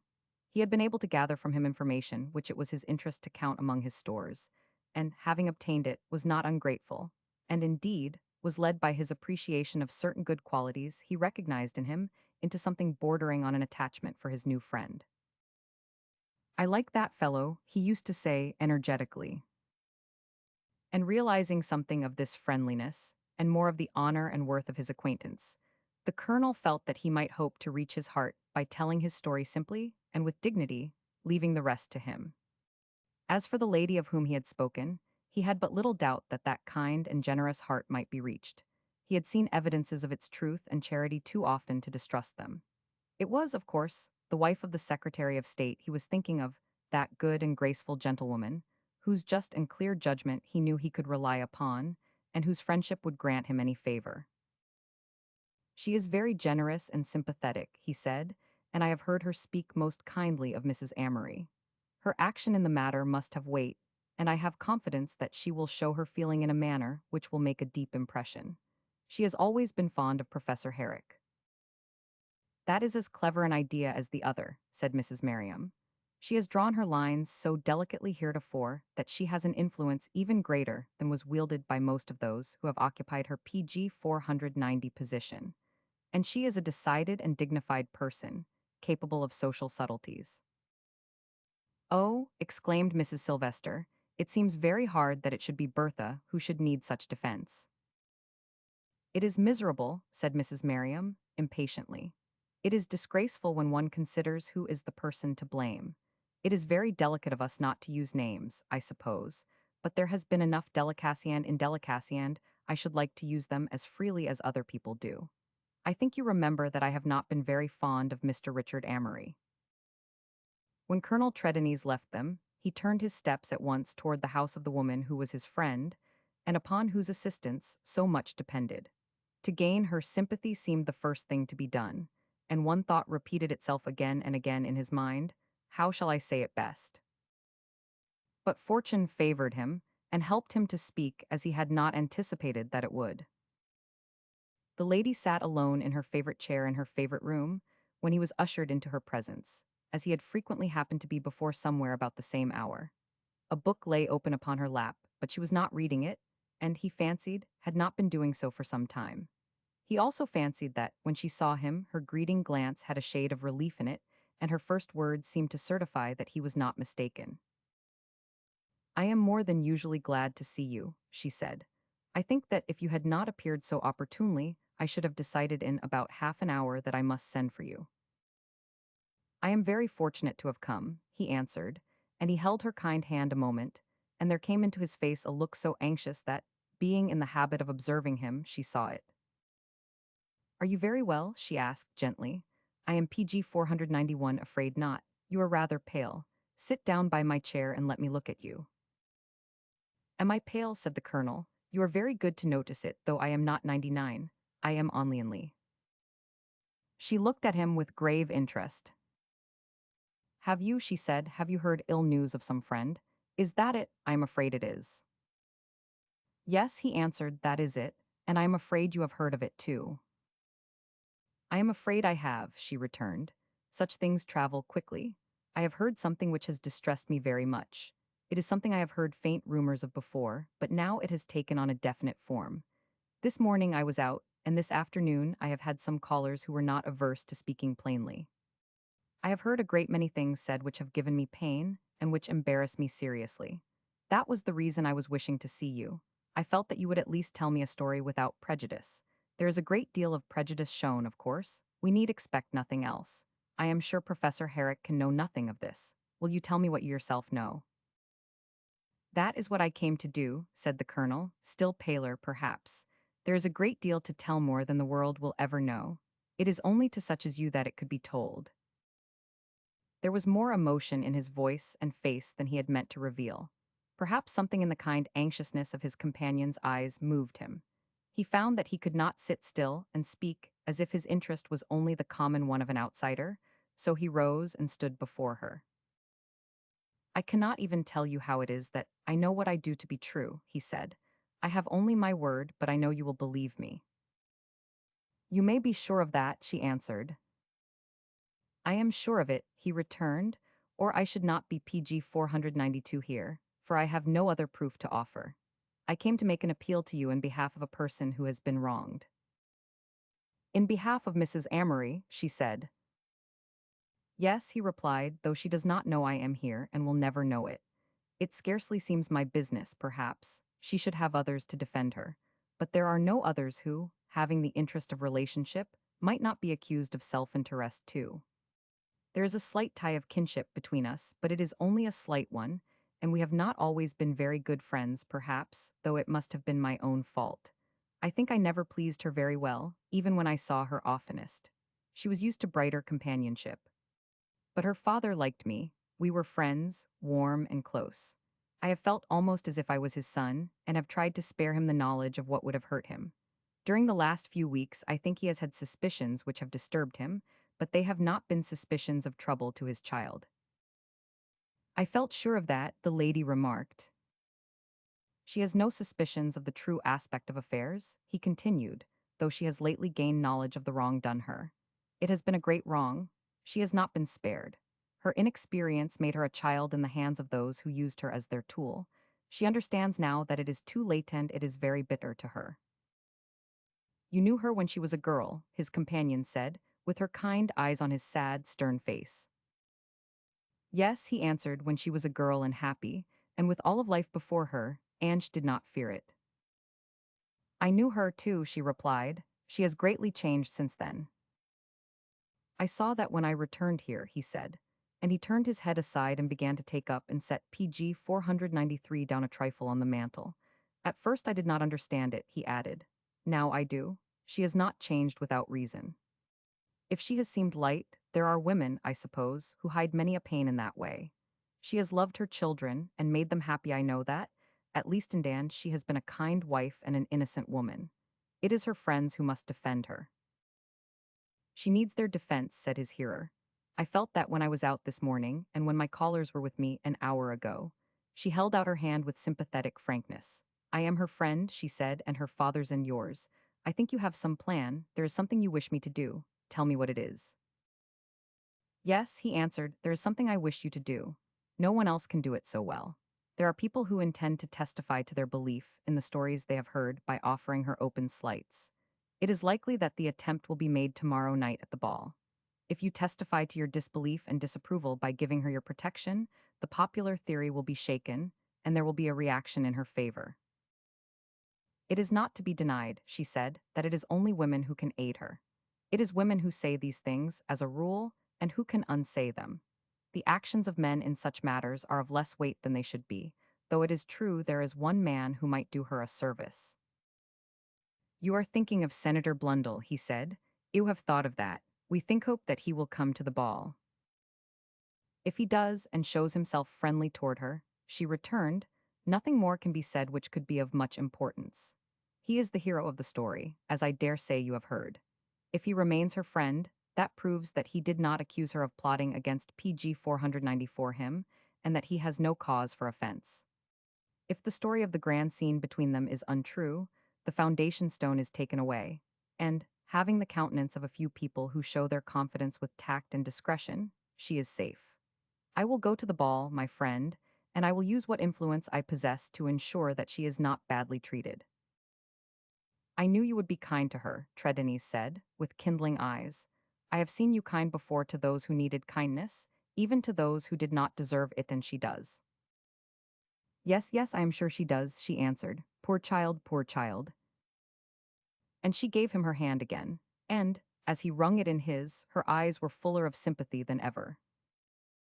He reached Senator Blundell's rooms an hour later, and found him in the midst of his papers and pigeonholes, letters and pamphlets to right of him, to left of him, before and behind him. Well, he said, by way of greeting, our Westoria friends are out of humor this morning.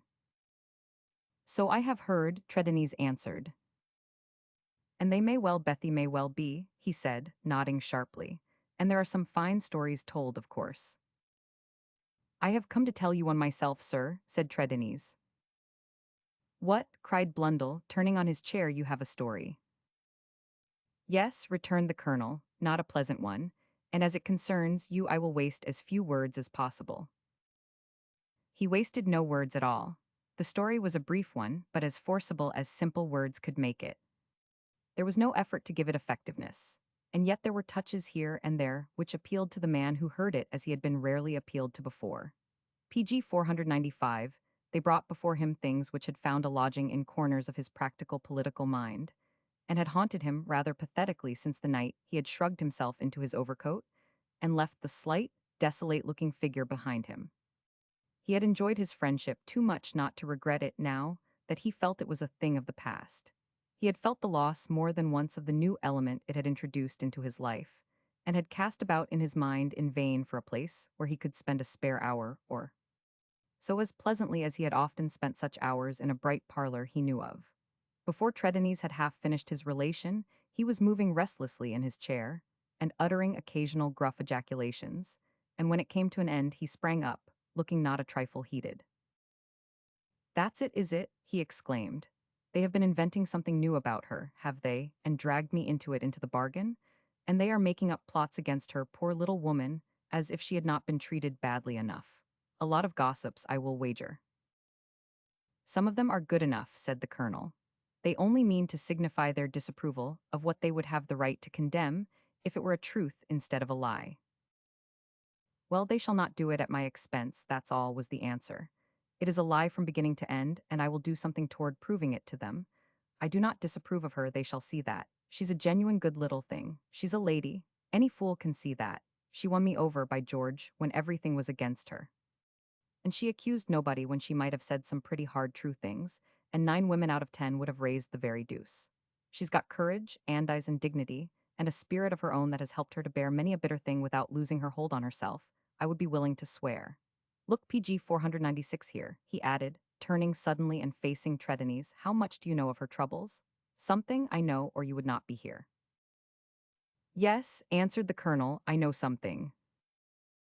Well, he continued, in an outburst of feeling, I do not ask how much. It's enough, I dare say, to make it safe for me to speak my mind. I mean safe for her, not for myself. There's a fellow within 100 miles of here I should like to thrash within an inch of his life. And an elegant, charming, amiable fellow he is too, who, possibly, persuaded himself that he was doing her very little injury. The injury has been done nevertheless, said Tredennies, gravely, and it is her friends who must right it. I am willing to do my share, said Blundell, and let that fellow keep out of my way. As to this ball, I never went to a ball in my life, but I will appear at this one and show my colors. Wait a minute, as if an idea had suddenly struck him. Go to the ball, I will take her there myself. The spirit of combat was aroused within him. The idea presented itself to him with such force that he quite enjoyed it.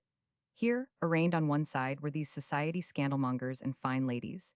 Here, on the other, was himself, Samuel Blundell, rough and blunt, but determined enough to scatter them and their lies to the four winds. He rather reveled in the thought of the struggle, if struggle there was to be. He had taken active part in many a row in the house in which the odds had been against him, and where his obstinate strength had outlived the subtle readiness of a dozen apparently better equipped men. And his heart was in this deed of valor, too. It glowed within him as he thought how much really depended upon him. Now, this pretty, bright creature must turn to him for protection and support. He almost felt as if he held her gloved hand resting upon his burly arm already with a clinging touch. PG 497. I will take her myself, he repeated. I will go and see her myself and explain the necessity of it if she does not know all. She does not know all yet, said Tredennies, and I think she was scarcely inclined to go to the ball, but I am sure it will be better that she should go. She will go, said Blundell abruptly. I will make her. She knows me. She will go if I tell her she must. That is what comes of being an old fellow, you see, and not a lady's man. He had not any doubt of his success with her, and to tell the truth, neither had Colonel Tredennies. He saw that his blunt honesty and unceremonious, half-paternal domineering would prove to her that he was in the right, even if she were at first reluctant. And this being settled, and the matter left in Blundell's hands, the colonel went away. Only before going he said a few words, rather awkwardly. There would be nothing to be gained by mentioning my name, he said. It is mere accident that I chance to know what I have spoken of. She does not know that I know it. I should prefer that she should not. What, said Blundell, she is not to know how you have been standing by her. She knows that I would stand by her if she needed me. She does not need me, she needs you. I have nothing to do with the matter. I do not wish to be mentioned. When he was gone, Blundell rubbed his hair backward and then forward by way of variety. Queer fellow, he said meditatively. Not quite sure I have exactly got at him yet. Brave as a lion and shy as a boy. Absolutely afraid of women. PG 498. Chapter 37. In less than an hour his card was brought to Bertha as she sat with her children. She read it with a beating heart, and having done so, put down Meg and her picture book. I will go down at once, she said to the servant. In 2 minutes she was standing in the middle of the parlor, and her guest was holding her hand in his, and looking at her earnestly and curiously. You did not expect to see me here, did you? He said. No, she answered, but you are kind to come. I did not expect to be here myself, he said. Where is your husband? Somebody told me he had gone away. He is in New York, she replied. He gave her one of his sharp glances and drew her toward a chair. Sit down by me, he said. You are in no condition to be kept standing. I want to talk to you. You must not look like that, he said. It will not do. You are worn out, but you must not give up. I have come to order you to do something. I will do anything you tell me, she answered. You will? Well, that's good. I thought you would, too. I want you to take me to this ball that is to be given tomorrow night. She started in amazement. To the ball, she exclaimed. Surprises you, does not it? I supposed it would. It surprises me a little, but I want to go nevertheless, and I have a reason. I am sure it is a good one, she said. PG 499. It is, he answered. None but the best would take me there. I never went to a ball in my life. You are the reason. I am going to take care of you. A faint, sad smile touched her lips. Someone has said something more against me, she said, and you want to defend me. Do not take the trouble. It is not worthwhile. The place is full of lies about you, he answered suddenly and fiercely. And I am going to defend you. No one else can. They are lies that concern me as well as you. Will you tell me what they are? She asked. He saw there was no room for hesitation, and told her what the facts were. As he spoke, he felt that they did not improve in the relation, and he saw the blood rise to her cheeks, and a light grow in her eyes. When he had finished, the light was a brilliant spark of fire. It is a charming story, she said. We will show them what sort of a story it is, he answered, tomorrow night. You are very good to me, she said. Suddenly, she put her hand to her side. Ah, she exclaimed, it seems very strange that they should be saying these things of Bertha Amory. She looked at him with a hopeless appeal in her eyes. Do they all believe them? She said. Ah, how can they? They know I was not like that. I have not done anything. I have been unhappy, but I. She stopped a moment or was stopped by her breaking voice. This has been too much for you, he said. You are ill, child. I have been ill for some time, she answered, and the last few days have been very hard. She made an effort to recover herself. PG 500. I will go to the ball, she said, if you think it best.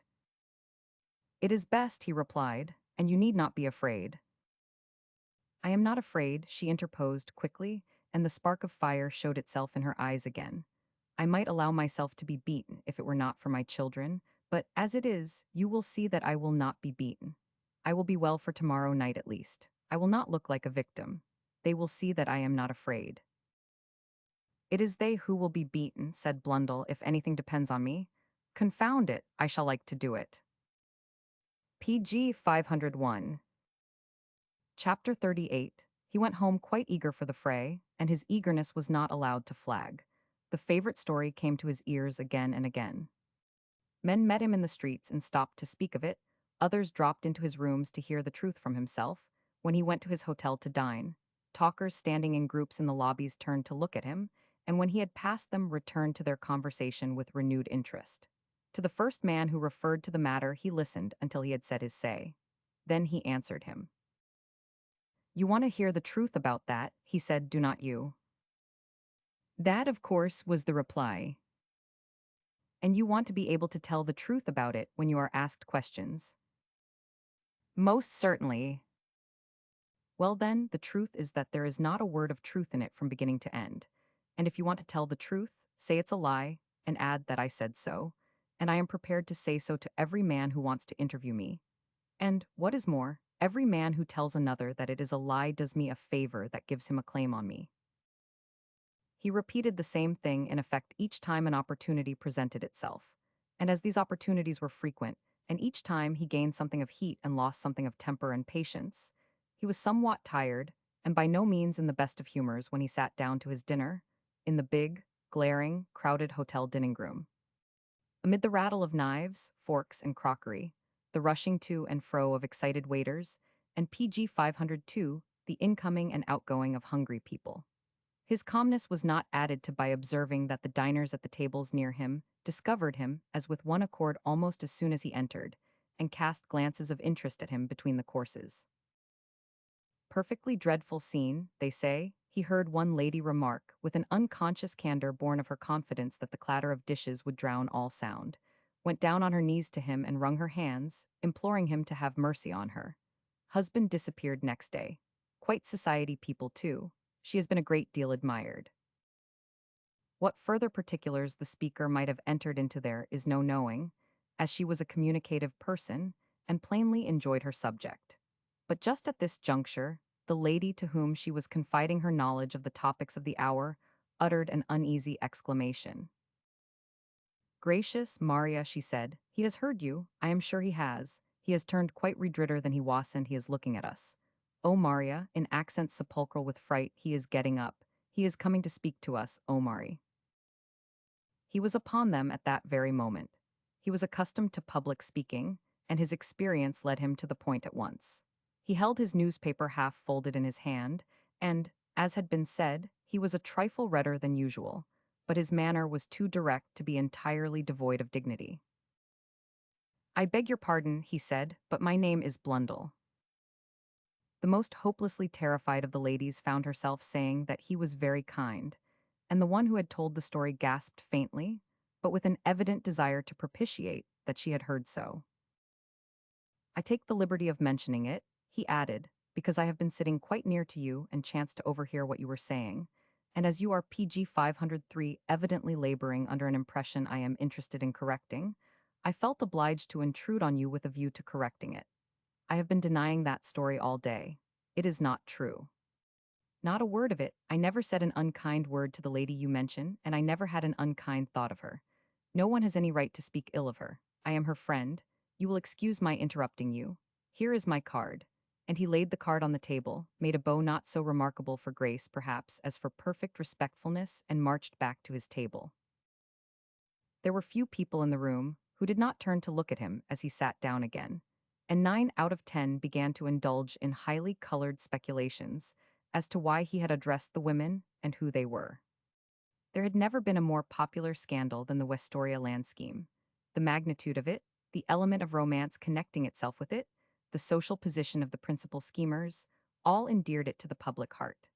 Blundell himself had become a hero, and had the rumors regarding his irreproachable and dramatic conduct only been rife at a time of election, they would have assured him an overwhelming majority.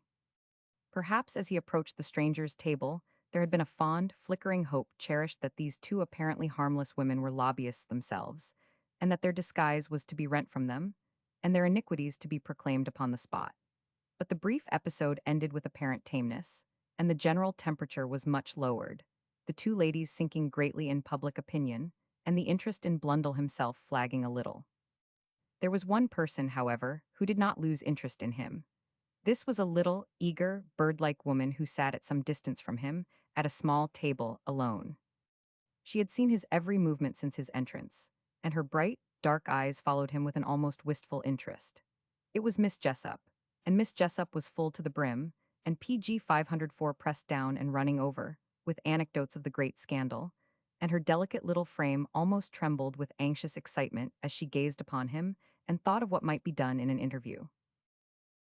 He had nearly finished his dinner before he caught sight of her, but as he was taking his coffee, he glanced down the room, saw and recognized her.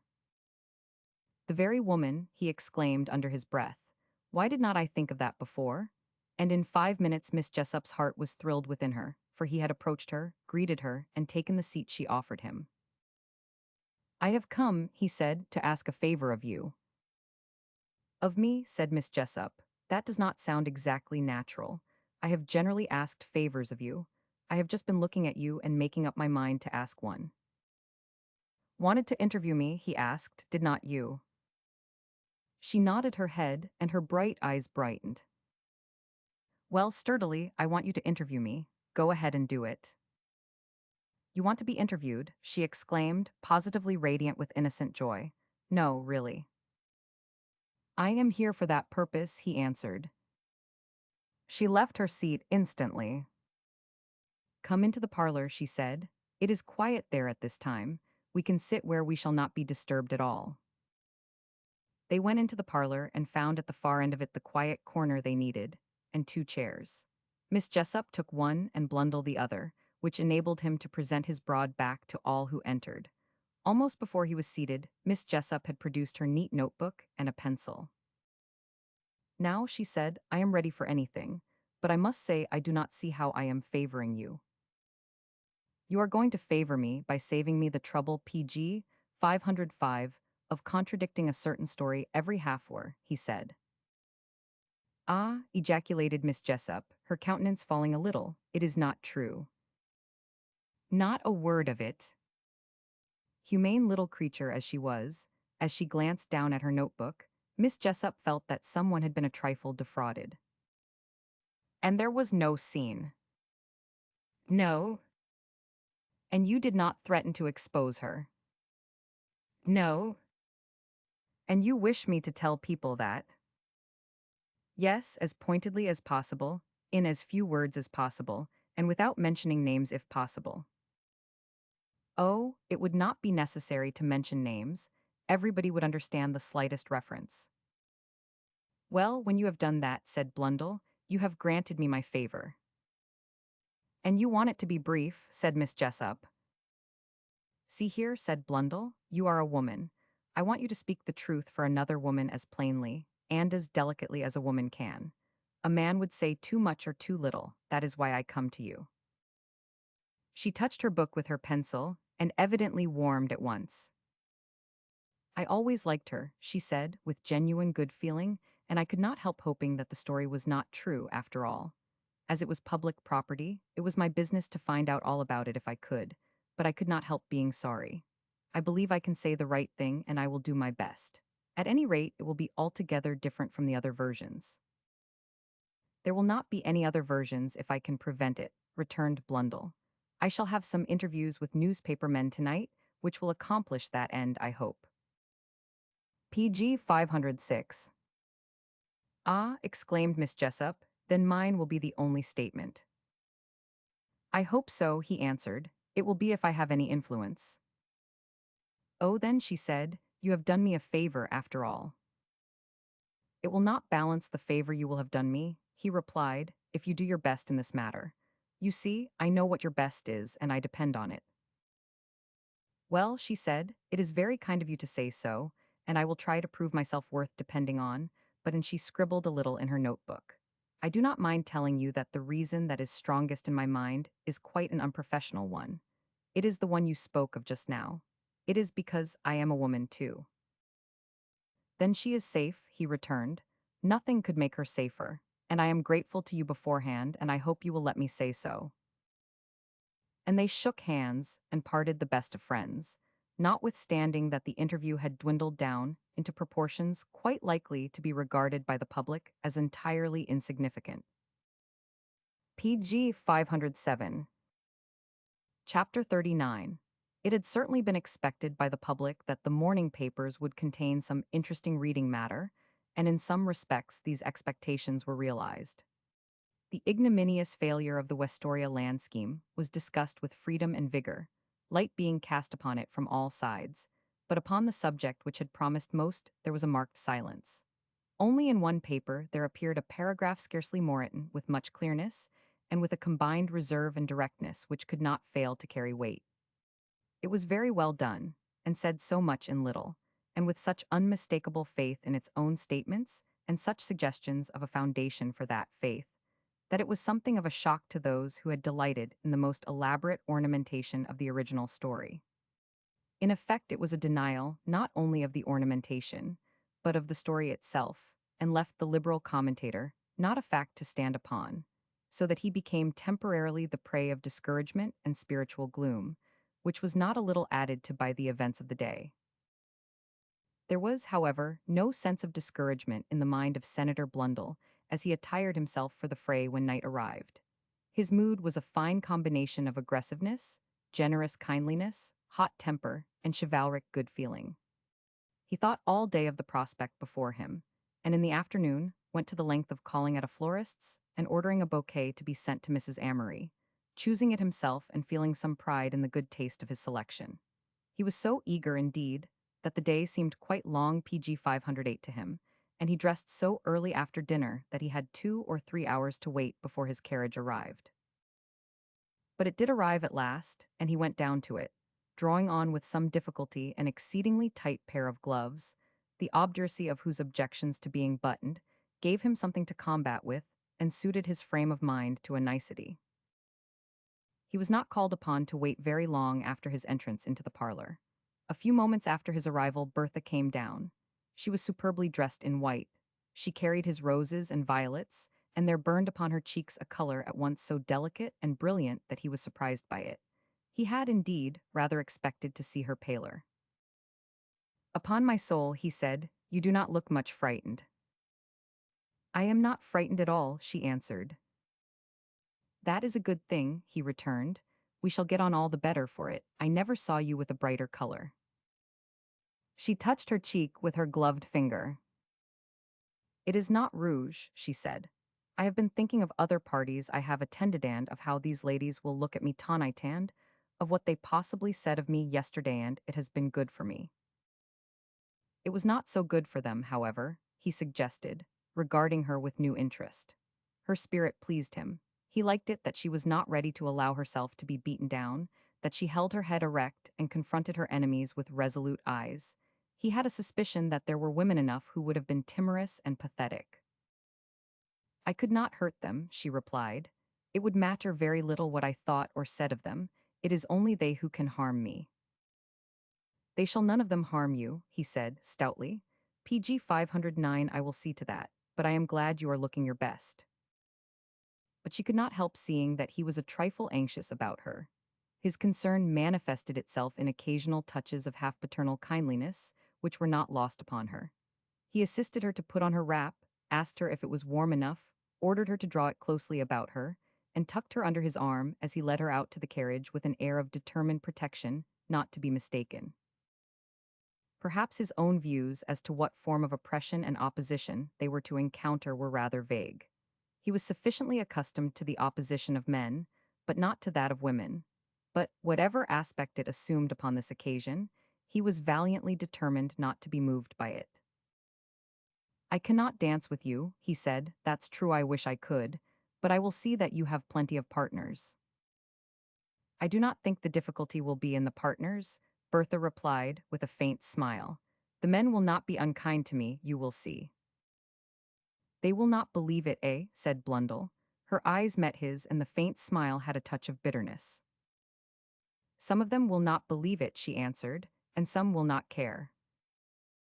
There was not the slightest shade of any distrust of herself or her surroundings, either in her face or manner, when, on reaching their destination, she made her way into the cloakroom. The place was already crowded, so crowded that a newcomer was scarcely noticeable. But though she seemed to see nothing, glancing to neither right nor left, and occupying herself with the removal of her wraps, and with a few calm last touches bestowed upon her toilet before a mirror, scarcely a trifle escaped her. She heard greetings, laughter, gay comments on the brilliancy and PG 510 promise of the ball. She knew where stood a woman who would be likely to appear as an enemy, where stood another who might be neutral, and another who it was even possible might be a friend. But she meant to run no risks, and her long training in self-control stood her in good stead. There was neither consciousness nor too much unconsciousness in her face. When the woman whom she had fancied might lean toward friendliness saw and bowed to her, she returned the greeting with her pretty, inscrutable smile, the entire composure of which so impressed the matron who was disposed to neutrality that she bowed also, and so did someone near her. But there were others who did not bow, and there were those who, discovering the familiar, graceful figure, drew together in groups and made an amiable comment or so. But she did not seem to see them. When, taking up her flowers and her white ostrich feather fan, she passed down the little lane, they expressed their disapproval by making way for her as she turned toward the door. She was looking at two ladies who were entering, and, general attention being directed toward them, they were discovered to be Mrs. Sylvester and Mrs. Merriam. Now it was asked, what will they do? What they did was very simple in itself, but very remarkable in the eyes of the lookerson. They paused and spoke to the delinquent in quite their usual manner. We would ask you to wait for us, Mrs. Merriam was heard to say, finally, but there are so many people here to be attended to, and we saw Senator Blundell waiting for you at the door. May I tell you how pretty your dress is and how brilliant you are looking? Senator Blundell was repeated by the nearest groups. It could not be Senator Blundell who is with her. But those who were near enough to the door were subjected to the mental shock of seeing that it was PG 511 Senator Blundell himself. He appeared in festal array, rubicund, and obstinately elate, and stepping forward, took his charge's hand and drew it within his portly arm. "What," he said, "you are not pale yet, and yet there were plenty of them in there. What did they do?" "Three of them were good enough to bow to me," she answered, "and the rest drew away and discussed me in undertones. The general impression was, I think, that I was impudent. I did not feel impudent, and I do not think I look so." "Poor little woman," he said, "poor little woman." "No, no," she exclaimed, looking straight before her with dangerously bright eyes. "Do not say that to me. Do not pity me, please, just yet. It is not good for me. I need. There was a second or so of dead silence. She did not tell him what she needed. When they entered the ballroom, a waltz was being played, and the floor was thronged with dancers. The ladies who formed the committee of reception stood near the door. A party of guests had just received the usual greetings and retired. The commandress-in-chief turned to meet the newcomers. She was a stately and severe dowager, with no intention of flinching from her duty.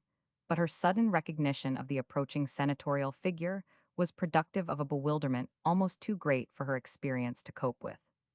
She looked, caught her breath, lost it and her composure at one and the same time, cast a despairing glance at her aides, and fell a victim to circumstances. Here was the subject under ban calmly making the most graceful and self-possessed obeisance before her, and her escort was the man of whom it had been said that a few days ago he had exposed her infamous plotting. This was more than even the most experienced matron could be prepared for. It must be admitted that her presence of mind deserted PG 512 her, and that her greetings were not marked by the ready tact which usually characterized them. "My first ball, madam," remarked the senator, scenting difficulty in the breeze and confronting it boldly. "But for my friend, Mrs. Amory, I am afraid I should not be here. I begin to feel indebted to her already." "It promises very well," said Bertha. "I never saw the room gayer. How pretty the decorations are." They passed on to make room for others, leaving the estimable ladies behind them pale with excitement and more demoralized than they would have been willing to admit. "What does it mean?" they asked one another. "They appear to be the best of friends. What are we to understand?" There was one kindly matron at the end of the line, who looked after the pair with an expression of sympathy, which was rather at variance with the severity of the role she had been called upon to enact. "It appears," she said, "as if the whole story might be a fabrication, and the senator determined to prove it so. I hope with all my heart he will." By the time they reached their seats, the news of their arrival had made the circle of the room.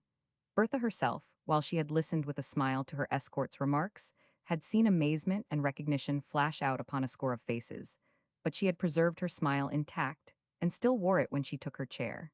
She spoke to Blundell, waving her fan with a soft, even motion. "We have run the gauntlet," she said, "and we have chosen a good position. Almost everybody in the room has seen us. Almost everyone in the room is looking at us. Let them look, he answered. I have no objection to it. Ah, they will look, she returned. And we came to be looked at. And it is very good of you PG 513 to have no objections. Do I seem perfectly at ease? I hope so, though I am entirely well aware that at least 100 people are discussing me. Is the expression of my eyes good careless enough? Yes, child, yes, he answered, a little uneasily. There was an undertone in her voice which troubled him, much as he admired her spirit and self-control. Thank you, she said. Here is a bold man coming to ask me to dance. I told you the men would not be afraid of me. I think, if you approve of it, I will dance with him. Go and dance, he answered. When her partner bore her away, he took charge of her flowers and wrap in the most valiant manner, and carried them with him when he went to pay his respects to the matrons of his acquaintance who sat against the wall discussing with each other the most exciting topic of the hour, and who, when he addressed them, questioned him as closely as good breeding would permit, upon all subjects likely to cast light upon this topic. Never was at a ball in my life before, he admitted. Asked Mrs. Amory to bring me, wanted to see how I should like it. With Mrs. Amory, remarked matron number one, she is dancing, I believe. Yes, he said, good-naturedly. She will be dancing all night, I suppose, and I shall be carrying her flowers, but I do not mind it in fact, I rather like it. I dare say there are 2 or 3 young fellows who would be glad enough to be in my place. I have no doubt, was the reply. She has been very popular and very gay. She is very popular with me, said the senator, though I am an old fogey, and do not count. We are great friends, and I am very proud to be her escort tonight. I feel I am making my debut under favorable circumstances. There could be no doubt of his sentiments after that. PG 514, he was her friend. He admired her. He even made a point of saying so. What became of the story of the scandal? It seemed to have ended in nothing and worse than nothing. There was something a little ridiculous about such a tame termination to such an excitement. 1 or 2 of the ladies who had found it most absorbing looked aimlessly into space, and an embarrassed silence fell upon them. Bertha ended her dance and returned to her seat. Her color was even brighter than before, and her smile was more brilliant. For a few moments, a little group surrounded her, and her program was half full. Blundell came back to his post like a sentinel. If she had been looked at before, she was regarded now with a double eagerness. Those who were not dancing watched her every movement, even those who danced asked each other questions. The group about her chair was added to and became gayer, but there were no women numbered in the circle. The general wonder was as to what would be done in the end. So far, round dances only had been danced. The next dance was a quadrille. The music struck up, and the dancers began to take their places. As they did so, a party entered the room and made its way toward the end where the group stood about the chair. Bertha did not see it. She was just rising to take her station in the set nearest to her. The matron of the party, who was a figure so familiar in social circles as to be recognized at once by all who saw her, was accompanied by her daughter and an escort. It was the wife of the Secretary of State, and her cavalier was Colonel Trelawney's. There is Mrs. Amory, she said to him as they approached. She is taking her place in the quadrille. One moment, if you please. Experience had taught her all that might be feared, and a quick eye showed her that something was wrong. Bertha advanced to her place, laughing a little at some jest of her partner's. She had not seen who the PG 515 dancers were. The jest and the laugh ended, and she looked up at her vis-a-vis. The lady at his side was not smiling. She was gazing steadily at Bertha herself. It seemed as if she had been waiting to catch her eye. It was the great lady, and having carried the figurative pebble until this fitting moment, she threw it. She spoke 2 or 3 words to her partner, took his arm, turned her back, and walked away. Bertha turned rather pale. She felt the blood ebb out of her face. There was no mistaking the significance of the action, and it had not escaped an eye. This was more than she had thought of. She made a movement, with what intention she herself was too much shaken to know, and in making it, her eyes fell upon a face whose expression brought to her an actual shock of relief. It was the face of the kind and generous gentlewoman who had just entered, and who, at this moment, spoke to her daughter. My dear, she said, I think you promised Colonel Trelawney's the first quadrille. Go and take that vacant place, and when you speak to Mrs. Amory, ask her to come and talk to me a little as soon as the dance is over.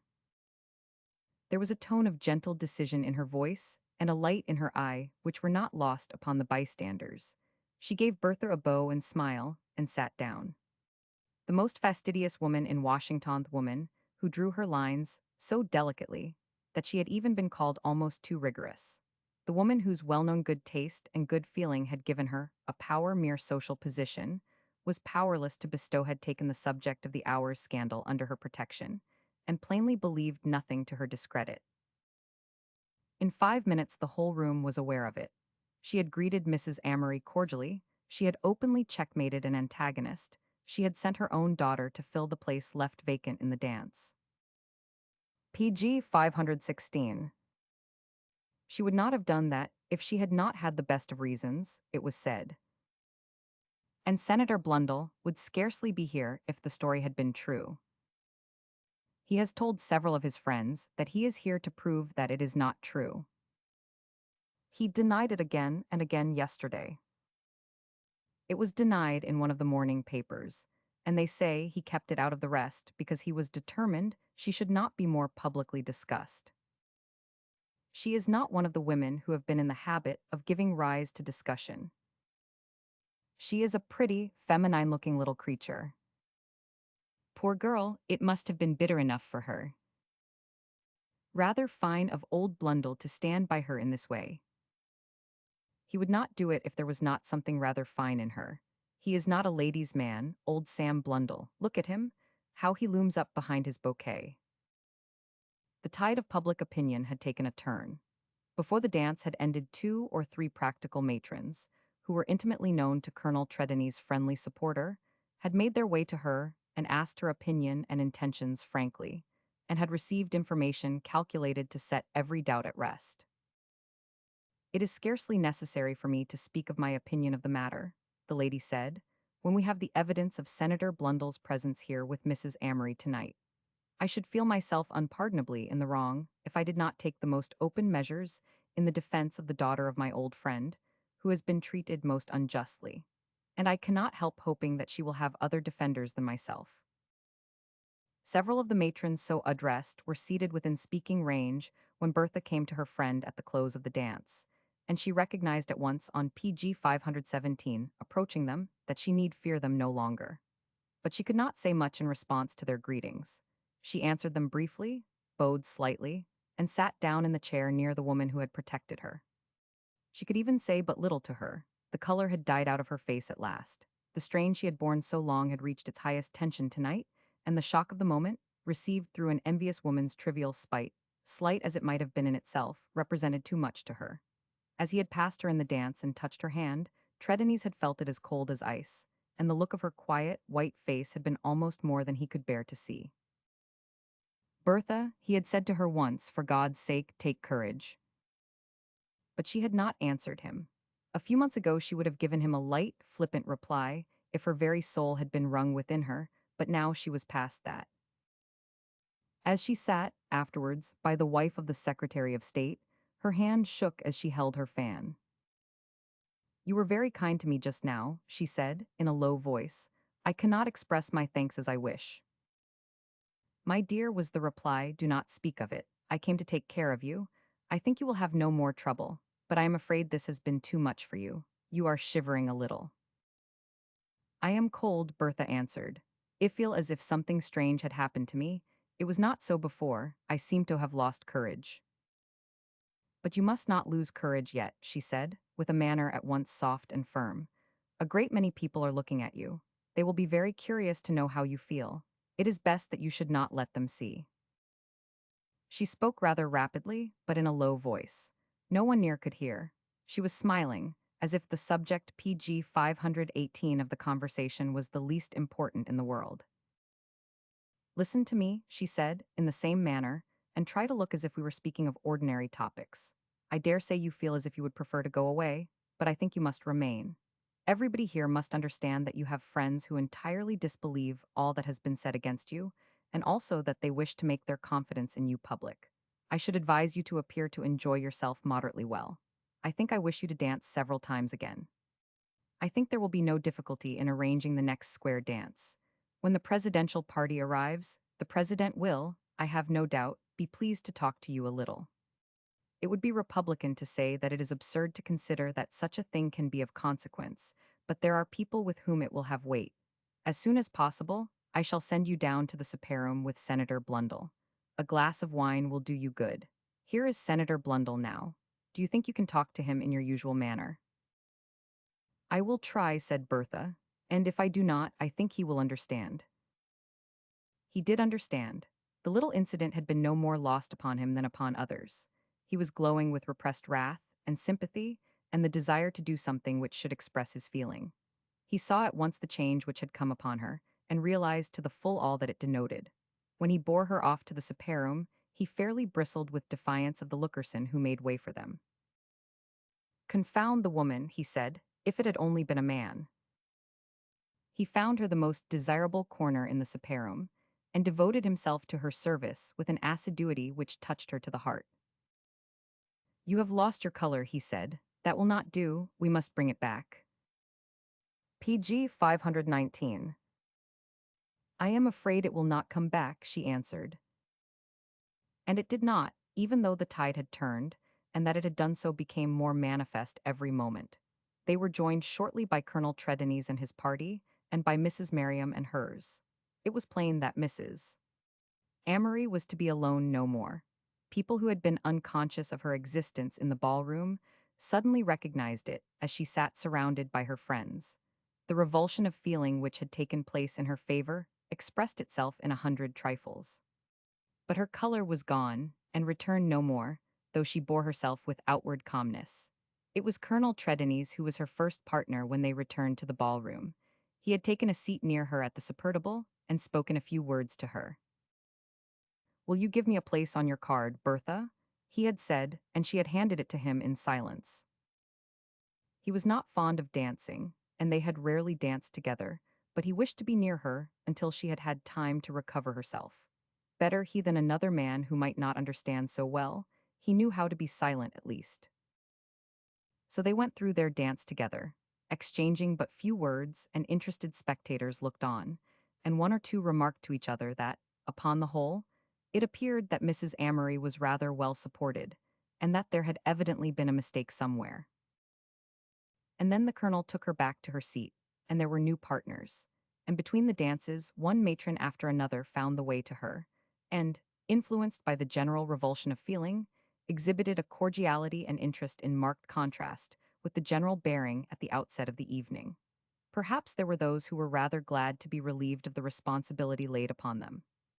When the presidential party arrived, it was observed that the president himself was very cordial when he joined the group at PG 520, the end of the room, the center figure of which was the wife of his friend and favorite cabinet officer. It was evident that he, at least, had not been affected by the gossip of the hour.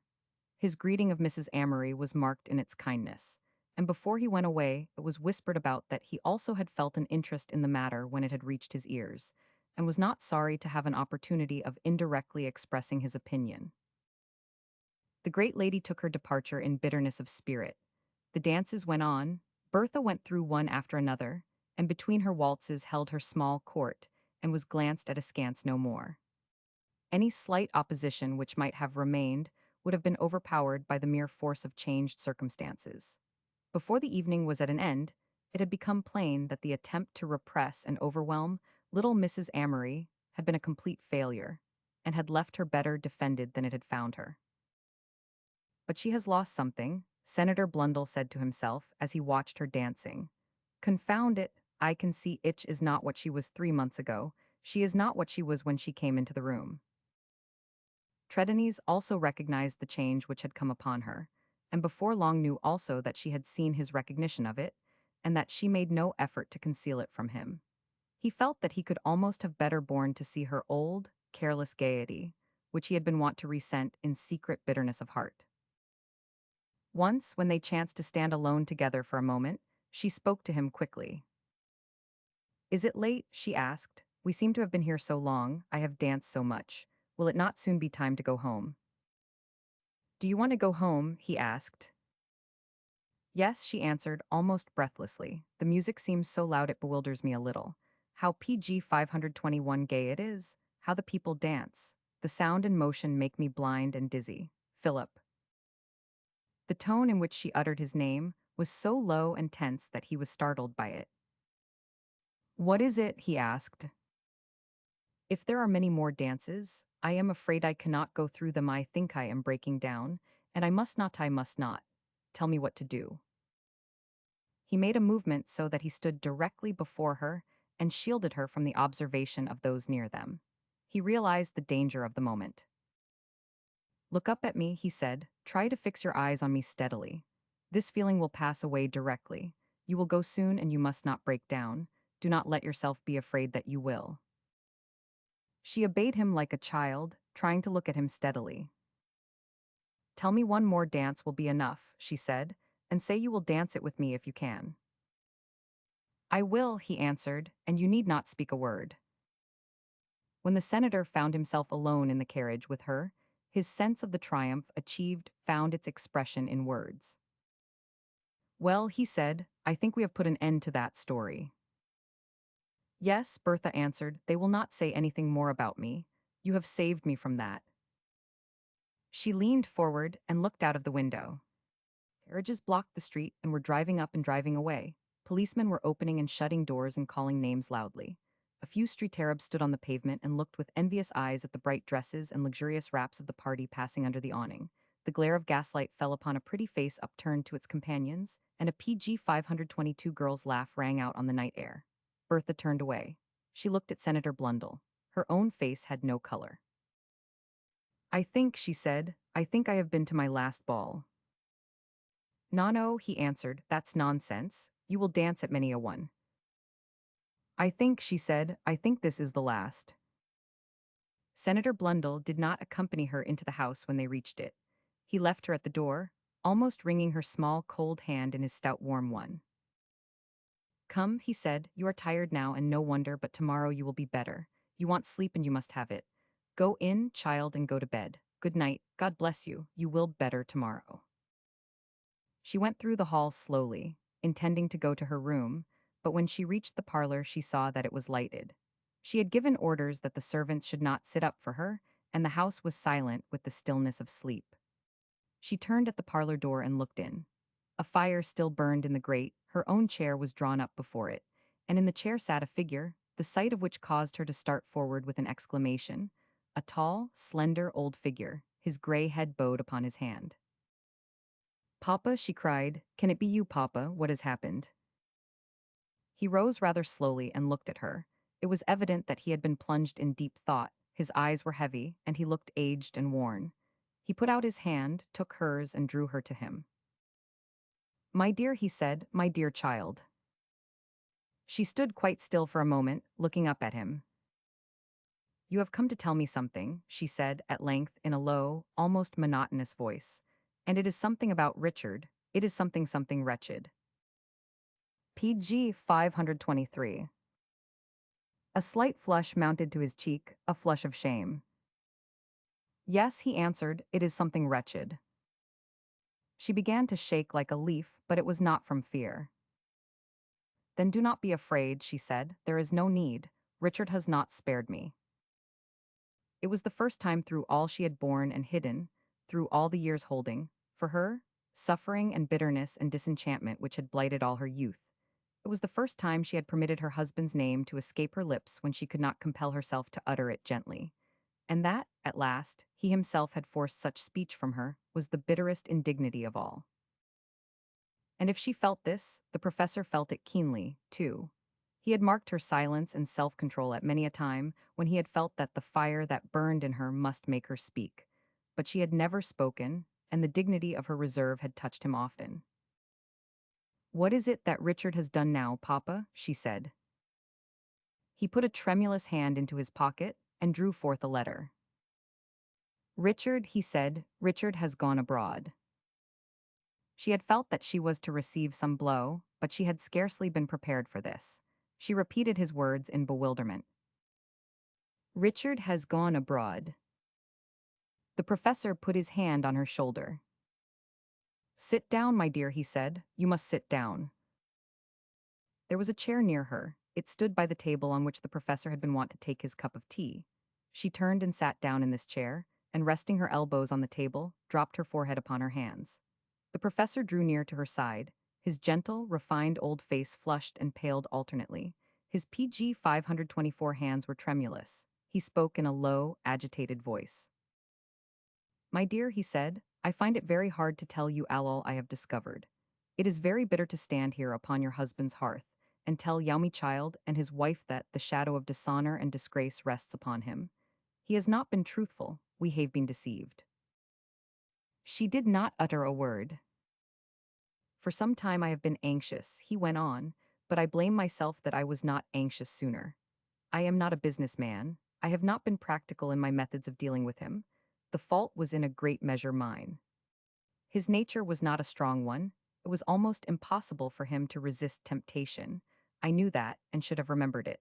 I have been very blind. I did not realize what was going on before my eyes. I thought his interest in the Westoria scheme was only one of his many whims. I was greatly to blame. No, said Bertha, it was not you who were to blame. I was more blind than you. I knew him better than anyone else. A short time ago, said the professor, I received a letter from an old friend who knows a great deal of my business affairs. He is a businessman, and I have been glad to entrust him with the management of various investments. In this manner, he knew something of the investment of the money which was yours. He knew more of Richard's methods than Richard was aware of. He had heard rumors of the Westoria land scheme, and had accidentally, in the transaction of his business, made some discoveries. He asked me if I knew the extent to which your fortune had been speculated with. Knowing a few facts, he was able to guess at others. Bertha lifted her face from her hands. My money, she exclaimed, my fortune. PG 525. He had speculated with it at various times, sometimes gaining, sometimes losing. The Westoria affair seems to have dazzled him and he invested largely. Bertha rose from her chair. It was Philip Trelawney's money he invested, she said. Philip Trelawney's. It was not Philip's money, the professor answered, that I have discovered, but it was Philip's generosity which would have made it appear so. In this letter written just before he sailed, Richard has admitted the truth to me, finding what proof I had against him. Bertha lifted her hands and let them fall at her sides. Papa, she said, I do not understand this. I do not understand. Philip Trelawney's? He gave money to Richard. Richard accepted money from him to shield himself. To this is too much for me. Philip had intended the money for Janie, said the professor, and when he understood how Richard had involved himself, and how his difficulties would affect you and your future, he made a most remarkable offer. He offered to assume the responsibility of Richard's losses. He did not intend that you should know what he had done. Such a thing would only have been possible for Philip Trelawney's, and it was because I knew him so well that, when I heard that it was his money that had been risked in the Westoria lands, I felt that something was wrong. He was very reticent, and that added to my suspicions. Then I made the discoveries through my friend, and my accusations of Richard forced him to admit the truth. The truth, said Bertha, that I was to live upon Philip Trelawney's money, that, having been ruined by my husband, I was to be supported by Philip Trelawney's bounty. Richard was in despair, said the professor, and in his extremity he forgot. He forgot me, said Bertha. Yes, he forgot a great many things. PG 526. It has seemed always to be Philip who has remembered, said the professor, sadly. Philip has been generous and thoughtful for us from first to last. Bertha's hand closed itself. Yes, she cried, always Philip, always Philip. What could have been finer and more delicate than his care and planning for you in this trouble of the last few days, to which I have been so blind, said the professor. His care and planning, echoed Bertha, turning slowly toward him. Did you not hear that Senator Blundell? It was he who went to Senator Blundell, the professor answered. It was he who spoke to the wife of the Secretary of State. I learned it from Mrs. Merriam. Out of all the pain we have borne, or may have to bear, the memory of Philip's faithful affection for us. He did not finish his sentence. Bertha stopped him. Her clenched hand had risen to her side and was pressed against it. It was Philip who came to me in my trouble in Virginia, she said. It was Philip who saw my danger and warned me of it when I would not hear him, but I could not know that I owed him such a debt as this. We should never have known it from him, the professor replied. He would have kept silent to the end. Bertha looked at the clock upon the mantel. It is too late to send for him now, she said. It is too late, and a whole night must pass before. Before you say to him what? Asked the professor. Before I tell him that Richard made a mistake, she answered, with white and trembling lips, that he must take his money back, that I will not have it. She caught her father's arm and clung to it, looking into his troubled face. Papa, she said, will you take me home again? PG 527, I think you must, if you will. There seems to be no place for me, if you will let me stay with you until I have time to think. The professor laid his hand upon hers and held it closely. My dear, he said, my home is yours. It has never seemed so much mine since you left it, but this may not be so bad as you think. I do not know how much we may rely upon Richard's hopes. They are not always to be relied upon. But it appears that he has hopes of retrieving some of his losses through a certain speculation he seems to have regarded as a failure, but which suddenly promises to prove a success. I have never thought of being poor, said Bertha. I do not think I should know how to be poor. But somehow it is not the money I am thinking of. That will come later, I suppose. I scarcely seem to realize yet. Her voice and her hand shook, and she clung to him more closely. Everything has gone wrong, she said wildly. Everything must be altered. No one is left to care for me but you. No one must do it but you. Now that Richard has gone, it is not Philip who must be kind to men, not Philip, Philip last of all. Not Philip, he echoed, not Philip. And, as he said it, they both heard feet ascending the steps at the front door. My child, said the professor, that is Philip now. He spoke of calling in on me on his way home. Perhaps he has been anxious at finding me out so late. I do not understand how, but must I go and send him away? No, she answered, shuddering a little, as if with cold, it is for me to send him away. But I must tell him first about the money. I am glad he has come. I am glad another night will not pass without his knowing. I think I want to speak to him alone. If you PG 528 will send him here, and wait for a little while in the library. She did not see her father's face as he went away from her. He did not see hers. She turned and stood upon the hearth with her back toward the door. She stood so when, a few minutes afterward, Philip Tredennies came in. She stood so until he was within a few feet of her. Then she moved a little and looked up. What she saw in him arrested for the moment her power to speak, and for that moment both were silent. Often as she had recognized the change which had taken place in him, often as the realization of it had wrung her heart, and wrung it all the more that she had understood so little, she had never before seen it as she saw it then. All the weariness, the anxious pain, the hopeless sadness of his past seemed to have come to the surface.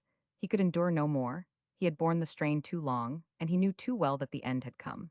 No need for words to tell him that he must lose even the poor and bitter comfort he had clung to. He had made up his mind to that when he had defended her against the man who himself should have been her defense. So he stood silent, and his deep eyes looked out from his strong, worn, haggard face, holding no reproach, full only of pity for her. There was enough to pity in her. If she saw anguish in his eyes, what he saw in hers as she uplifted them, he could scarcely have expressed in any words he knew. Surely there were no words into which he could have put the pang their look gave him, telling him as it did that she had reached the point where she could stand on guard no more. Richard, she said at length, has gone away. That I knew, he answered.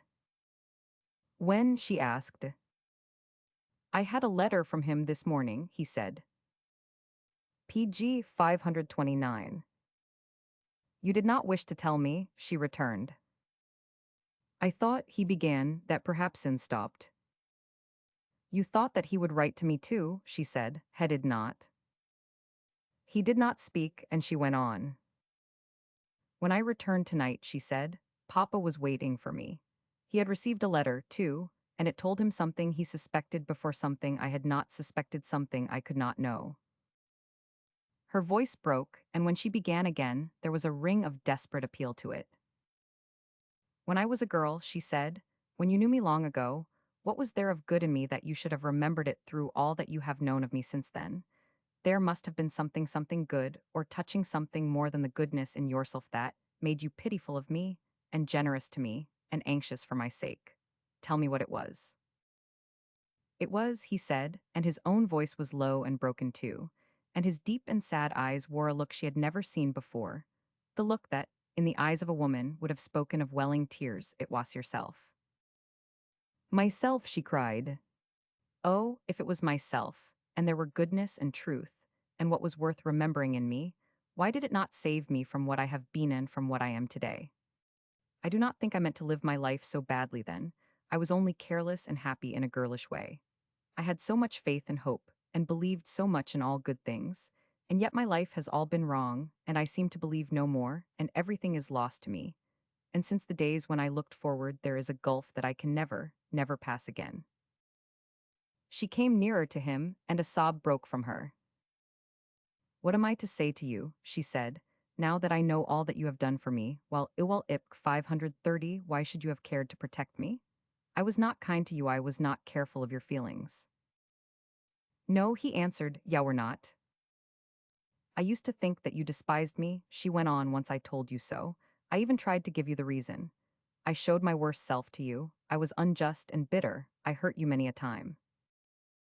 He seemed to labor for his words, and yet he labored rather to control and check than to utter them.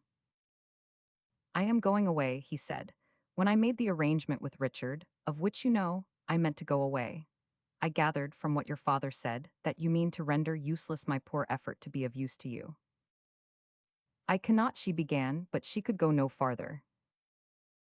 When I leave Uaz I must, he said, let me at least carry away with me the memory that you were generous to me at the last. At the last, she repeated after him, the last. She uttered a strange, little inarticulate cry. He saw her lift up one of her arms, look blindly at the bracelet on her wrist, drop it at her side, and then stand looking up at him. There was a moment of dead silence. Janie shall take the money, she said, I cannot. What the change was that he saw come over her white face and swaying figure, he only felt, as he might have felt a blow in the dark from an unknown hand. What the great shock was that came upon him, he only felt in the same way. She sank upon the sofa, clinging to the cushion with one shaking hand. Suddenly she broke into helpless sobbing, like a child's, tears streaming down her cheeks as she lifted her face in appeal. You have been good to me, she said. You have been kind. Be good to me, be kind to me once more. You must go away and I cannot take from you what you want to give me, but I am not so bad as PG 531 I have Semador so hard. What you have wished me to be I will try to be. I will live for my children. I will be as good as I can. I will do anything you tell me to do before you leave me. I will live all my life afterward as Bertha Herrick might have lived it. Only do not ask me to take the money. For a few seconds all the room was still. When he answered her she could barely hear his voice. I will ask of you nothing, he said. He lifted her hand and bowed his head over it. Then he laid it back upon the cushion. It lay there as if it had been carved from stone. Goodby, he said, Goodby. He saw her lips part, but no sound came from them. So he went away. He scarcely felt the floor beneath his feet. He saw nothing of the room about him.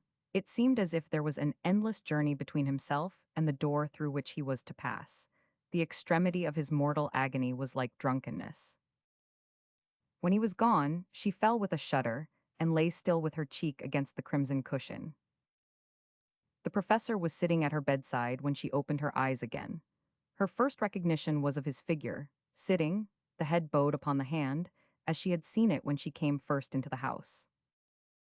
Papa, she said, you are with me. Yes, my dear, he answered. And there is no one else. No, my dear. She put out her hand and laid it upon his arm. He thought, with a bitter pang, that she did it as she had often done it in her girlhood, and that, in spite of the change in her, she wore a look which seemed to belong to those days too. You will stay with me, she said. I have come back to you. PG 532. Chapter 40.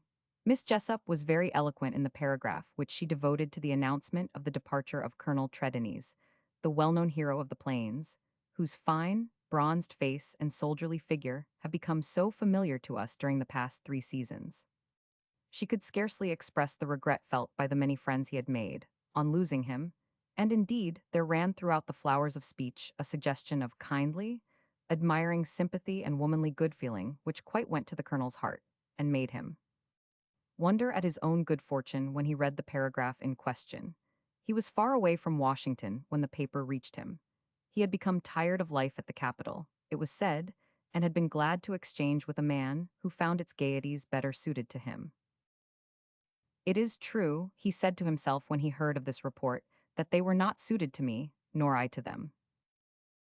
How he lived through the weeks, performing the ordinary routine of his duty, and bearing with him hour by hour, night and day, the load of grief and well-nigh intolerable anguish which he knew was never to be lighter, he did not know. The days came and went. It was morning, noon, or night, and he did not feel the hours either long or short.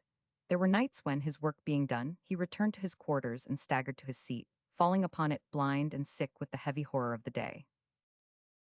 This, he would say, again and again, this is unnatural. To bear such torture and live through it seems scarcely human. PG 533. Sometimes he was so wrought upon by it physically that he thought he should not live through it, but he bore so much that at last he gained a hopeless faith in his own endurance. He was not alone. It was as he had told her it would be. From the hour that he looked his last upon her, it seemed that her face had never faded from before his aching eyes. He had all the past to live over again, all its bitter mysteries to read in a new light and to learn to understand. There was time enough now for him to think it all over slowly, to recall to his mind every look and change and tone.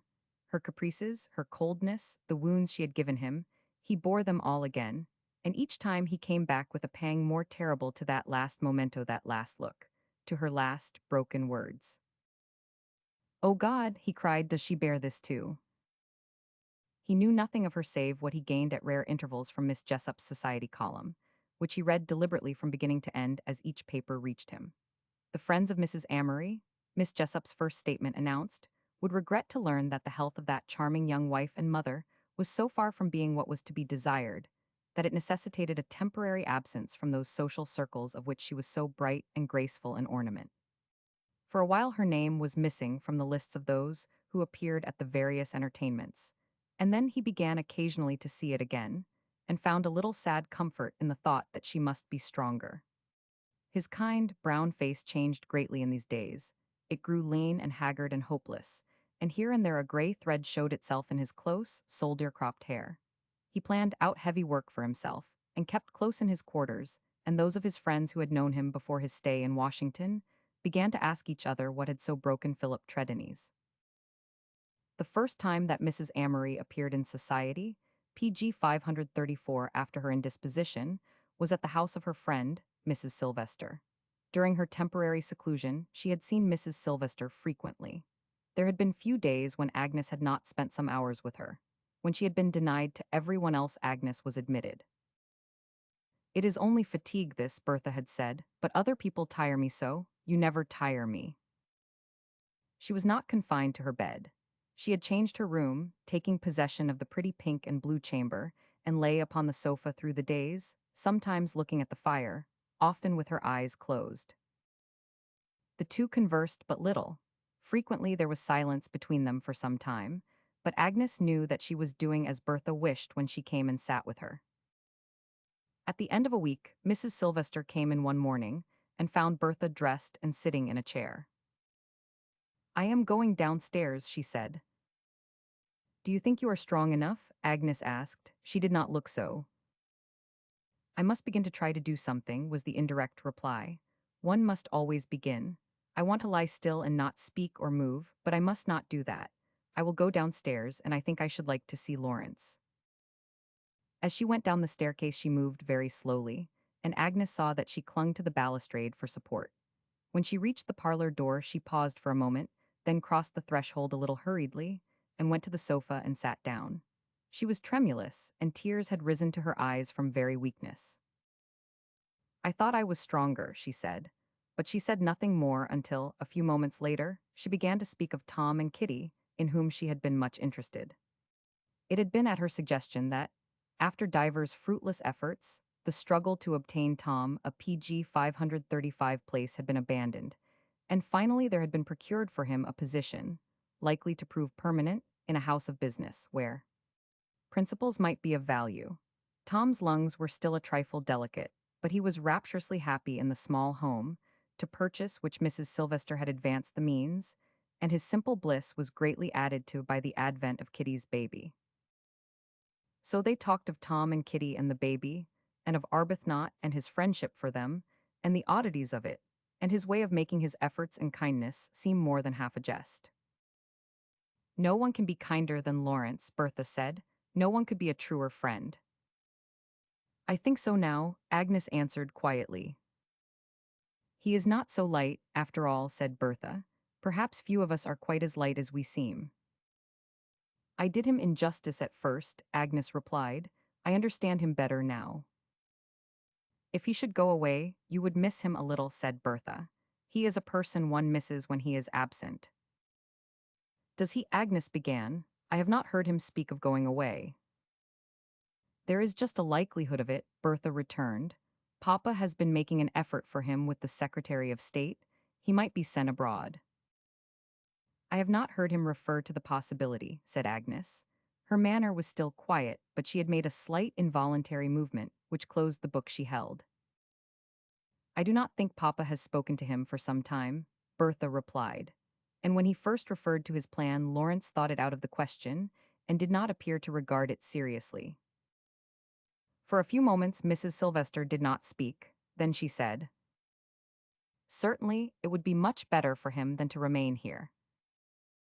PG 536. If he should go, said Bertha, no one will miss him as I shall. We used to be so gay together, and now. She did not end her sentence, and for a while neither of them spoke again, and she lay quite still. Agnes remained to dine with her, and in the evening Arbuthnot came in. When he entered the bright, familiar room, he found himself glancing round it, trying to understand exactly what mysterious change had come upon it. There was no change in its belongings. The touches of color, the scattered trifles, the pictures and draperies wore their old-time look of having been arranged by one deft hand. But it did not seem to be the room he had known so long, the room he had been so fond of, and had counted the prettiest and most inspiring place he knew. Bertha had not left the sofa. She was talking to Agnes, who stood near her. She had a brilliant flush on her cheeks, her eyes were bright when she raised them to greet him, and her hand, as he took it, was hot and tremulous. Naturally, she said, you will begin to vaunt yourself. You told me I should break down if I did not take care of myself, and I have broken down a little. I am reduced to lying on sofas. Do not you know how I always derided women who lie on sofas? This is retribution, but do not meet it with too haughty and vainglorious a spirit. Before Lent I shall be as gay as ever. I do not doubt it, he answered. But in the meantime allow me to congratulate you on the fact that the sofa is not entirely unbecoming. Thank you, she said. Will you sit down now and tell me what people are saying? Off it began. She smiled. Of me, she answered. They were saying a great PG 537 deal of me a week ago. Tell me what they say now. You must hear in going your giddy rounds. You are very well treated, he replied. There is a certain great lady who is most uncomfortably commented upon. I can scarcely imagine that she enjoys it. Her smile ended in a fatigued sigh. The tide turned very quickly, she said. It is well for me that at 999, I should not have had much mercy if I had stood alone. Ah, it was a good thing for me that you were all so brave. You might have deserted me, too it would have been very simply, then the gates of paradise would have been shut against me. That figure of speech meaning, suggested Arbuthnot, that I should have been invited to no more dinner parties and receptions, that nobody would have come up to my Thursday evenings, that Miss Jessup would never again have mentioned me in the Wabash Gazette. That would have been very bitter, he answered. Yes, she returned, it would have been bitter indeed. Do you know, he said next, that I have come tonight partly for the reason that I have something to tell you. I rather suspected it, she replied, though I could scarcely explain why. Am I to hear it too? Inquired Agnes. If you are kind enough to be interested, he answered. It will seem a slight enough affair to the world at large, but it seems rather tremendous to me. I feel a trifle overpowered and nervous. Through the kind efforts of Professor Herrick, I have been honored with the offer of a place abroad. Bertha held out her hand. Minister to the court of St. James, she said, how they will congratulate themselves in London.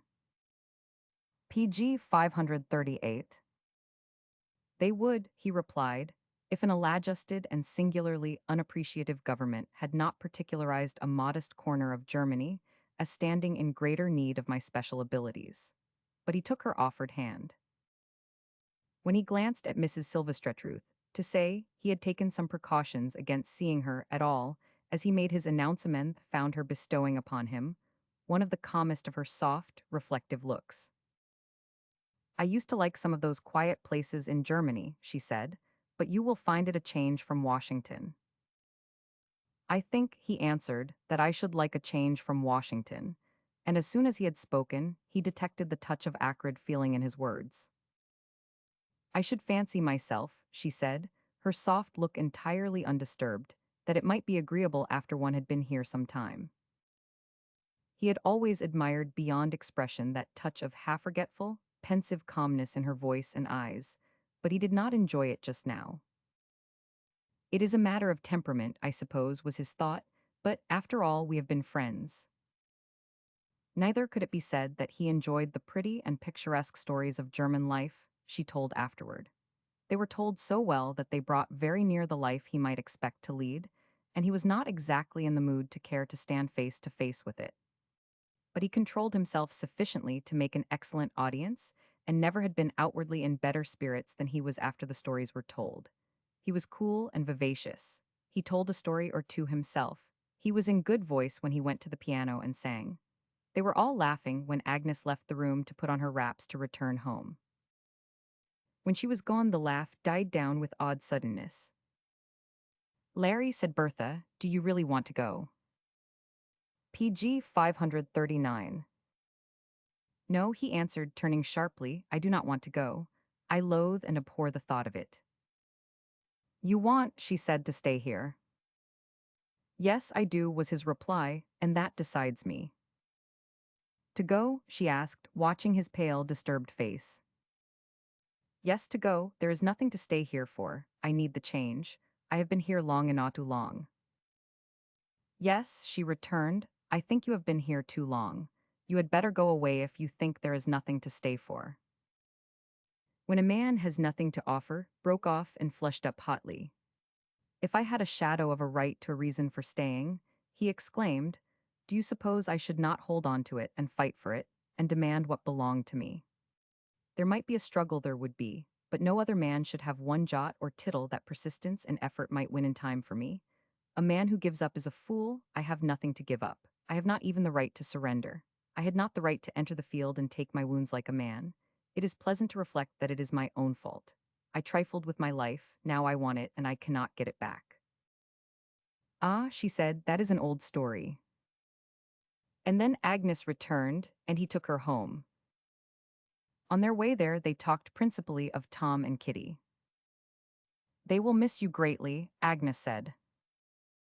They will be very kind to do it, was his reply. We shall all miss you, she added. That will be kinder still, he answered.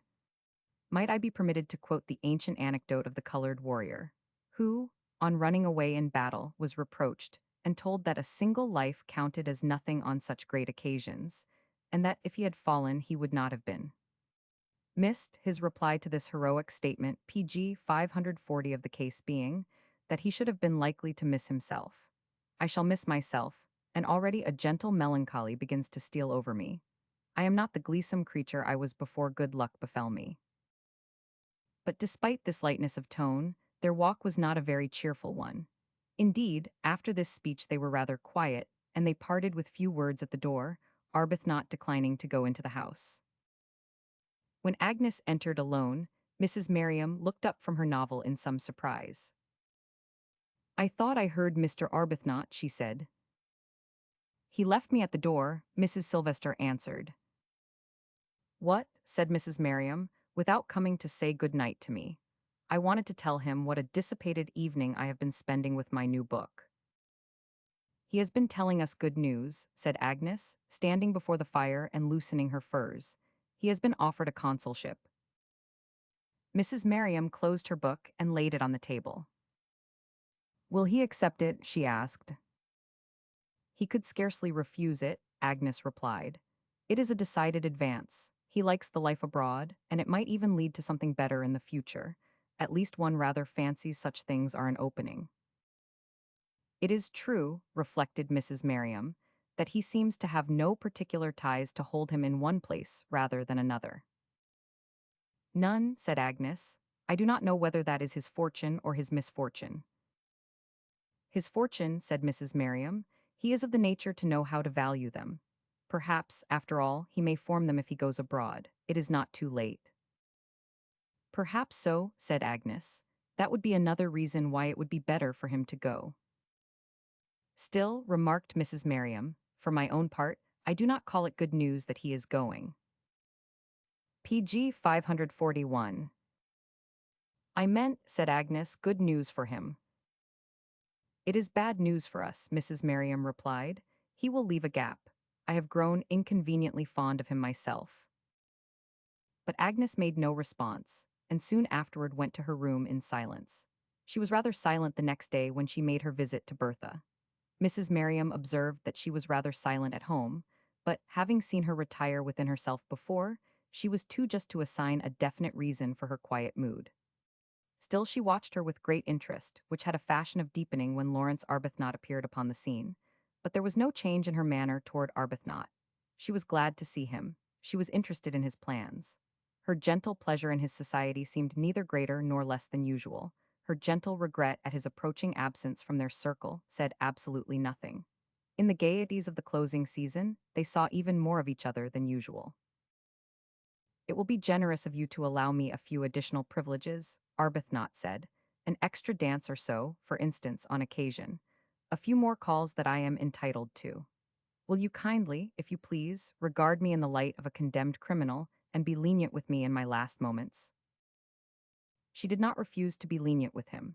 Much as he had been in the habit of enjoying the evenings spent in her parlor, he had never spent evenings such as fell to him in these last days. Somehow it happened that he found her alone more frequently. Mrs. Merriam had letters to write, or was otherwise occupied, so it chanced that he saw her, as it had not been his fortune to see her very often. But it was decided that he was to spend no more winters in Washington, for some time at least, and though he spent his evenings thus agreeably, he was making daily preparation for his departure, and it cannot PG 542 be said that he enjoyed the task. There had been a time, it is true, when he would have greeted with pleasure the prospect of the change before him, but that time was past. I am having my bad quarter of an hour, he said, and it serves me right. But as the days slipped by, he found it even a worse quarter of an hour than he had fancied it would be. It cost him an effort to bear himself, as it was only discretion that he should. His one resource lay in allowing himself no leisure. When he was not otherwise occupied, he spent his time with his friends. He was oftenest with the professor and Bertha. He had some quiet hours in the professor's study and in the parlor, where Bertha sat or lay upon the sofa before the fire. She did not allow herself to lie upon the sofa often, and refused to be regarded as an invalid, but Arbuthnot never found himself alone with her without an overpowering realization of the change which had taken place in her. But she rarely spoke of herself. There is nothing more, she said once, to say about me. She was willing enough to speak of him, however, and of his future, and her gentleness often moved him deeply. We have been such good friends, she would say, such good friends.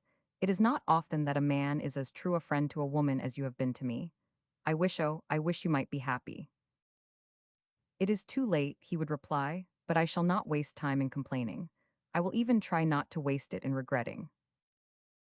But he knew that he did waste it so, and that each passing day left a sharper pang behind it and marked a greater struggle. There is a great deal of trouble in this world, the professor said to him, simply, after watching him a few minutes one day. I should like to know what you are carrying with you to Germany. PG 543. I am carrying nothing, Arbuthnot answered. That is my share. They were smoking their cigars together, and through the blue haze floating about him, the professor looked out with a sad face. Do you, he said, do you leave anything behind you? Everything, said Arbuthnot. The professor made a disturbed movement. Perhaps, he said, this was a mistake. Perhaps it would be better if you remained. It is not yet too late. Yes, it is, Arbuthnot interposed with a faint laugh, and nothing would induce me to remain. It was on the occasion of a reception given by Mrs. Sylvester that he was to make his last appearance in the social world before his departure. He had laid his plans in such a manner that, having made his adieus at the end of the evening, half an hour after retiring from the parlors, he would be speeding away from Washington on his way to New York. It will be a good exit, he said, and the eye of the unfeeling world being upon me, I shall be obliged to conceal my emotions, and you will be spared the spectacle of my anguish. There were no particular traces of anguish upon his countenance when he presented himself, the evening in question having arrived. He appeared, in fact, to be in reasonably good spirits. Nothing could have been more perfect than the evening was from first to last. The picturesque and charming home was at its best. Mrs. Sylvester the most lovely central figure in its picturesqueness. Mrs. Merriam even more gracious and amusing than usual. The gay world was represented by its gayest and brightest. The majority of those who had appeared on the night of the ball appeared again. Rather late in the evening Blundell came in, fresh from an exciting debate in the Senate, and somewhat flushed PG 544 and elated by it. He made his way almost immediately to Bertha. Those who stood about her made way for him as he came. She was not sitting alone tonight. There seemed no likelihood of her being called upon to sit alone again. She had not only regained her old place, but something more. The professor had accompanied her, and at no time was far away from her. He hovered gently about in her neighborhood, and rarely lost sight of her. He had never left her for any great length of time since the night Tredennies had gone away. He had asked her no questions, but they had grown very near to each other, and any mystery he might feel that he confronted only made him more tender of her. When Senator Blundell found himself standing before her, he gave her a sharp glance of scrutiny. "Well," he said, "you are rested and better, and all the rest of it. Your pink gown is very nice, and it gives you a color and brightens you up." "I chose the shade carefully," she answered, smiling. "If it had been deeper it might have taken some color away from me. I am glad you like it." "But you are well?" he said, a little persistently. He was not so sure of her, after all. He was shrewd enough to wish she had not found it necessary to choose her shade with such discretion. She smiled up at him again. "Yes, I am well," she said, "and I am very glad to see you again." But for several seconds he did not answer her. Standing, he looked at her in silence as she remembered his doing in the days when she had felt as if he was asking himself and her a question. But she knew it was not the same question he was asking himself now, but another one, and after he had asked it, he did not seem to discover the answer to it, and looked baffled and uncertain, and even disturbed and anxious. And yet her pretty smile did not change in the least at any moment while he regarded her. It only deserted her entirely PG 545 once during the evening. This was when she said her last words to Arbuthnot. He had spent the previous evening with her in her own parlor. Now, before she went away, which she did rather early, they had a few minutes together in the deserted music room, where he took her while supper was in progress. Neither of them had any smiles when they went in together, and took their seats in a far corner. Bertha caught no reflected color from her carefully chosen pink. Suddenly she looked cold and worn. "Lawrence," she said, in a few hours. Anne stopped. He ended for her. "In a few hours, I shall be on my way to New York." She looked down at her flowers and then up at him. "Oh," she said, "a great deal will go with you. There is no one now who could take from me what you will. But that is not what I wanted to say to you. Will you let me say to you what I have been thinking of for several days and wanting to say?" "You may say anything," he answered. "Perhaps," she went on, hurriedly, "it will not make any difference when it is said. I do not know." She put out her hand and touched his arm with it. Her eyes looked large and bright in their earnest appeal. "Do not be angry with me, Larry," she said. "We have been such good friends, the best friends. I am going home soon. I shall not stay until the evening is over. You must, I think, until everyone is gone away. You might have a few last words to say to Agnes." "There is nothing," he replied, "that I could say to her." "There might be," she said tremulously, "there might be few last words Agnes might wish to say to you." He put his head down upon his hand and answered in a low tone. It is impossible that there should be. PG 546. Larry, she said, only you can find out whether that is true or not, and not go away before you are quite sure.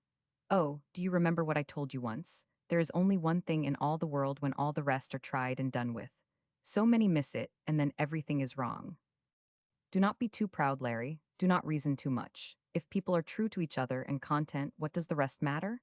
I want to know that someone is happy like that. I wish it might be you. If I have said too much, forgive me, but you may be angry with me. I will let you if you will not run the risk of throwing anything away. There was a silence. Promise me, she said, promise me. I cannot promise you, he answered. He left his seat. I will tell you, he said, I am driven tonight driven. I never thought it could be so, but even though I fancied I had taught myself better, I am bearing a good deal. I do not know how far I may trust myself. I have not an idea about it. It is scarcely safe for me to go near her. I have not been near her often tonight. I am driven. I do not know that I shall get out of the house safely. I do not know how far I can go, if I do get out of it, without coming back and making some kind of an outcry to her. One cannot bear everything indefinitely. It seems to me now that the only decent end to this would be for me to go as quickly as possible and not look back, but there never was a more impotent creature than I know I am tonight. The sight of her is too much for me. She looks like a tall, white flower. She is a little pale, tan the look in her eyes. I wish she were pale for sorrow for me. I wish she was suffering, but she is not. She could not tell you if she were, said Bertha. That is very true, he answered. Do not go away, she said, until you have said goodbye to her alone. PG 547. Do not you see, he replied, desperately, that I am in the condition to be unable to go until I am actually forced? Oh, he added, bitterly, rest assured I shall hang about long enough. But when he returned to the Saparum, and gave his attention to his usual duties, he was entirely himself again, so far as his outward bearing went. He bore about ices and salads, and endeared himself beyond measure to dowagers with appetites who lay in wait. He received their expressions of grief at his approaching departure with decorum, not too grave and sufficiently grateful. He made himself as useful and agreeable as usual. He is always ready and amiable, that Mr. Arbuthnot, remarked a well-seasoned, elderly matron, who recognized useful material when she saw it. And Agnes, who had chanced to see him just as his civilities won him this encomium, reflected upon him for a moment with a soft gaze, and then turned away with a secret thought her face did not betray. At last the rooms began to thin out. One party after another took its departure, disappearing up the stairs and reappearing afterward, descending and passing through the hall to the carriages, which rolled up, one after another, as they were called. Agnes stood near the doorway with Mrs. Merriam, speaking the last words to her guests as they left her. She was still a little pale, but the fatigues of the evening might easily have left her more so. Arbuthnot found himself lingering with an agonizing sense of disgust at his folly. Several times he thought he would go with the rest, and then discovered that the step would cost him a struggle to which he was not equal. Agnes did not look at him. Mrs. Merriam 999. You must not leave us just yet, she said. We want your last moments. It would be absurd to bid you good night as if we were to see you tomorrow. Talk to me until Agnes has done with these people. He could have embraced her. He was perfectly PG 548 aware that, mentally, he had lost all his dignity, but he could do nothing more than recognize the fact with unsparing clearness and gird at himself for his weakness. If I were a boy of 16, he said inwardly, I should comport myself in something the same manner. I could grovel at this kind old creature's feet because she has taken a little notice of me. But at length the last guest had departed, the last carriage had been called and had rolled away. Agnes turned from the doorway and walked slowly to the fireplace.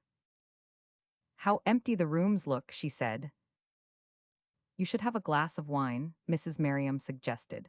You are certainly more tired than you should be. You are not as strong as I was at your age. Arbuthnot went for the glass of wine into the adjoining room. He was glad to absent himself for a moment. In 10 minutes I shall be out of the house, he said, perhaps in 5. When he returned to the parlor, Mrs. Merriam had disappeared. Agnes stood upon the hearth, looking down. She lifted her eyes with a gentle smile. Aunt Mildred is going to ask you to execute a little commission for her, she said. She will be down soon, I think. For the moment, he was sufficiently abandoned and ungrateful to have lost all interest in Mrs. Merriam. It seemed incredible that he had only 10 minutes before him, and yet could retain composure enough to reply with perfect steadiness. Perhaps he thought, desperately, I am not going to do it so villainously after all. He kept his eyes fixed very steadily upon her. The soft calm of her manner seemed to give him a sort of strength. Nothing could have been sweeter or more unmoved than her voice. I was a little afraid you would go away early, she PG 549 said, and that we could not bid you goodby quietly. Do not bid me goodby too quietly, he answered. You will excuse my emotion, I am sure. You have been in Washington, she said, long enough to feel sorry to leave it. He glanced at the clock. I have spent 10 years here, he said. One grows fond of a place naturally. Yes, she replied. Then she added, your steamer sails. On Wednesday, was his answer. It was true that he was driven. He was so hard driven at this moment that he glanced furtively at the mirror, half fearing to find his face ashen. My train leaves in an hour, he said. I will bid you. He held out his hand without ending his sentence. She gave him her slender, cold fingers passively. Goodby, she said. Mrs. Merriam was not mentioned. She was forgotten. Arbuthnot had not thought once of the possibility of her return. He dropped Agnes' hand and simply turned round and went out of the room. His 10 minutes were over. It was all over. This was his thought as he went up the staircase. He went into the deserted upper room where he had left his overcoat. It was quite empty, the servant in charge having congratulated himself that his duties for the night were over, and joined his fellows downstairs. One overcoat, he had probably fancied, might take care of itself, especially an overcoat sufficiently familiar with the establishment to outstay all the rest. The garment in question hung over the back of a chair. Arbuthnot took it up and put it on with unnecessary haste. Then he took his hat, then he stopped. He sank into the PG 550 chair and dropped his brow upon his hand. He was actually breathless. He passed through a desperate moment as he sat there. When it was over, he rose, deliberately freed himself from his coat again, and went downstairs. When he re-entered the parlor, Agnes rose hurriedly from the sofa, leaving her handkerchief on the side cushion, on which there was a little indented spot.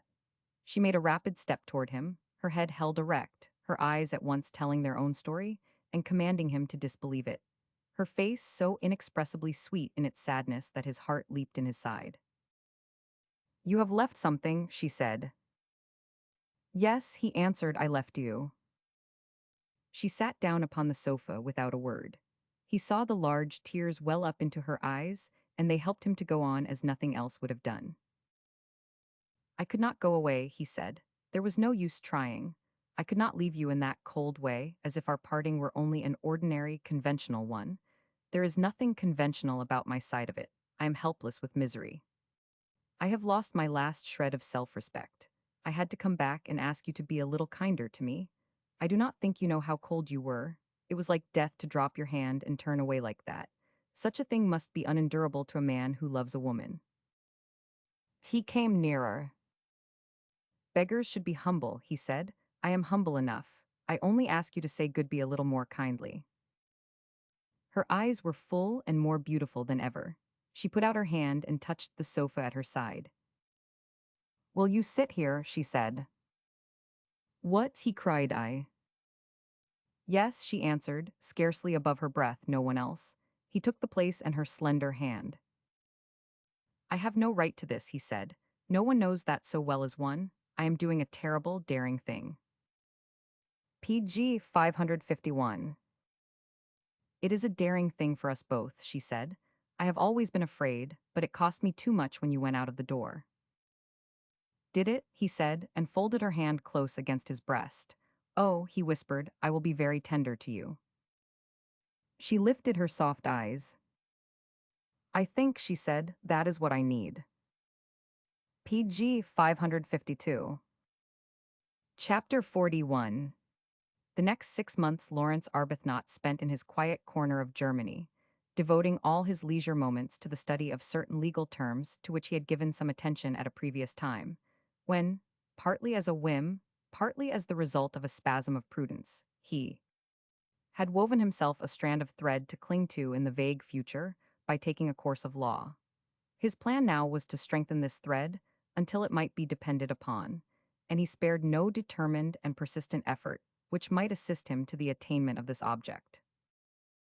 I find myself an astonishingly resolute person, he wrote to Agnes. I am also industrious. Resolution and industry never before struck me as being qualities I might lay claim to with any degree of justice.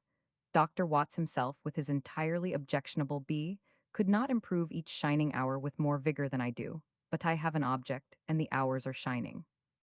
Once there seemed no reason for them. It is not so now. I will confess that I used to hate these things. Do you repose sufficient confidence in me, yet to believe me when I tell you that I actually feel a dawning interest in Blackstone, and do not shudder at the thought of the lectures I shall attend in Paris? Perhaps I do not reflect upon them with due deliberation and coolness. I cannot help remembering that you will be with me. When he resigned his position and went to Paris, she was with him. He had made a brief visit to Washington and taken her away, leaving Mrs. Merriam to adorn the house in Lafayette Square and keep its hearth warm until such time as they should return. PG 553. It was when they were in Paris that they had the pleasure of meeting Mr. Richard Amory, who was very well known and exceedingly popular in the American colony. He was in the most delightful, buoyant spirits. He had been very fortunate. A certain investment of his had just turned out very well and brought him large returns. He was quite willing to talk about it in himself and was enraptured at seeing his friends. The news of their marriage delighted him. He was enchanting in his warm interest in their happiness. He seemed, however, to have only pleasantly vague views on the subject of the time of his probable return to America. There is no actual necessity for it, he said, and I find the life here delightful. Bertha and the children will probably join me in the spring, and we may ramble about for a year or so. And he evidently felt he had no reason to doubt the truth of this latter statement. Bertha had been present at her friend's marriage. She had been with her almost constantly during the last days preceding it. She found great pleasure in Agnes' happiness. There had been no change in her own mode of life. Janie and Jack went out with her often, and when she was at home spent the greater part of the time with her. She helped them with their lessons, played with them, and made 100 plans for them. They found her more entertaining than ever. Others found her no less entertaining. The old bright circle closed about her as before, and was even added to. Mr. Amory had been called abroad by business, and might return at any moment. The professor was rarely absent from his daughter's parlors when she had her guests about her. The people who had been interested in the Westoria scheme disappeared or became interested in something else. Senator Plainfield had made one call after Richard's departure, and then had called no more. Bertha had seen him alone for a short time, and before he took his leave, looking a PG 554 trifle more florid than usual, he had thrown into the grate a bouquet of hothouse roses. Damn all this, he cried savagely. What a failure it has been. Yes, said Bertha, it has been a great failure. Senator Blundell did not disappear. He began to like the house again, and to miss his occasional evening there, if anything deprived him of it. He used to come and talk politics with the professor, and hear Bertha sing his favorite ballads of sentiment. During the excitement preceding the presidential election, the professor found him absorbingly interesting. The contest was a close and heated one, and the usual national disasters were prophesied as the inevitable results of the final election of either candidate. Bertha read her way industriously through the campaign, and joined in their arguments with a spirit which gave Blundell keen delight. She read a great deal to her father, and made herself his companion, finding that she was able to help him with his work. I find great comfort in you, my child, he said gently to her once when she had been reading. Do you, dearest? She answered, and she went to him, and, standing near him, touched his gray hair with her cheek. I find great comfort in you, she said, in a low voice. We seem to belong to each other as if we had been left together on a desert island. When she went away for the summer with her children, the professor went with her. He had never wondered at and pondered over her as he did in these days. Her incomings and outgoings were as they had always been. She shared the summer gaieties and went her way with her world, but it was but a short time before the kind old eyes, looking on detected in her the lack of all that had made her what she had been in the past. They returned to Washington the day after the election of the new president. Their first evening at home was PG 555, spent in reading the newspapers and discussing the termination of the campaign. When Bertha rose to go to her room, she stood a moment looking at the fire, and there was something in her face which attracted the professor's attention. "My dear," he said, "tell me what you are thinking of." She lifted her eyes and made an effort to smile, but the smile died out and left her face blank and cold. "I am thinking of the last inaugural ball," she said, "and of Larry and Richardand, of how I danced and laughed that I shall never laugh so again." "Bertha," he said, "my child." "No," she said, "never, never." And I did not mean to speak of Itonly, just for a moment it all came back, and she went quickly away without finishing. After the election, there came the usual temporary lull, and the country settled itself down to the peaceful avocation of reading stories of the new president's childhood and accounts of his daily receptions of interested friends and advisors. The only reports of excitement came from the Indian country, where little disturbances were occurring which caused anxiety among agents and frontiersmen. Certain tribes were dissatisfied with the arrangements made for them by the government, quarrels had taken place, and it had become necessary to keep a strict watch upon the movements of turbulent tribes. This state of affairs continued throughout the winter. The threatened outbreak was an inestimable boon to the newspapers, but, in spite of the continued threatenings, the winter was tided over without any actual catastrophes. "But we shall have it," Colonel Tredennies said to his fellow officers. "I think we cannot escape it." He had been anxious for some time, and his anxiety increased as the weeks went by. It was 2 days PG 556 before the inaugural ceremonies that the blow fell. The colonel had gone to his quarters rather early. A batch of newspapers had come in with the Eastern mail, and he intended to spend his evening in reading them. Among these there were Washington papers, which contained descriptions of the preparations made for the ceremonies, of the triumphal arches and processions, of the stands erected on the avenue, of the seats before the public buildings, of the arrangements for the ball.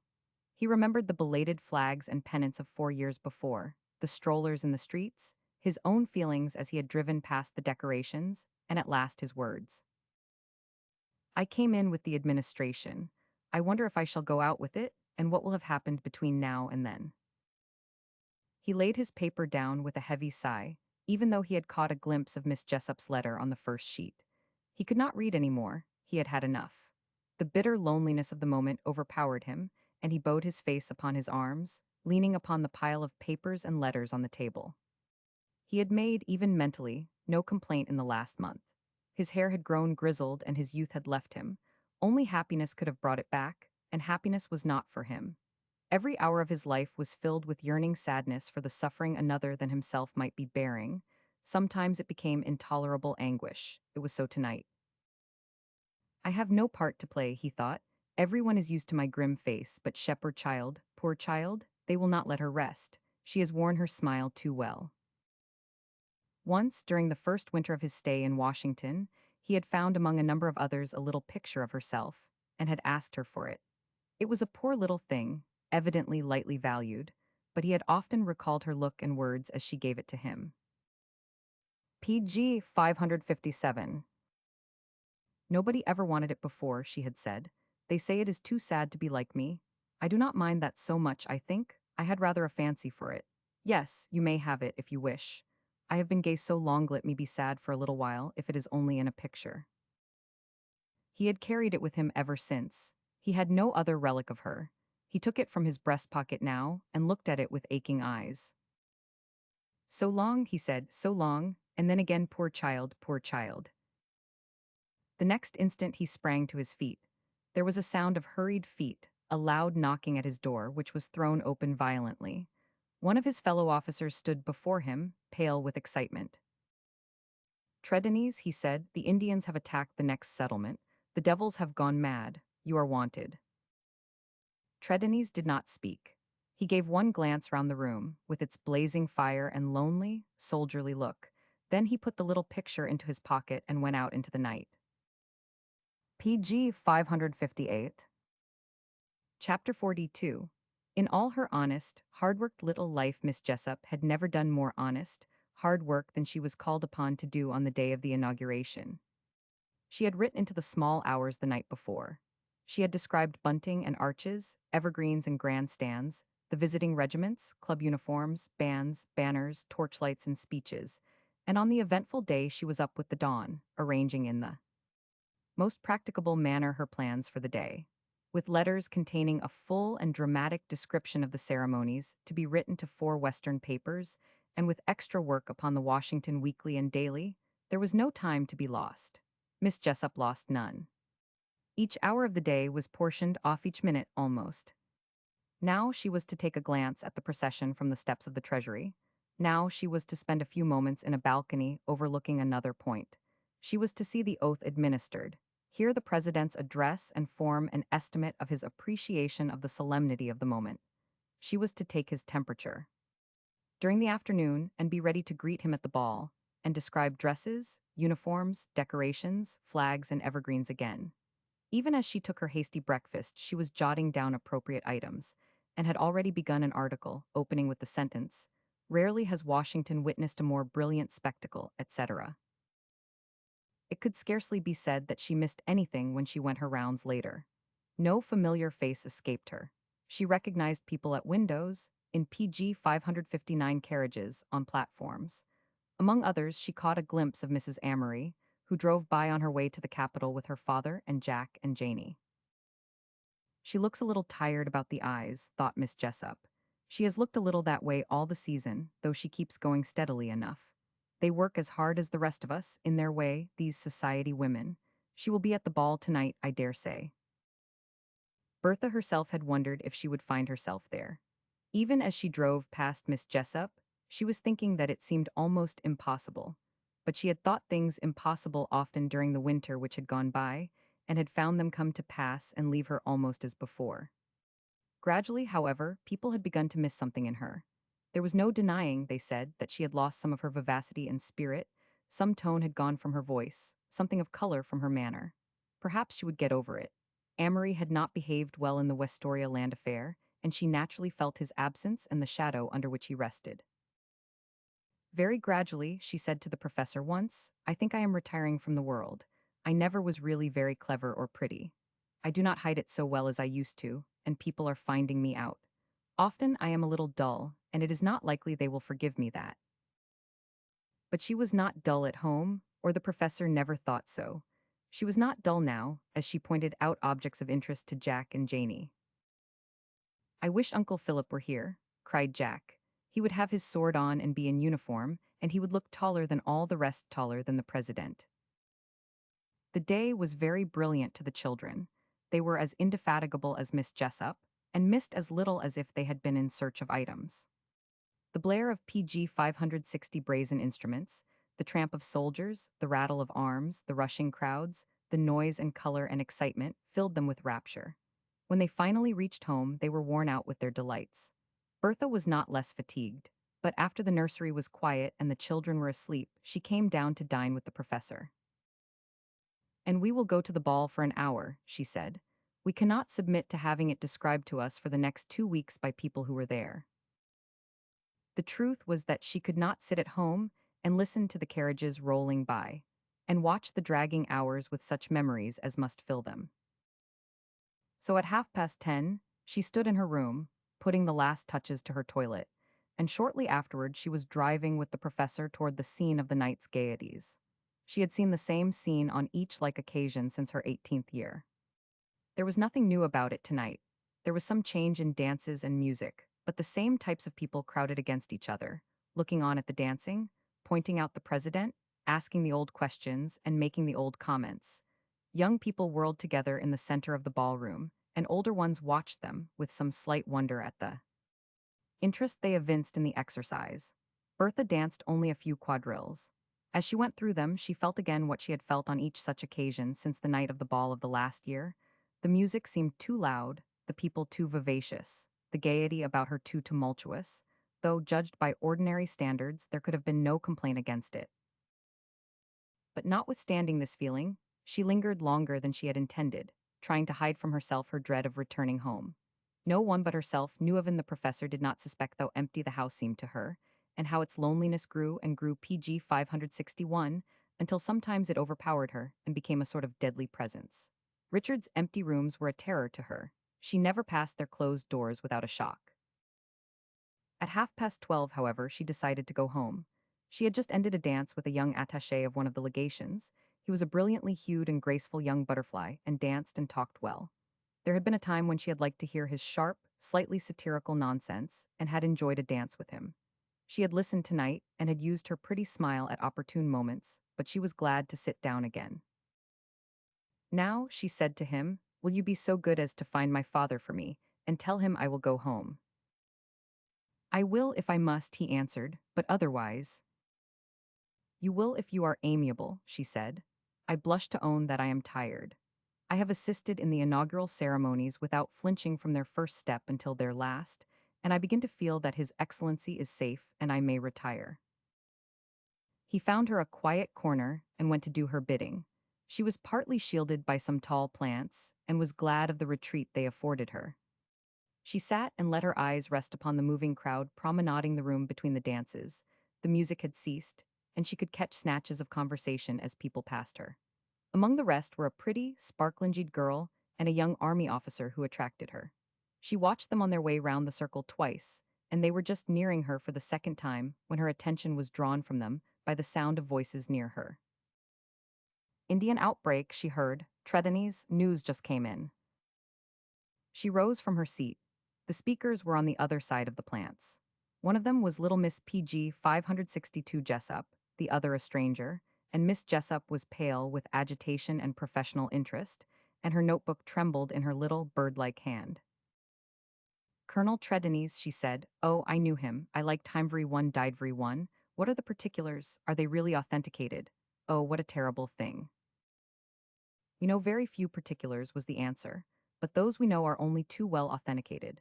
We shall hear more later. The Indians attacked a small settlement and a party went from the fort to the rescue. Colonel Trethany's commanded it. The Indians were apparently beaten off but returned. A little child had been left in the house, through some misunderstanding, and Trethany's heard it crying as the Indians made their second attack and went after it. He was shot as he brought it out in his arms." Little Miss Jessup burst into tears and dropped her notebook. "Oh," she cried, "he was a good, brave man, he was a good man." The band struck up a waltz. The promenading stopped. A score or two of couples took their place upon the floor and began to whirl swiftly past the spot where Bertha stood. The music seemed to grow faster and faster, and louder, and still more loud. Bertha stood still. She had not moved when the professor came to her. He himself wore a sad, grief-stricken face. He had heard the news, too. It had not taken it long to travel around the room. "Take me home," she said to him. "Philip is dead. Philip has been killed." He took her away as quickly as he could through the whirling crowd of dancers, past the people who crowded, and laughed, and listened to the music of the band. PG 563. "Keep close to me," she said. "Do not let them see my face." When they were shut up in the carriage together, she sat shuddering for a moment. He shuddering, also, at the sight of the face he had hidden. Then she trembled into his arms, clung to his shoulder, cowered down and hid herself upon his knee, slipped down kneeling upon the floor of the carriage, and clung to him with both her arms. "I never told you that I was a wicked woman," she said. "I will tell you now. Always, always I have tried to hide that it was Philip. Poor child," he said. "Poor, unhappy, most unhappy child." All the strength of her body seemed to have gone into the wild clasp of her slender arms. "I have suffered," she said. "I have been broken. I have been crushed. I knew that I should never see him again, but he was alive. Do you think that I shall some day have been punished enough?" He clasped her close to his breast, and laid his gray head upon her brown one, shedding bitter tears. "We do not know that this is punishment," he said. "No," she answered. "We do not know. Take me home to my little children. Let me stay with them. I will try to be a good mother, I will try." She lay in his arms until the carriage stopped. Then they got out and went into the house. When they closed the door behind them and stood in the hall together, the deadly silence smote them both. They did not speak to each other. The professor supported her with his arm as they went slowly up the stairs. He had extinguished the light below before they came up. All the house seemed dark, but for a glow of firelight coming through an open door on the first landing. It was the door Philip Tredennies had seen open the first night when he had looked in, and had seen Bertha sitting in her nursery chair with her child on her breast. PG 564. There they both stopped. Before the professor's eyes there rose, with strange and terrible clearness, the vision of a girl's bright face looking backward at him from the night, the light streaming upon it as it smiled above a cluster of white roses. And it was this that remained before him when, a moment afterward, Bertha went into the room and closed the door.